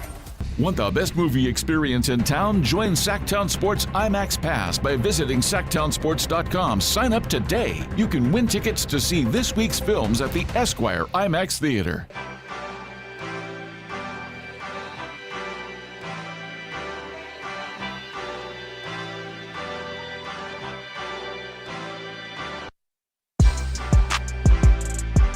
Kayla on Sactown Sports 1140. That's right. We're wrapping up the show. It's been a fun, fast 4 hours here with Brendan Nunes filling in for Matt George. Good job, B. Thank you. Anthony behind there doing everything right. We've had tons of callers today. People just want to share their opinions. Most people positive. I like the vibes. You know, so I don't know what you guys thought, but obviously we got the drive guys here, Whitey Gleason, Alan Stiles, about how they tied a bow on the draft last night. I know you guys were counting down the guys. I know Matt put out a list of, guys that he said the Kings were tied to, but they all went. Bob Miller, Trayvon Brazil. Yeah. The one other I'm forgetting. Yeah, Richie Saunders, which went pretty early. Did you guys have him on your list in terms of I didn't even know they Sharp? worked. Well, Emmanuel? Sharp, yes, because he worked out. I was surprised when he said Saunders because he had the ACL. Yeah. And I don't even know. ACLs are weird, so I don't know what Richie's doing right now. Maybe that's why he can't work out. Yeah. But Which that was Richie are we talking about? Saunders. Okay. Our Richie or the BYU? We got one that works here, too. Yeah. Exactly. So his ACL looks intact. Right, that's right. So, yeah. And he went to Memphis, by the way. Yeah, so. that was the surprise for me. Okay. Everyone else I remember coming through, and yeah, I had to get a text from Matt when I'm pulling up. I'm literally parking, and the joke was as soon as Matt put out the post, he, all those guys started getting picked. Yeah. So Whitey, I don't even know. Basically, we were just saying Matt. Well, I said I won't throw you in it. I said Matt. I said Matt jinxed us. Yep. Right. I said Matt jinxed us, and then I get a text from him at 6:24. I'm parking at my home. I'll accept my apology in writing. And then another text, just playing. I said, dude, you tweeted and 3 dudes disappeared. They really did. And he said, they went not right my after the fault. end. I'm like, what am I apologizing? What am I apologizing You said 3 for? disappeared. There were 4 on There the were list. 4. But the biggest meltdown was his man, Trayvon Brazil. Yeah. You definitely melted down. It was not fun. Because you were going to go 3 for 3. I was going to go 3 for 3. I loved him, by the way, too. Yeah, I wasn't that surprised. I mean, Tankathon had him low, but everywhere else said he wasn't going to be there. And Whitey did not share in my sadness. He actually made fun of me along with did hear that. Jay. Love that. Yeah. So I was a little confused because it was a tough day for me, and Whitey claimed I didn't care about the team. I just cared about my record, which is ridiculous. Which was still good. Both could be true. Yeah. I did text you right when we got wind of Karaban. I was like, well, I got to text Alan. Yeah. This is one of his guys. That's right. This is about to be a spicy show. I'll take 2 out of 3, and did some homework on Sharp, and the dude's a dog. I'll tell you this right now. Some of them boys on the Kings right now, they need to be very, very careful. Hey, yo, I don't know. They got good money out there. They're vacationing. You need to get yourself in the gym. Go find the nearest gym. Hopefully they're already in the gym. Hopefully go back. Or they have their own gym. Go back. Yeah. It's a good point, but hopefully they're already in there. Oh, Alan, I just finished the workout. Go back. Go Do it back. again. Because Sharp is not playing, dude. No. They got the next Keon Ellis and the next Evan Carter. See? This yeah. Oh, yeah, This they guy. did. With one pick. Namadia This guy. Bielitsa rejoining the team. Right. Yeah. In all seriousness, though, I think if people aren't on the surface, they're they saw the guard go across the screen, they saw the size, and they're like, whoa. And it's like, well, yeah, but have you seen his defensive game? Do you know where he played? Where that has to come first for Kelvin Sampson before anything? Breaking down some of his film, I know you tried to get to. I mean, what stood out to you on the defensive side? Yeah, I mean, just a pest when it comes to those ball handlers and just making life difficult for them. We always say 3-and-D when it comes to those prototypical wings, but you can still be 3-and-D and be a guard, right? You can be a guard 3-and-D. D, always a good defender. That means so many different things. And the greatest thing about somebody who puts pressure on the basketball as a perimeter player, it's kind of like in football, it's almost like the pass rush. Sure. It's where your defense That's a good starts. point. It's tough to really defend in the NFL if you don't get after the quarterback. And in the NBA, if you have somebody who's putting pressure on the basketball, disrupting the offense before it starts, it's really important. And that's one thing that he does. Yeah. You know, Whitey, every time that Alan starts to go into he's like, let me tell you, I just love the look on you. Always look like you're on the brink of laughing, and I hear you laugh so because much his on the voice show. changes. He's like, Well, here's the thing. This is exactly what we're talking about. Well, here's the thing. And his head goes down a little bit. Look, here's the reality of the situation. Okay, we need dogs. And that's what Scott Perry was looking for. We knew he couldn't help it. He was going to get a dog guard. We knew that. And to be honest, once we, I guess, figured out that they weren't trying to take a center with, Visar maneuvering and getting bad information, whatever it was, there weren't a lot of wings, and that goes back to the Karaban move up. This was happening, and they took so dang long in the second round. I thought we were going to be announcing it right now.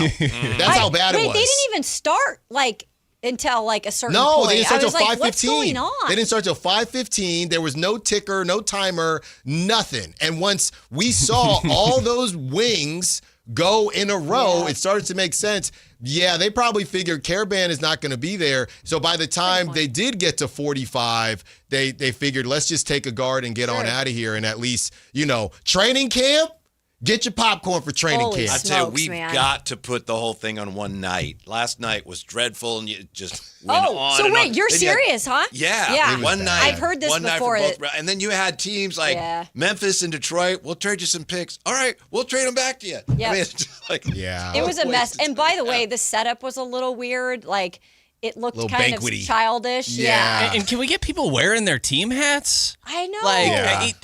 It drives me crazy. My dad's texting me about a guy they drafted that they did not draft with pick 34 or whatever it was. And if you're not super tapped into what's going on, checking Twitter and all this, you're just sitting there watching the draft and you don't even know who's going where. Nobody knows if they got traded though, so they all take their hats off. Right. Don't even wear. Don't wear the hat. There's a guy getting interviewed, and the broadcast is the one being like, "Oh no, you're actually going to this team," and he's like, "Am I? I honestly don't even know." Yeah. It's like, what? And I'm listening on the way back, and like you said, Kayla, I'm hearing. I can hear Malika's echo. Yep. I'm like, "Yo, where are you?" Because you said, Whitey, they're in the secondary room or wherever they were. Come on now. I know. This is disrespectful, dude. I was like, they did the first round, and then they were like, hell with the second. Yeah. We got an event. Yeah. We can't put you in the main room. Exactly. But how about over here? Yeah, there we'll was give you a little bit of a discount. Right. There was a birthday party going on. Right. A Sweet 16 going on. So y'all got to go. They booked that out a long time ago. So y'all got to go to the secondary banquet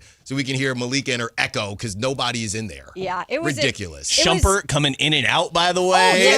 They had him on and then he was just gone. I was like, did he mess up? What happened? Yeah, they cloned him. I don't know what was going on. Yeah, they were rotating. Oh, by the way, at the very end of the draft, Windhorse threw in a little. By the way, he loved the Kings. Mm-hmm. He brought them up several times throughout the draft. But he threw in this little oh yeah, and speaking of Sabonis, we don't know if he's going to be on team, but I've heard there is a lot of interest. Yeah, we talked about it on the show. It seems kind of surface level. Yes, I agree. Don't you think? Yeah, I don't know how plugged in Windhorse is. It's not He's that no Allen Stein. Well, no. He's no Matt George. Right. I don't want to get another Hey, you're text. right. He's on the plane right now. I told them. Let me tell you. The one thing I will. Carmichael Dave called him live on the show this morning. Called Matt? During crosstalk because he stole his dongle. Yeah, And so he we actually tried to throw you and I under the bus. What? Yeah, he did. He stole his dongle. Yeah. So, Who stole whose? Matt We'll stole cover it. We'll break Dave's. it down for you. Okay. Yeah. Wow. We'll catch Yeah. You need to know about Yeah. it. I'm gonna find out live. So buckle up. We'll do it live. Yes. And they'll do it live. The Drive guys come up next, and you have a guest. We have Jerry Reynolds today at 4 Let's o'clock. go. Awesome. The GOAT. Don't go anywhere. The Drive Guys is coming up next. We appreciate everybody for hopping on the show today. We'll be back tomorrow, of course. Brendan Nunez, Anthony, and myself.